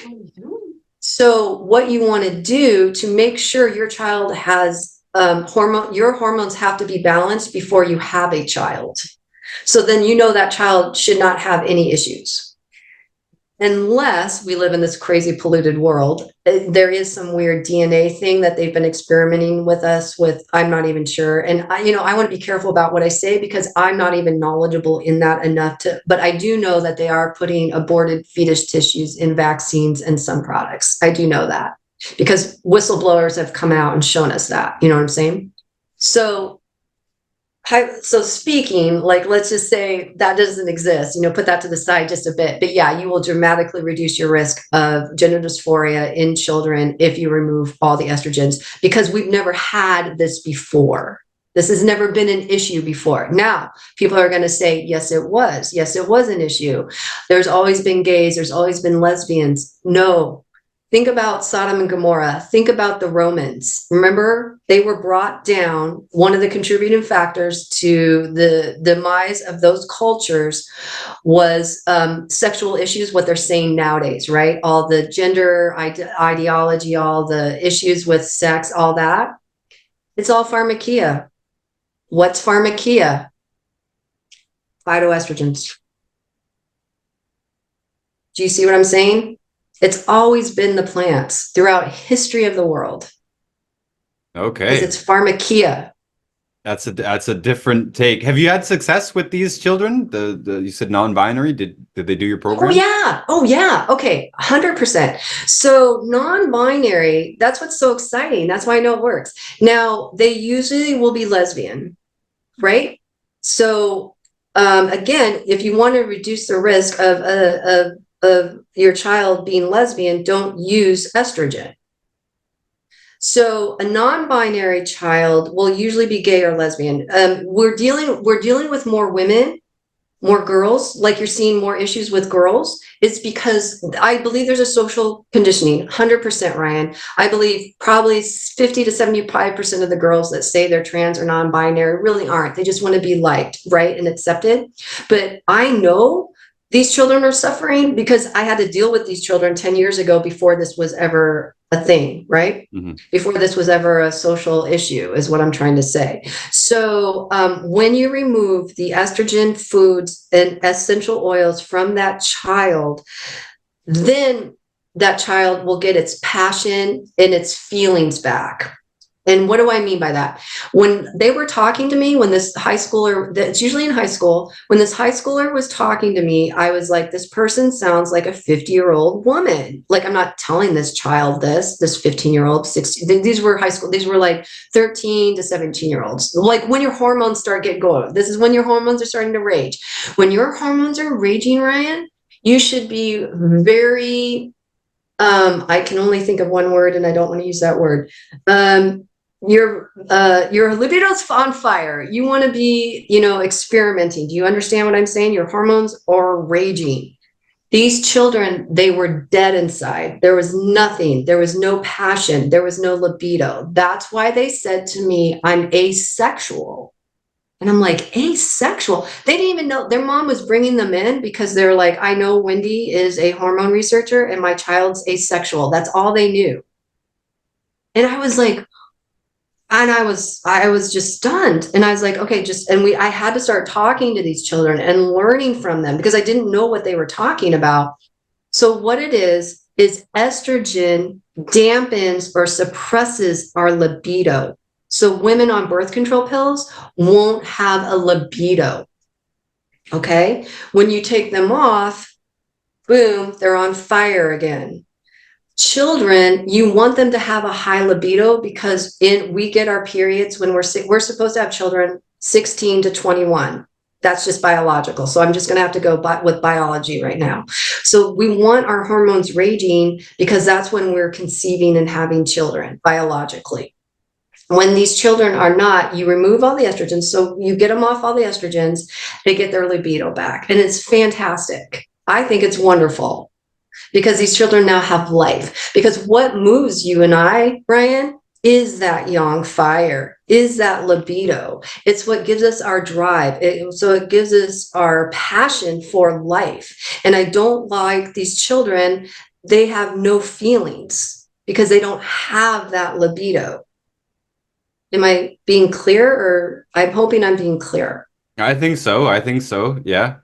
So when I removed the estrogens, when the mom removed the estrogens from the diet, the child realized they got their hormones back, they got their passion back, they got all fired up, but they were, I think almost all of them became either lesbian or gay. So then they just realized they were lesbian. They're like, oh, I'm lesbian. I'm like, I knew that. You kind of have an idea of what you can kind of have an idea. I'm like, that's so wonderful.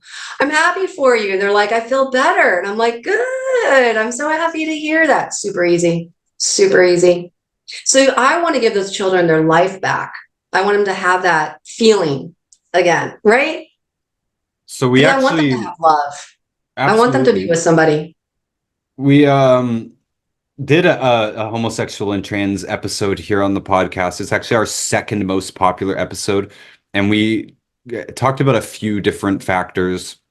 I'm not going to go into the whole thing, but there is a small part of the brain called the preoptic hypothalamus, and it's subject to birth defects, just like other just like other parts of the brain. You could have cerebral palsy if you're deficient in certain nutrients, so you got certain poisons.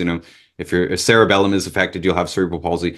And in this case, with the preoptic hypothalamus, then you could be asexual, you could be gay, you could be bisexual or whatever. There's only a small amount of cells in there. If you mess with it, it can change your sexual impulses. That's one part of it. There's a socialization part of it. You mentioned some of those other cultures in the past. Well, some of them did have a sort of a culture of homosexuality, at least when they were young. It was like okay in ancient Greece or Rome to be for a man to kind of have sex with boys. Basically, it was more seen as the dominance thing. You're either dominant or submissive. I'm just saying there was a cultural influence there as well.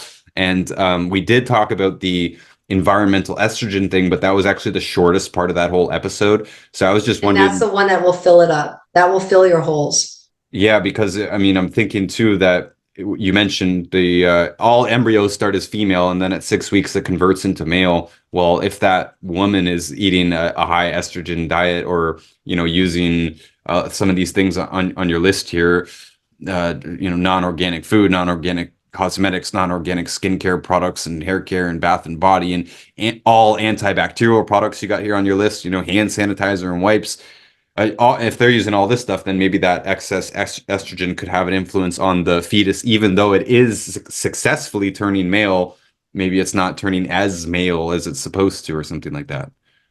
And one of the research, and this is why I keep saying there's not enough research. That's what the whole book, this whole book, I'm like, not enough research, not enough research, not enough, because people think plants are healthy. And what I'm showing, one of the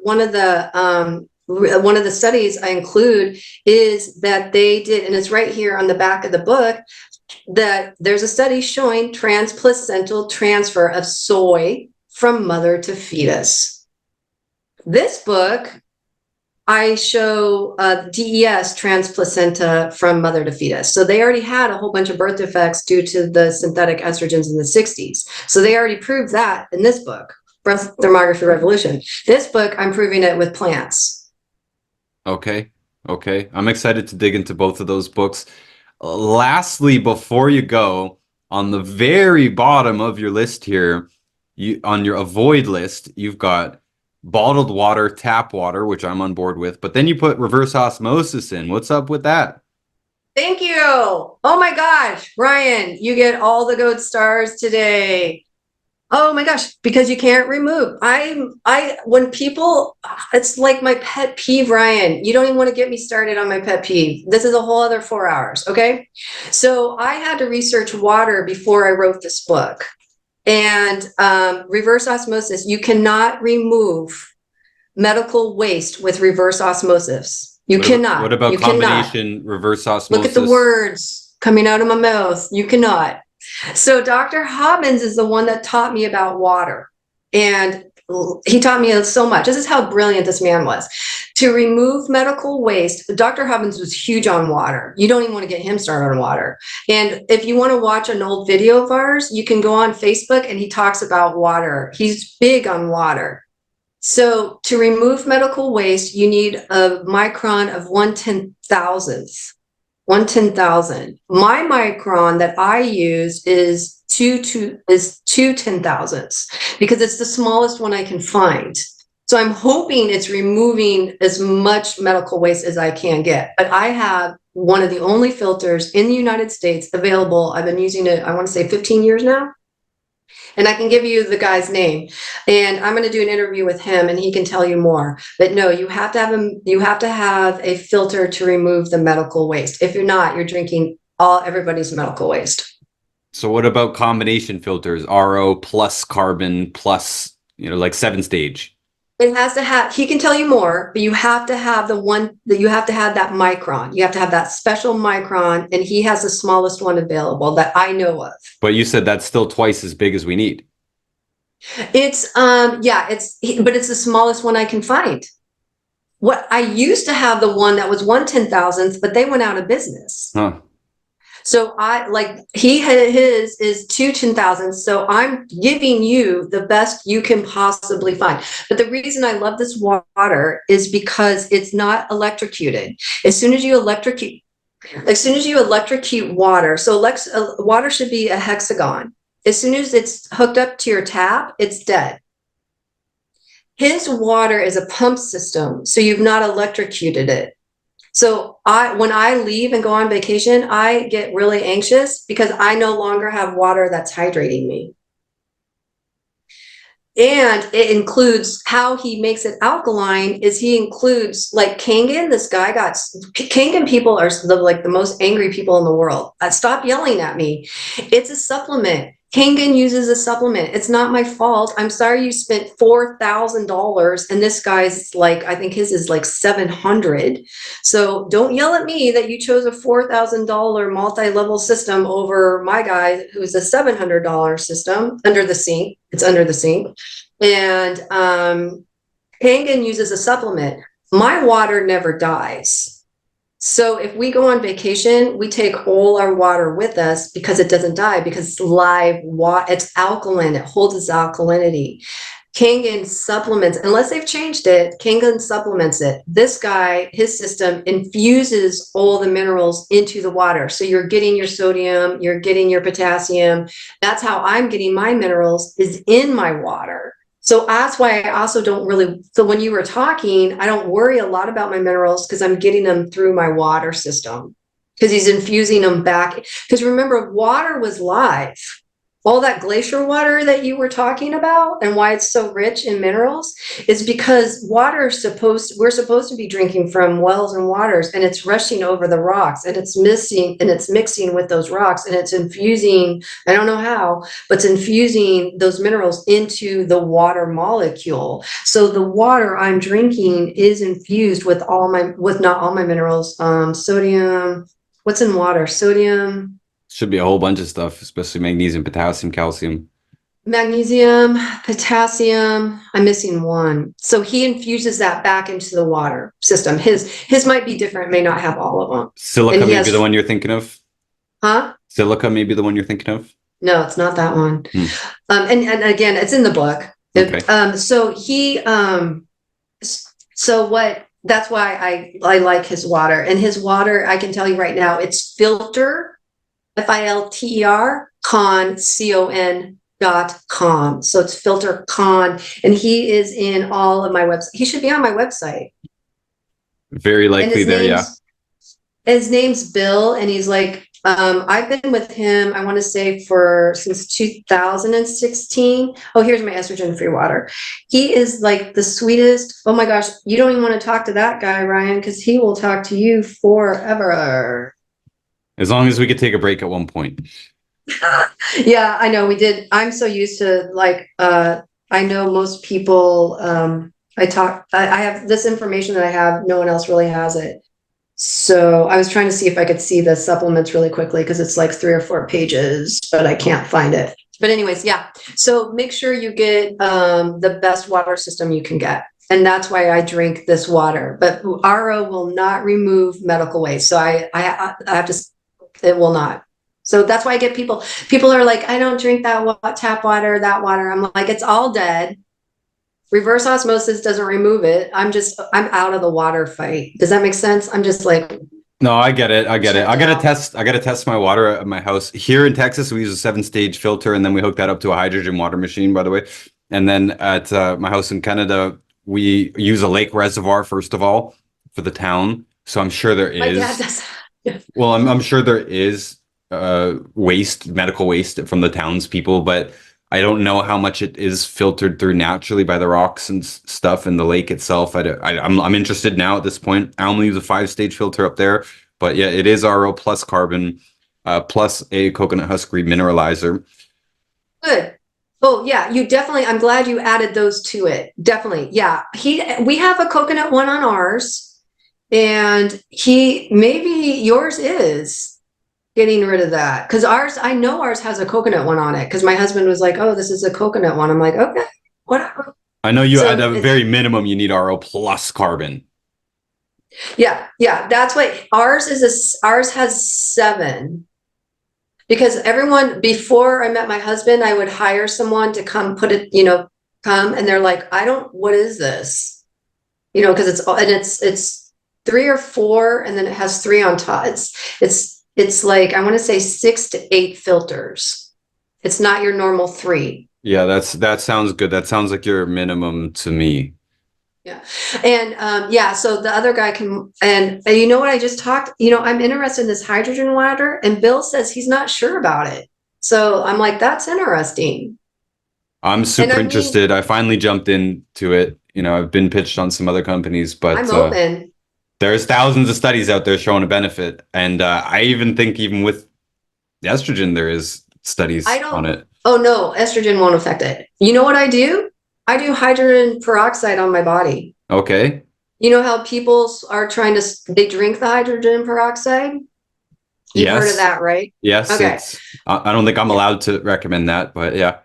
Oh, yeah, people do it. I've never done it. But you can still, what I was, I don't think those Amazon hydrogen water things are working. Does that make sense? Oh, we know for a fact that they only work for a couple of weeks, maybe. Okay. So, you get what you pay for. If you pay $40 or $80. Yeah. Okay. I'm glad we agree with that. Like, if you can tell me every single time I'm getting hydrogen water, that's a different story. I am open to that. Why does cancer go away? Why does cancer treated with hydrogen? Because it cures the cancer. It's giving it back that oxygen. That's why people do hyperbaric chambers for cancer treatment, right? So when you put, you can put, I'm not saying that it'll do anything, and I don't even know if it does, but I heard some scientist, 15 years ago, you don't need to worry about drinking the hydrogen, just put it on your skin. Because remember, our skin is the largest organ. So I started putting in the shower. So for years after the shower, I just like put hydrogen, like keep a yucky brown bottle of hydrogen water, and I just do that after I get out of the shower, and I let it towel, and I don't blot it off. Does that make sense? And It I'm does. curious to see if it works. Well, That's my little theory. there is a bit of a difference. We cannot get into it right now, the hydrogen peroxide and hydrogen ions, free hydrogen ions, but I will also look up to see if there's any studies about estrogen, and maybe I will insert that in upon editing. Yeah.